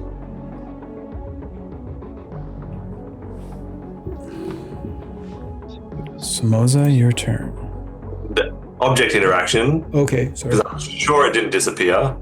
The ever smoking bottle, he would just scoop that up and put it on his pouch. You got it. You have it now. So that's my turn.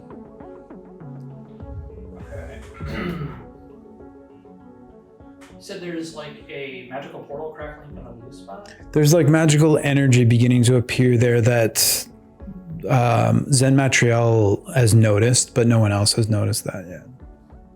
Didn't Zen Matriel set incoming though or something? Or did he not? Okay. So. He's looking in that direction. You guys can all tell he's focused on something.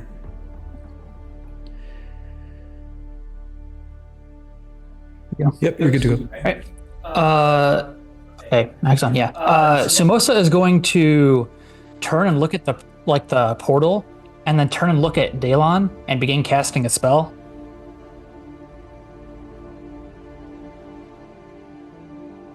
Let's do this. One sec.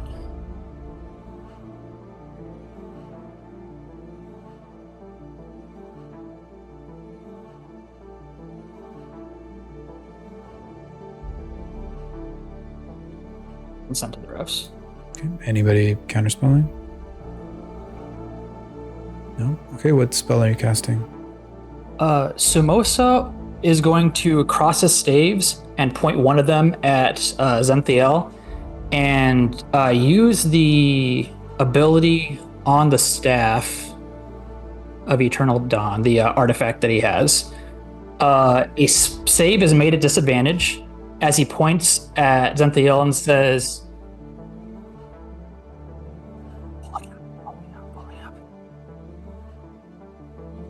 he casts command and says, "Drop the sphere, Zenthiel."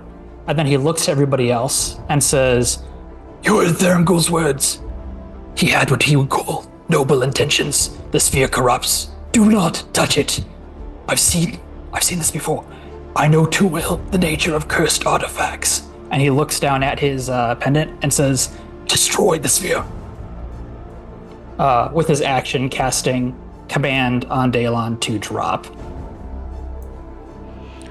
Okay, sounds good. Is that a wisdom save or charisma save? That is a wisdom save, yeah. Okay, so at disadvantage, Zenthiel, if you could make a wisdom saving throw, please. 19 at disadvantage. Any adjustments to the roll, Zenthiel? Yeah, I've got blessed, but I'm not going to roll it. Not gonna roll it? Okay. I thought it was established you have to roll it. Yep. No?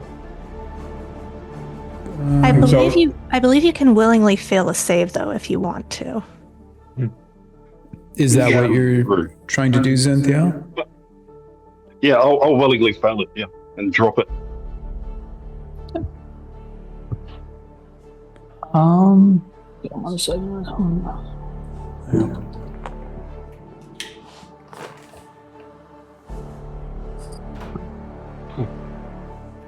So I think because I love roleplay, 2024 says you can willingly fail a save, but 2014 doesn't have that specific language. Okay. Bless must roll with your saving. It's not an either or. It doesn't say you get to choose to do it. It is a every attack roll, every save. We'll roll it. Okay. So the 19 plus 4 is 23. 23, no more adjustments? So 23 No more. succeed. What's your... It's not 23, sorry. That passes. That passes. Okay, so Yeah. you don't have to drop it then, Zenthiel. Oh. Well, in that case, you just hold on to it. Okay. Okay, anything else for Samosa? Sumosa is going to bonus action, move his Featherwhip token 20 feet closer to Daylon, or Zenthiel, seeing him not drop the orb. Is he able to call an attack on the orb from there? Or would he have to attack Sir Daylon?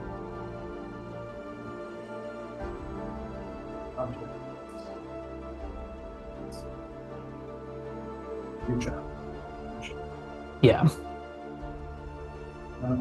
I'd say whatever. Okay.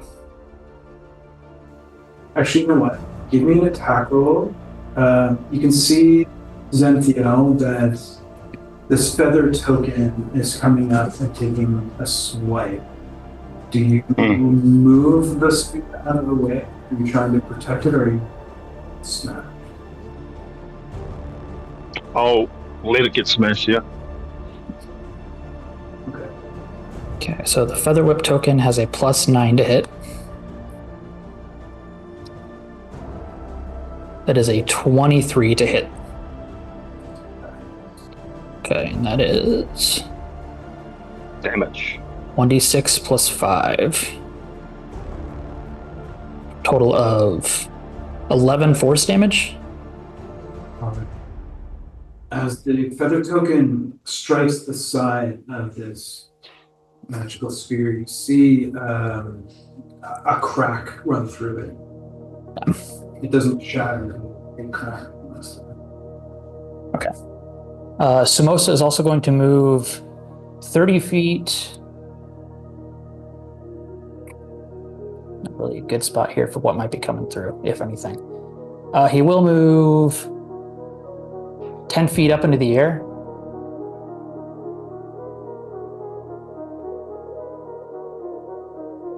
And end his turn, having taken both the action and bonus action. And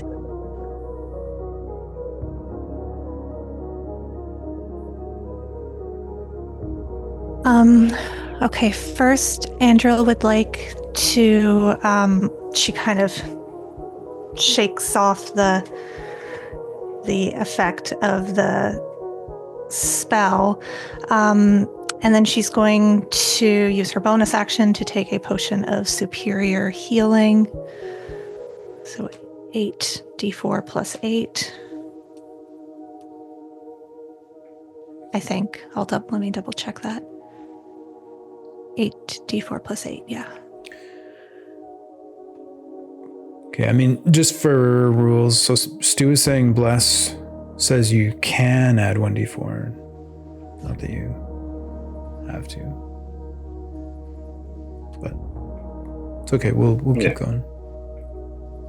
Okay, so 30 back? Yes. So I've done that, and then Andrill's going to say, wait, if we smash this orb here, will that free the souls but have them sucked into the barrier? Maybe we need to remove it from this place first. Okay, any other actions? Do I have a reaction? If you want to. Yeah, if you want to use your reaction. Yeah, I will use my reaction for a short dialogue and say to everyone, actually, he will say, we should remove this from this place and find a safe surrounding where we can release what is contained inside safely. Perhaps we should seek counsel with someone more powerful. Okay. And then, yeah. All right, anything else for you, Andrea? Can I use my reaction to say something? Sure. Merrick, in response to that, will say, that seems like a logical choice. If we can make it back to Abramga Ol, he might have the information we need to decipher what this orb does and what the consequences are if we destroy it. It seems to contain the souls of our fallen comrades, and I just want us to be smart about this. It can contain other things besides them. That's a good point. Okay, anything else for Andrea? No. Death Trap. Where is the portal at?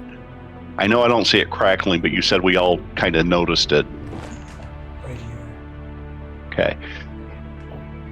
Death Trap wants to get up so that there's 5 feet between him and the portal.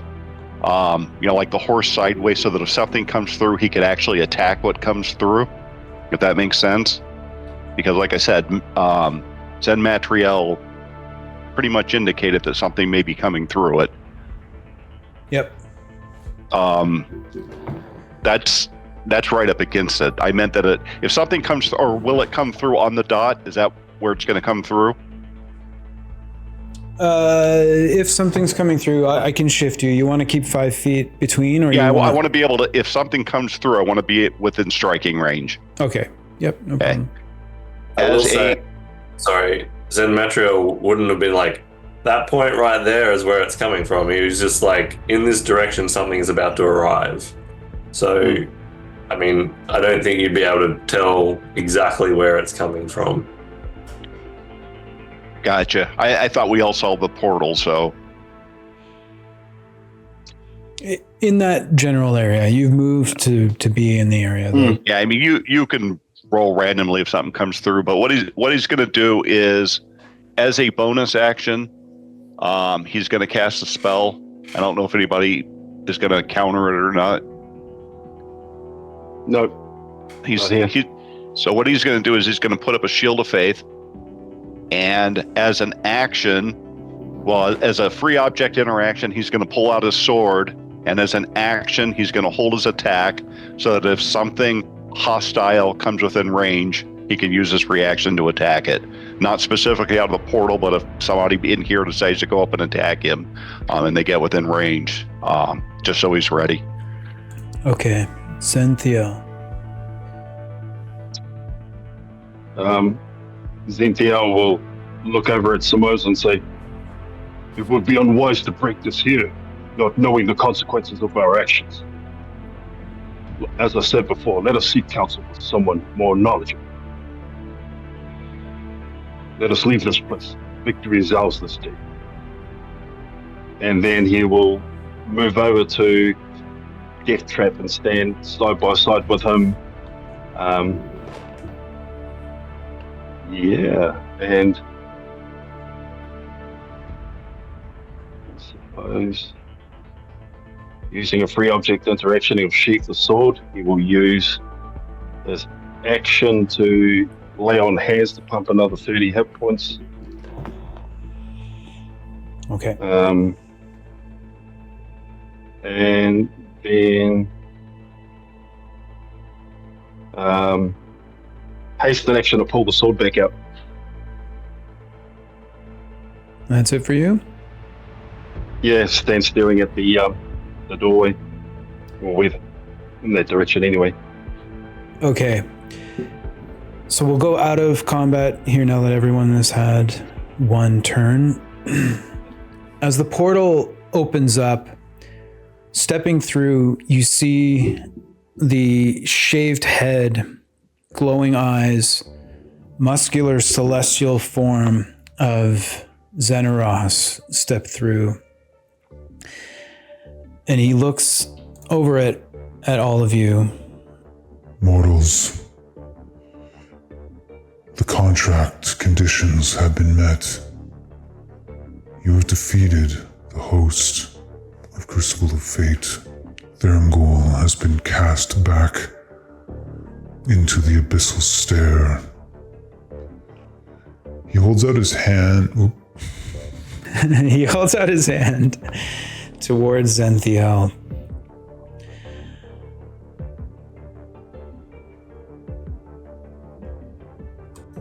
I would have that back, and I would release the souls of those who have been misused by Therangol. Your choice and your actions here today will echo throughout time. I will ensure your names are known, your deeds are spread throughout our side of the world. Had you chosen the other way, we do not know what Therangol would have done, but I'm confident you could have defeated the spawn of Nihralon. But to be honest, I do not know if Oriya is ready for such an abrupt change. But you have bought us time, and for that, every living being on the material plane is in your debt. And I thank you.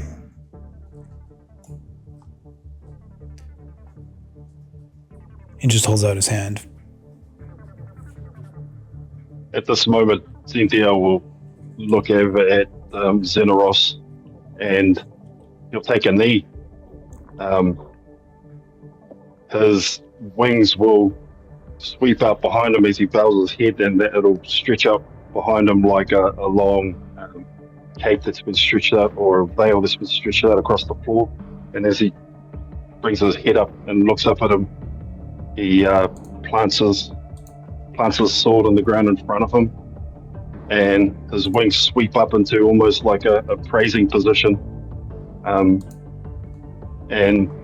begins to hand over the orb, saying to Xeneros, "I only exist to bring the light of hope to mortals, and in doing so, I reserve none for myself. I am proud to serve. And then he kind of slowly hands the orb over to Xenos freely and gladly. He takes it and kind of cradles it carefully and just looks over at each and every one of you. You've earned the right with me enjoying your companion, Shay Falconsong, for some well-deserved rest. If this is not your desire, I can send you back anywhere you wish to go. But I believe right now the light of Palion could do all of you some good. And he motions towards the portal that he came out of for all of you to step through and exit from this place and the Crucible of Fate. Without hesitation, Xynthia will stand up and move straight right in front of the door, turn around to face everyone, place his hand on his chest and say, "It has been my honor to serve with you all. We have done a great deed this day, and I shall forever carry this memory for as long as I exist." Bows his head and says, "Do join me," and turns and tries to enter the portal. Can I ask you a question? Deathtrap bows at him. Was Therum Ghoul demon or devil? He was a devil, returned to the hells for the time being, contained for now. Deathtrap nods over at Daylon like, yep. And he says, "I myself would like to join Shay Falconsong." And he'll go through the portal. Anyone else? Am I able to cast a spell, or is that not a thing? No, you could cast if you want. Oh, no, I'm Mike, sorry. Mike. Yeah, got it now. Sumosa looks very, very quizzically at the being that presents himself as angelic. And he is going to...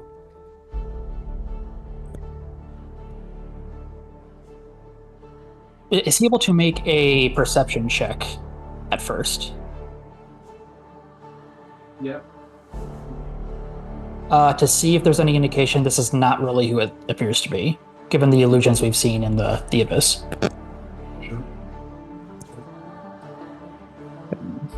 I go perception and add to it my knowledge from a past life. That is atrocious. 12. No.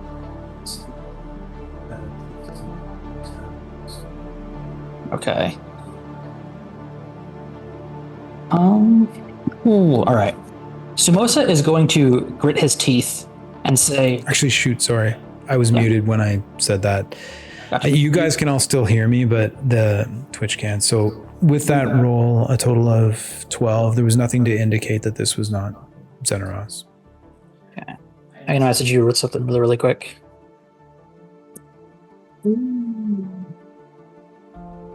In the meantime, can I use Divine Sense to see if this truly is angelic? Sorry,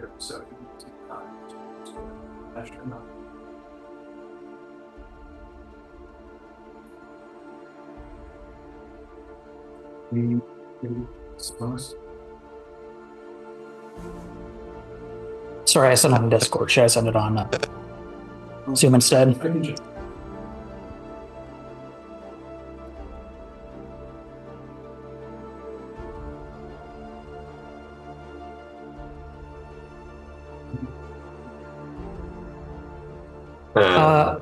Sorry. No, so just confirming, Zenthiel and Deathtrap have gone through the portal at this stage.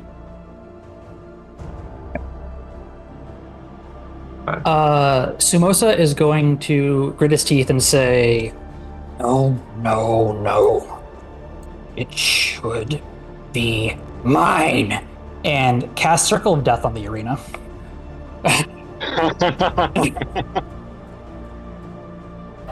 Okay. He is going to get a little crazy. Whoa. Oh, I no, think he's not going to get a little crazy. That is, none of us are surprised. Okay. So where Circle of Death, can you just read that out? Circle of Death. A sphere of negative energy ripples out in a 60-foot radius sphere from a point within range. He'll target the center of the arena, encompassing the whole arena. Okay. Each creature in that area must make a Constitution saving throw. A target takes 8d6 necrotic on a failed save, or half as much on a successful one. Start at the top then. Andrew, con save, please.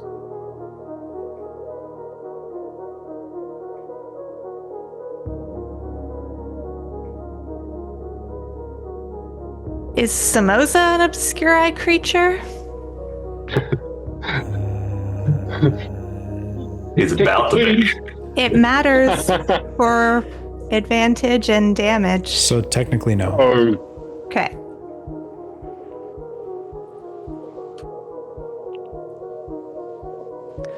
Wow. Oh. Okay, any adjustments to that, Andrea? All right, Death Trap's gone. Merrick, I need a con save. Any adjustments to yours? Plus 22. 22. Zen Matriel.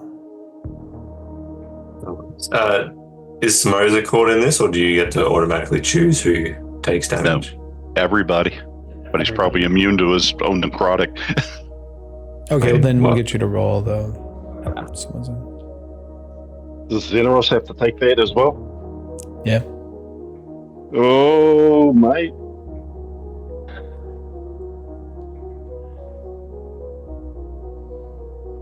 It's 24. Okay. I don't think I can do anything to change that roll. Okay, so 21 for you, 27 for Zen Matriel, plus 1 for 28. I'm gonna roll this. Natural 1. So, no matter what the bonus is, you would fail, I imagine. That's for Zeneros. Okay. Legendary resistance. Who failed? Who succeeded? Okay, so sorry. What were the save totals? Let's go back here. So sorry. Yep, no problem. Andrew was a 26. Okay, that's a pass. Merrick was a 22. That's a fail. Samosa was a 21. Ooh. That is a fail. Zen Matriel was a 28. And that is a pass. And Zeneros failed. Okay. So I'll go ahead and roll the damage. For a total of, that was underwhelming, 25 or half that for anybody that passes, I believe. Necrotic? Necrotic, yes. What's in Metrio? Okay, anything else for you? And I guess we need to roll initiative here now. Do you have a death wish? Okay. Andrew, I need death wish. Initiative, please. Okay. Same like Crucible rules where I can use my perception initiative. Okay. Yeah.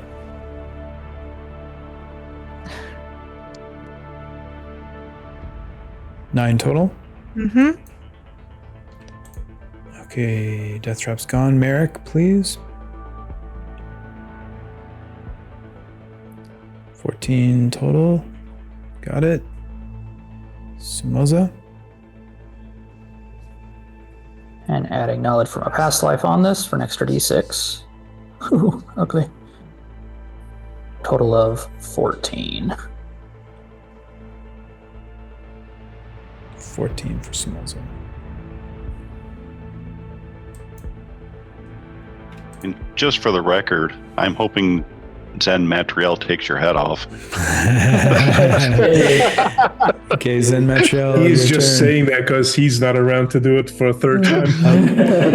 Okay, 26 for Zen Matriel. That's it. Is the Celestial going to get involved? I'm going to roll for him.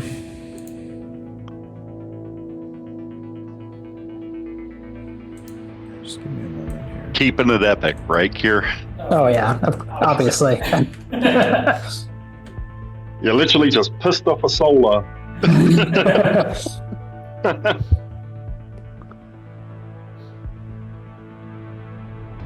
Where's the initiative bonus? Let's say +5, so he'd be at a 20.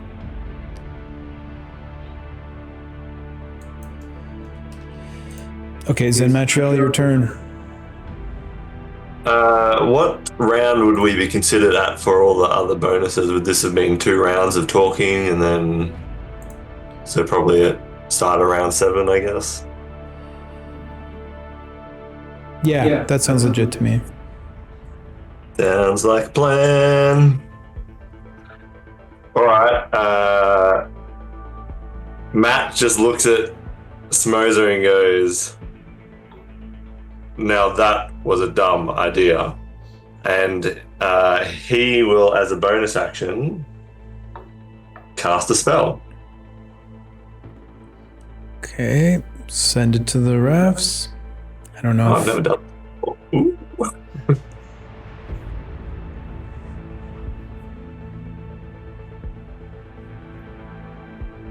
Yep, sent. Any counters? Samoza, no counter there. Okay, what are you casting?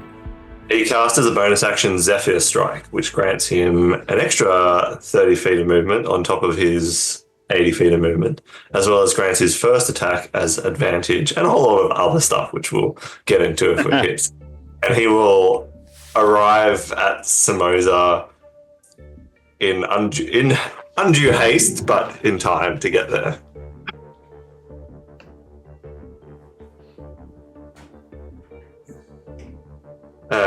And so, first up, oh, I've fallen over.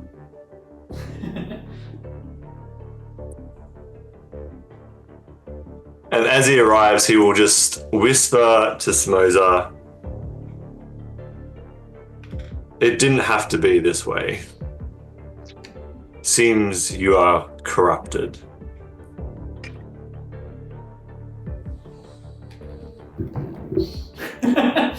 Oh. Okay. I'm going to use my final fate sphere. God.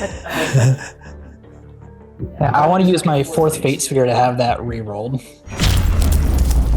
Does anyone want to counter that? Stop him? Deathtrap's not there. Oh, I thought you could use them even out. Yeah, That was when everyone was watching. Okay, from the that's fine. Crucible. That's yeah. fine. You guys are on a different plane of existence. Okay, any other fate spheres? None being used? Okay, then re-roll. It was a re-roll? Yeah. Yeah, reroll. Re-roll. Well, it seems it's meant to be. Yes. Oh my. Yes.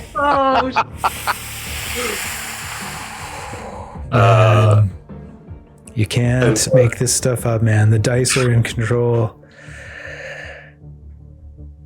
As quick as a flash, Matt arrives and says that piece, and then just, with the wrist flick he learnt from watching Death Trap, removes the head. Sorry. Of Smoke. One moment. Let me double check the wording on something. Yeah, go for it. I mean, it is your chance to not die. Yeah. On the first hit.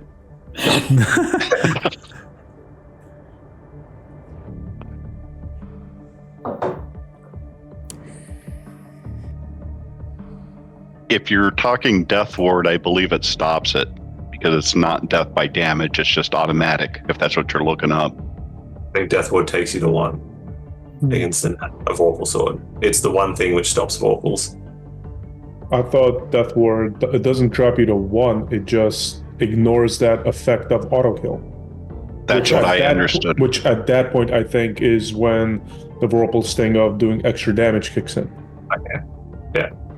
That's probably more legit. Well, I'll roll a fuckload of damage then. Looking things up, Death Ward would stop it. I do not have Death Ward. I have something else. However, I do not think it applies. What were you thinking about? Necrotic Husk, the level 10 undead warlock feature, but it does not have that caveat that says if something would reduce you to 0, Death Ward drops. It only talks if you are reduced to 0 hit points, and I'm not technically reduced to 0. Right. I'm beheaded. All right, then I guess I have to ask.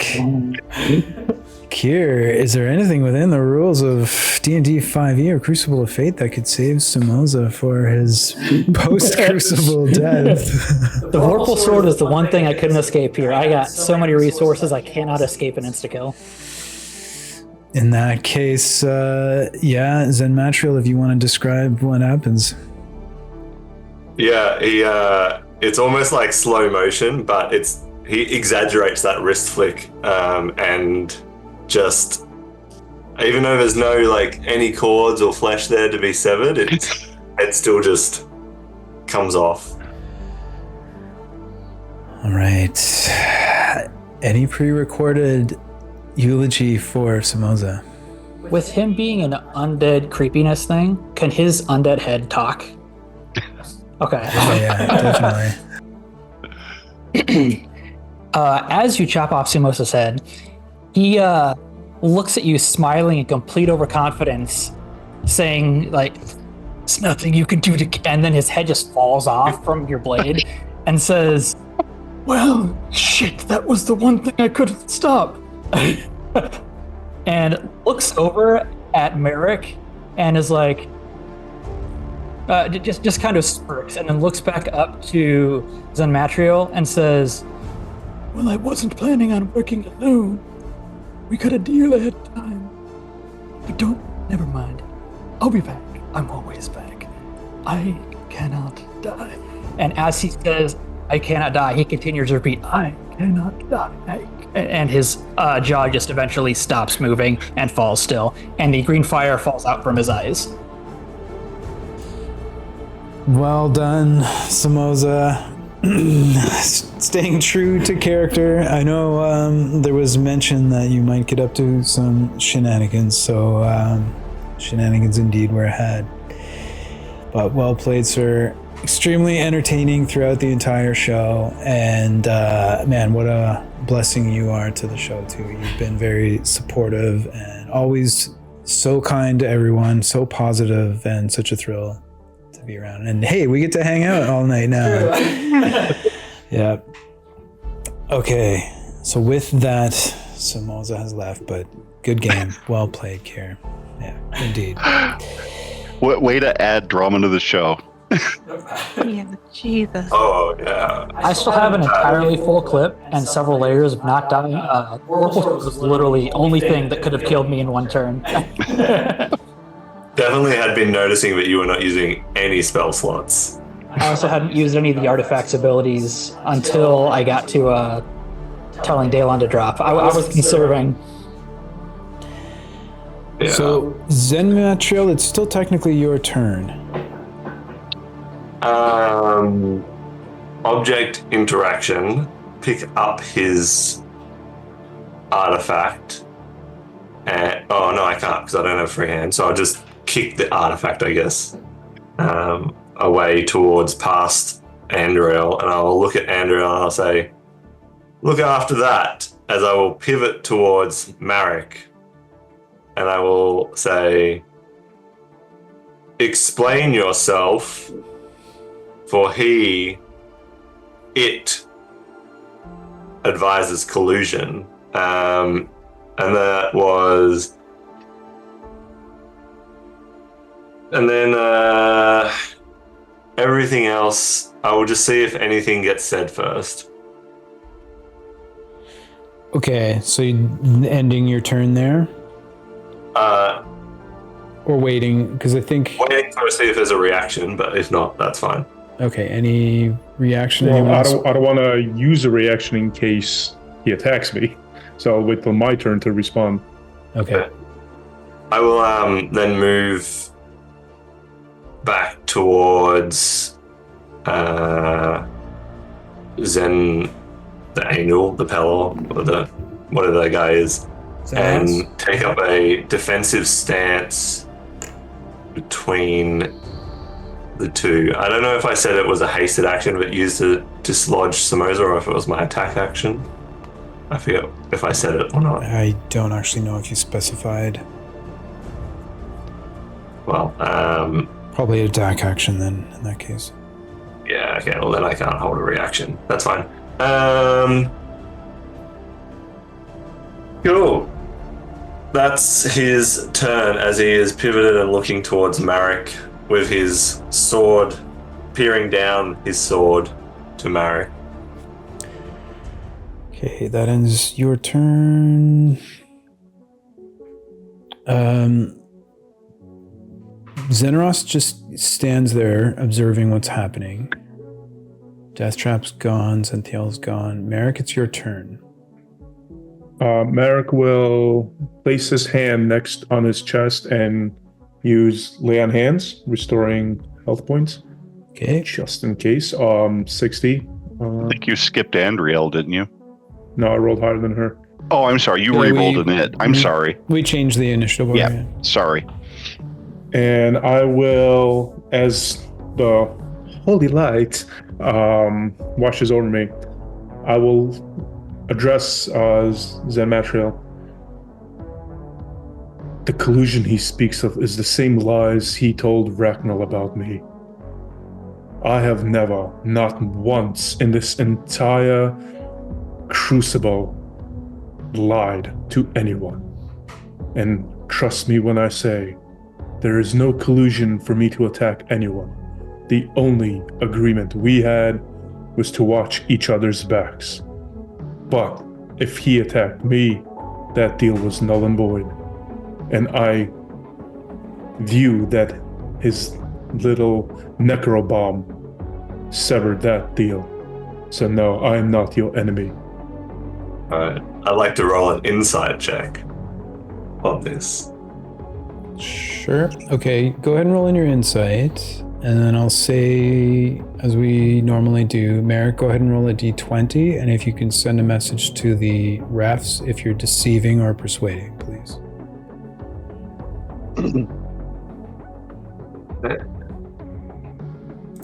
Okay, so the total insight for Zen Metro was 14. Yeah, but I'm going to use a lucky point to roll a second dice. Okay. Yeah, I'll take that one, please. Oh, 27. All right. With a roll of 3, I'm not positive, but I don't think Marek has a plus 24 for either of those skills. So Zen Metriel would be able to tell if you're telling the truth, Marek. So are you telling the truth? I am indeed, once again, telling the truth. Okay, it's still your action or bonus action or movement, Marek. Use my action to heal. Oh yeah. Free object interaction, I will sheathe my sword. Bonus action, I will pop a potion. Where is it? Potion of healing. That is 8d4 plus 8. Actually, before I do that, is that going to interfere with Potion of Speed and Potion of Heroism? We said healing doesn't interact. Okay. Wait, 8. What was it? 84. Okay.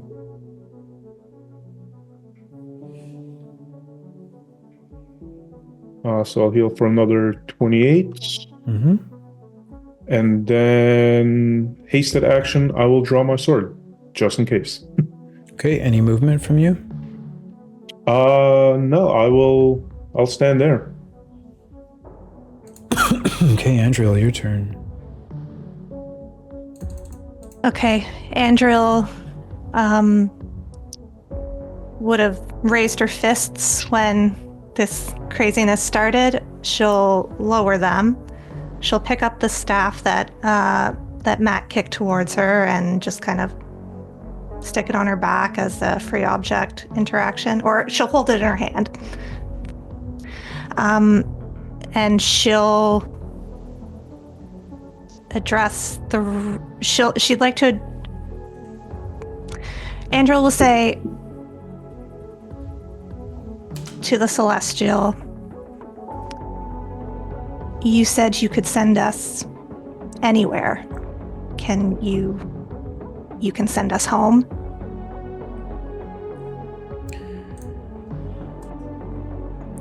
I can, but not from here. If you come with me, permit us one day of rest. I'm sure you will not regret it, and then you can be sent anywhere you wish.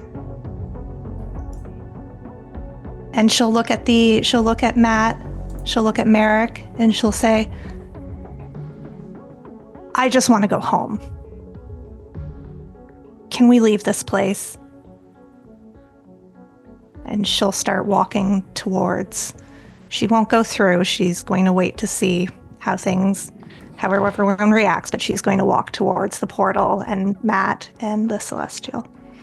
Okay, sounds good. In that case, I'll say combat has ended. Zen Matriel. Combat has ended. We are no longer in initiative order. So whatever you guys want to do.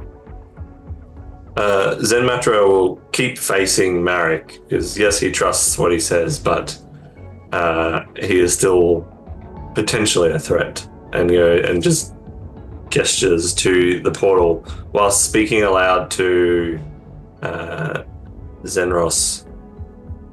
"And what is your plan for defending this place, noting that we had previously killed the defender?"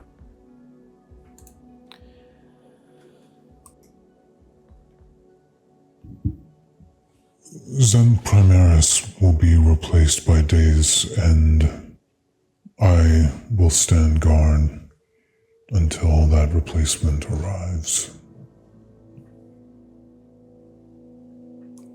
The barrier is secure, is what you're saying. Secure for now, but ever weakening. The actions of mortals on the surface. They have no regard for the safety of their planet. Only riches and corruption from the obscuri. We're not out of danger yet, but you have done your part and earned your rest. May I make an inquiry? Thermgul mentioned that Kyrus, actually, out of care, just to double check, that Kyrus was one of the avatars of Praxis? Yep. Okay, so Thermgul mentioned that Kyrus was killed. A dead avatar holds no purpose other than just being a figment of the imagination.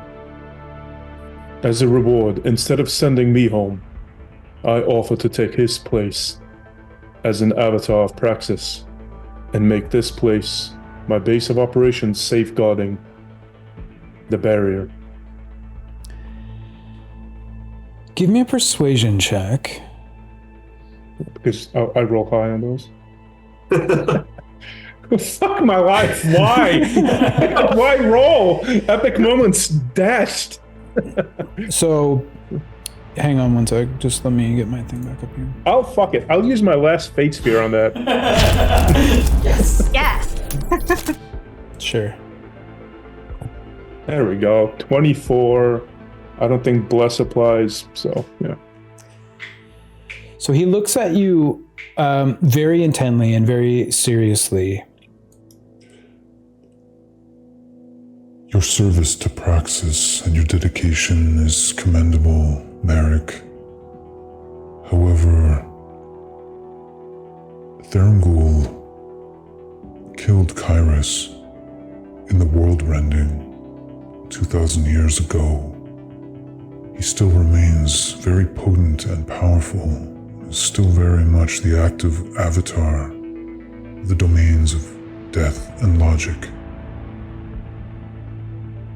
But I believe we can use your very capable self in service to Praxis anywhere in the world that you desire. Come with us, and we will speak more of this.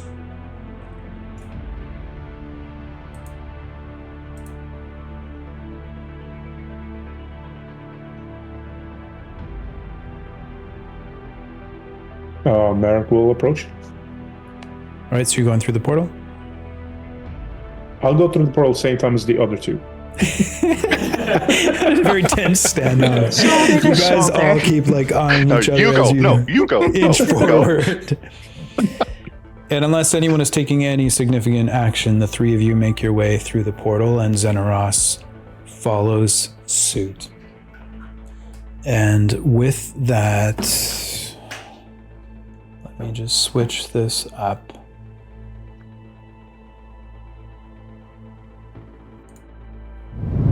Destrap and Zethio will be like, hey guys, where's the booze on? You won't believe it. So I won't go into the story of what happens when you all enter in through the portal. That'll all be revealed later. For now, I just want to say congratulations again to the 6 of you for making it to the finale, but to the 5 of you whose characters survived and escaped still living from the Crucible of Fate.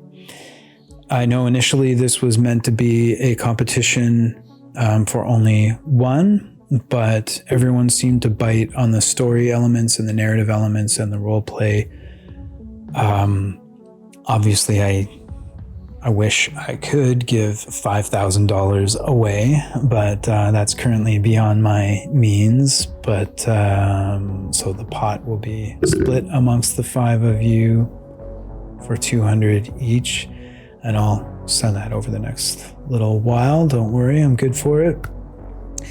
But I just want to say congratulations and thank you for being a part of this, and well done. I know when Thurmgul went down, there was a bit of like, oh, I don't think he's gone yet, and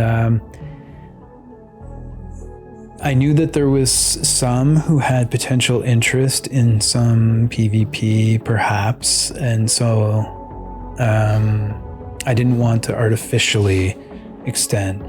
He had his stats. His HP was maxed out. You guys did really well. You had some very significant crits there at the beginning. The 6 of you defeated Thurmgul handily. So well done. Congrats once again. And that brings us to an end of Crucible of Fate Season 1. I told you, Paul. I told you you'd get him this time. Thank you very much for allowing me to do PvP and roll a natural 20 on my sword. Man, I had so much. It's going to be so cool. I love that he had to roll 2 in a row because you fate speared it and he did it anyway. I just loved it. Yeah. As soon as I knew that he had to roll it again, I don't know, there's just something in my mind was like, I bet those dice are going to give him another natural 20. I could just I could feel it. I don't know. He's been waiting. He deserved it. Whole game, yeah. And also, Kier, you Samosa deserved it. Oh, yeah. Do you want to let people know what your plans were, or no? Sure, yeah. So from round one, Samosa is a infiltrator. He gets into a place, he tries to find the biggest threat and take their place. And from the beginning, he had been trying to make friends. Hello, people. And get them on his side. And he was originally going to try to convince people today to turn on Sir Daelon as a false prophet. But that didn't work out because he handed the thing over to the angel.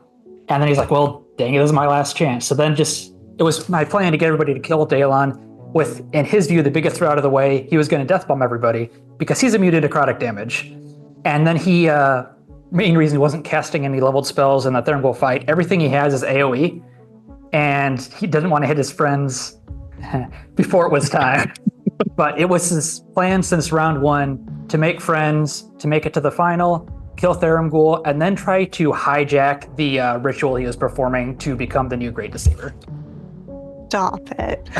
That would have been an awesome twist, too.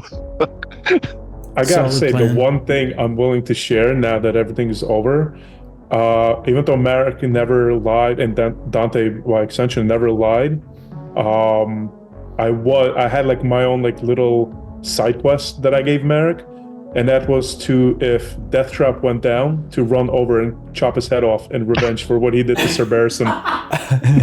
To Sir Barristan Bell? Yeah. Oh, okay. And Oath of Vengeance, I take that seriously. Yeah, definitely. Yeah, that's why I gave the full round after Thurmgold went down, just to see if people were going to do anything, like before I brought Xenos in. But I didn't know if there was a change of heart. You know, I don't really have a way to be like, hey, just don't want to do the thing. So I gave everybody a round and had him appear.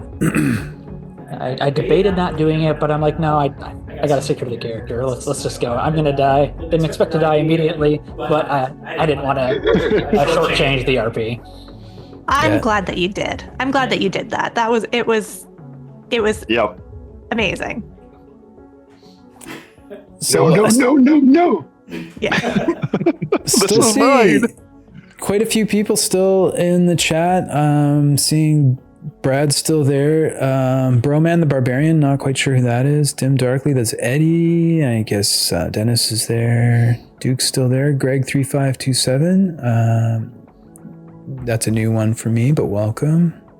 Jay Mills, I believe that's our husband and wife.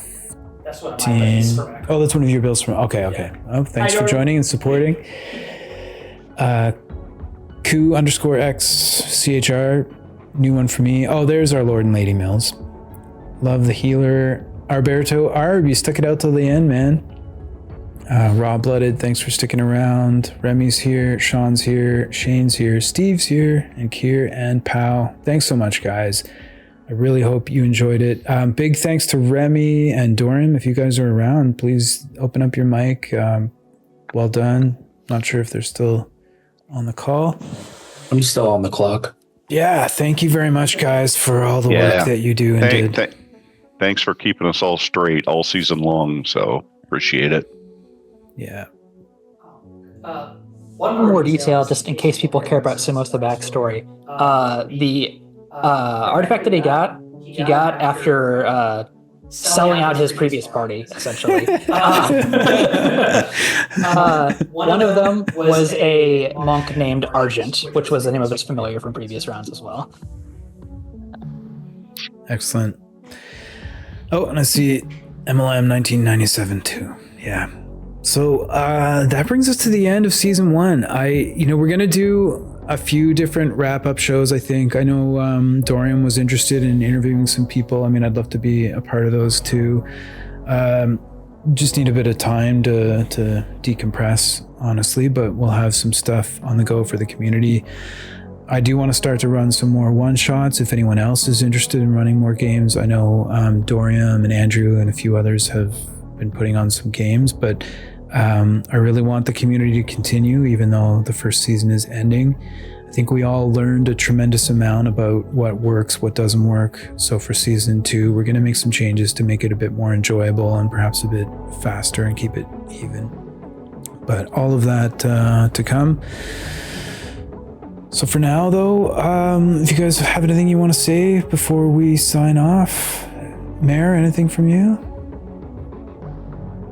I don't even know what else to say at this point. That was crazy. It was not what I expected. It was really fun. Thank you, Dave, and thank you, everybody. I'm really, really glad I got to play with you guys. And I had multiple times where my jaw hit the floor, and it was good. Yeah, good crazy. Stuff. Yeah. Pat? Thanks everyone for a great game. I mean, great teamwork taking him down. I mean, the whole community for the whole season even. I mean, this has been great. Samoza, and Kira, that was epic at the end. I mean, it added to the story. But really great teamwork. And Dave, it looked that first round, it's like, we're just critting the crap out of him. It got a little scary after that when everybody was getting incapacitated. So as you said, that made it better, right? It wasn't a pushover. We had to survive. So great job, everybody, in doing that. Thank you again. Cool. Thanks very much, Pat. Dennis? Just want to say thanks again for everything. I learned a lot about D&D. You play regular conventional D&D games, it goes one way, but a PvP aspect, man, that the education just skyrockets from there. So that's awesome. Absolutely. Yeah. And just to future-proof it, Dante, this is how you play. Kira, anything you want to say? Yeah, thanks, Dave, for starting the game. Thanks, everybody, for being really cool players in the episodes and the server, being really friendly at any opportunity. I had a absolute blast playing Crucible of Fate. I'm gonna get a little emotional. Great time.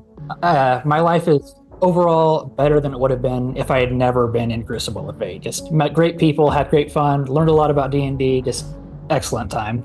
Yeah. Oh, I'm so glad to hear that. I think we all love this game so much, and it's just so awesome to band together and to keep playing and bring more people to the hobby, I guess. Paul, I know it's like you're delirious from fatigue now, but anything you want to say? Yeah, no, I would echo everything that everyone has said. It's been an amazing journey. It's been some serious ups and downs and stuff, but the people you meet, the community has been great and all that stuff. And I look forward to seeing what the future holds for this channel and everyone else as well. So, yeah. Great. Well, thanks again for everything that you have done and do, Paul. Appreciate it. Cole. I've had an absolute blast being a part of this crazy community of wonderful people. Thank you to everybody who's participated, everybody who's watched. Thank you to the referees, everybody who's helped out behind the scenes, the RC, and most of all to you, Dave, for putting this all together and blowing our minds time and time again. Absolutely love the way you tell the story, the way you describe things. I've never come across anything like it. And I'm really, really honored to be a part of this show and to have been able to play with you wonderful final 6 people alongside me. I will never forget this experience, and I feel like I'm a much stronger person for it, for having that experience. And I'm sure my children will one day, come to appreciate it when they are able to understand exactly why Dad does this stuff. One last question: does that mean we all level up to level 20? Absolutely, yeah. Just one last thing. I'd love to get together with you, the rest of you 5, and maybe even Dave, if we could do a non-canon ending where we all just go crazy PvP or something like that in our spare time, if we have time 100%. For it, or the alternate ending. Yeah, we can line that up. Yep. That'd be cool. See who the champion would be if it was all PvP. Yeah, let's do that. Whoever's interested in participating, we'll get that set up, and maybe we'll stream that one day. I think it'd be cool if Samoza was in that too, like the alternate ending if we didn't fight Thurmgul. Yeah, that'd be awesome. For sure. Yeah, for sure. Level 20. Yeah. And I thanks didn't to know all the what you guys were gonna do. Like I said from the very beginning, I have no idea what the players are gonna do, if they're gonna go along with it, if they're gonna go against Thurmgul, and then I just thought it might be neat to give you a third option, and I guess I've done a good job in generating hatred towards Thurmgul, where standing alongside him to save the world is not the preferred choice. So that's good. But thanks to all the refs, the rules committee, Matt, Sam, everybody behind the scenes that we don't even know, with the artwork. I mean, just so much put into it, so much great stuff. So. Yeah, but we're going to have to put out an email where I try to remember everything that everyone did. I mean, like even so many people in the community, Casey doing all the artwork, people on all the channels that I don't even follow because I can't, like just the daily stuff that's shared. It all contributes to building towards something. So, all right, everyone, we're going to sign off here. Over the next couple of weeks, though, I am going to launch the new channel. We're going to have the newsletter that people can sign up for, because that'll have the information about season 2 and Kickstarters and anything else that we're doing. Anyone out there that has any ideas for how to grow the community or contribute to it, if there's writing that anyone wants to do, I'll gladly, join in with people, and we'll put some stuff up on the marketplace. So it's not me trying to be greedy. I just want to make the community continue to contribute and build the world of Oriah. So until next time, I hope you all enjoy a nice long rest. I know I'm going to enjoy one tonight. I think we should get some pizza and crack open a couple of drinks, because it's time to relax without, when's the next episode? When's the next episode? When's the next episode? I don't have to worry about that for a while. So thanks very much, everybody. We're going to stop streaming now. Take care. Thanks for being here.